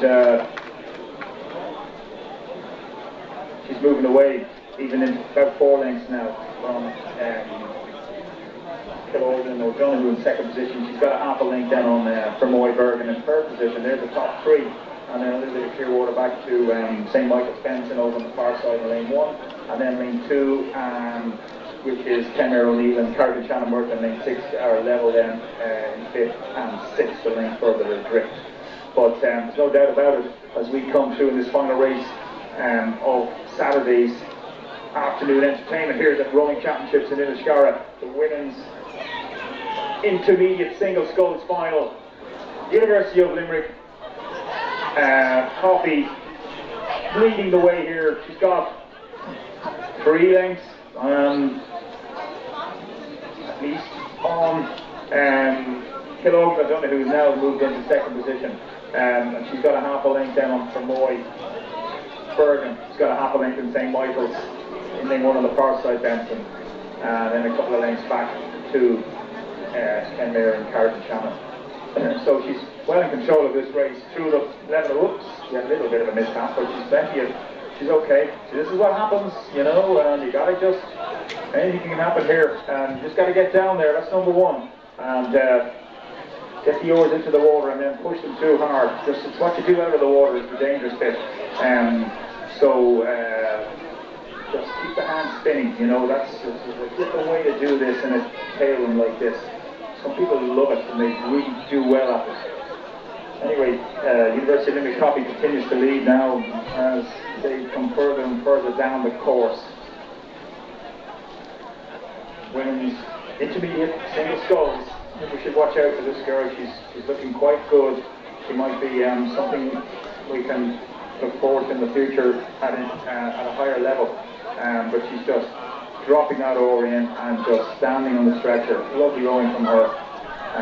So that's really nice rowing for her. So 2nd position now is getting is hotting up. We've got St. Michael's attacking on the far side now, coming back into contention here. Herself and Killogan on the near side in lane 5 are level, and St. Michael's probably moved into 2nd now. She's got her right. She's done her winter's training. This girl from St. Michael's, she's pushed down into 2nd outright, and she's got a length in lane 3 from Moy Bergen. She's got a half a length down on Killogan O'Donoghue. But as we continue down the course here, approaching 1,300 metres, University of Limerick just chipping away at it. Both speed is being maintained. Nobody's coming back on her. Apart from St. Michael's, who's gone through the others now. Over the last, quite impressive what she's done now to move into outright 2nd. So well done to her out on the far side on lane 1. She's got that outright 2nd position and moving along nicely. So through 1,500 metres, the final race of today, women's intermediate single sculls here on Saturday. We've got lots more racing here tomorrow, and we really look forward to that. But let's watch this one out to the end. All you University of Limerick fans and coaches and mothers and fathers and everybody, this is another one to have a smile on your face for, because barring any disasters now, she should take this one home. She's about 400 metres out now. And she leads the way. Coffey from University of Limerick leading the way in lane 4. From St. Michael's on the far side in lane 1, Benson.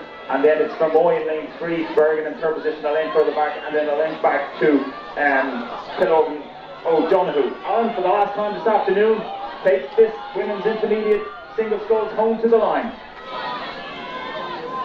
What a fantastic day and 2 days it's been for the University of Limerick as Coffey pushes towards the finish. Now, a bit of a challenge from St. Michael's. Coffey from UL has led all the way for Jerry, but there's certainly a push being made on the far side with the St. Michael's Benson. That's far from over. I'd say now Coffey is responding well. There's certainly a push on, but this is a 2-horse race now at this stage. Just checking out, Benson still rolling nice and smooth, rolling strong, but certainly there's a bigger push there from Benson on the far side as they come into view now. It does look like UL maybe are in a bit more control than I would have told earlier. Probably has a lane for Benson and a bit of Benson of St. Michael's, but she is led from start to finish. It looks like she is in complete control. Look at that beautiful stroke, long and strong and moving away from the St. Michael's challenge. As soon as it was put up for by the St. Michael's push, she responded, and she's going to respond by putting clear water and about 4 lengths in between her and the St. Michael's Benson. But crossing the line to the final race of the day, it is Coffey from UL, winner of the women's intermediate single sculls.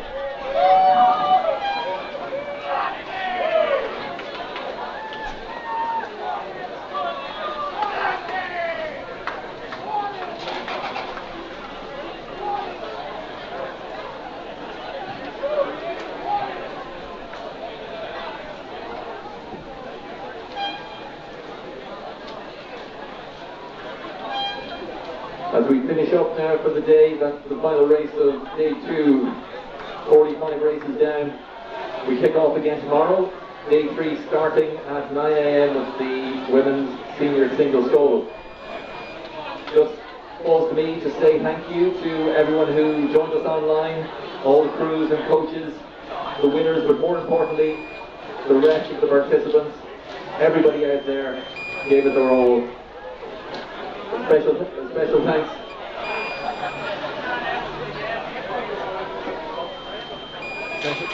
Special thanks to Jerry and Brian, the co-commentators, and most importantly, to all the volunteers, because this event wouldn't happen, would never happen without the volunteers. Does no harm that if you see somebody in a high-vis jacket, just to say thanks, because without them, none of this would be here. So as we wrap up here, just one final announcement. If we could again ask everybody to stay out of the gated area in front of the enclosure. That's for athletes collecting their prizes only, or people collecting votes. No public access to that, I'm afraid. So we're back here tomorrow, as I said. Day 3, the final day of the 2021 Mendes Championships. We start off at 9 a.m. with the women's singles solo. Everybody safe home, enjoy your evening, and thanks again.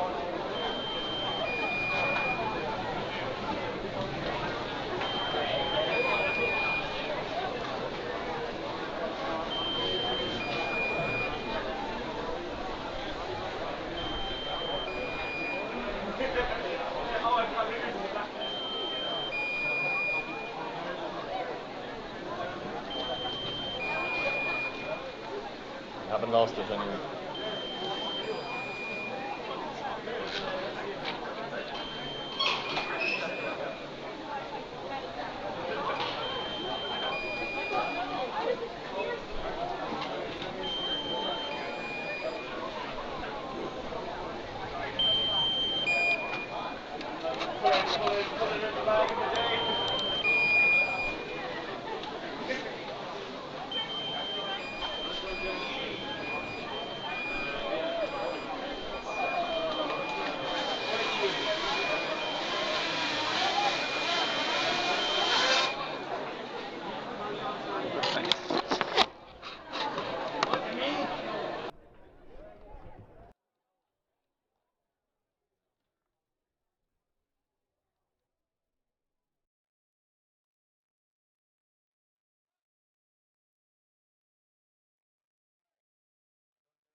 Just a reminder, the captain's meeting will take place at 4:30.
Captain's meeting will take place in 5 minutes.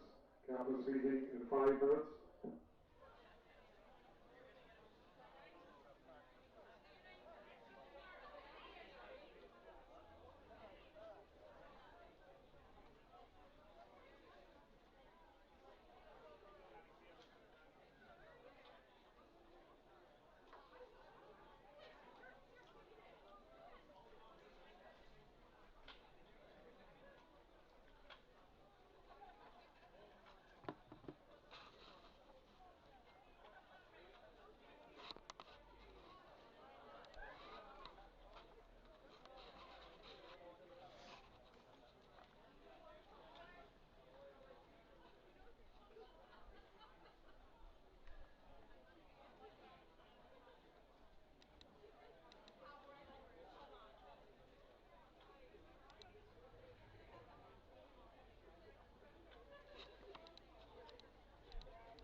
Citizens of me to the regatta office, please.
The following vehicle is causing obstruction and needs to be removed.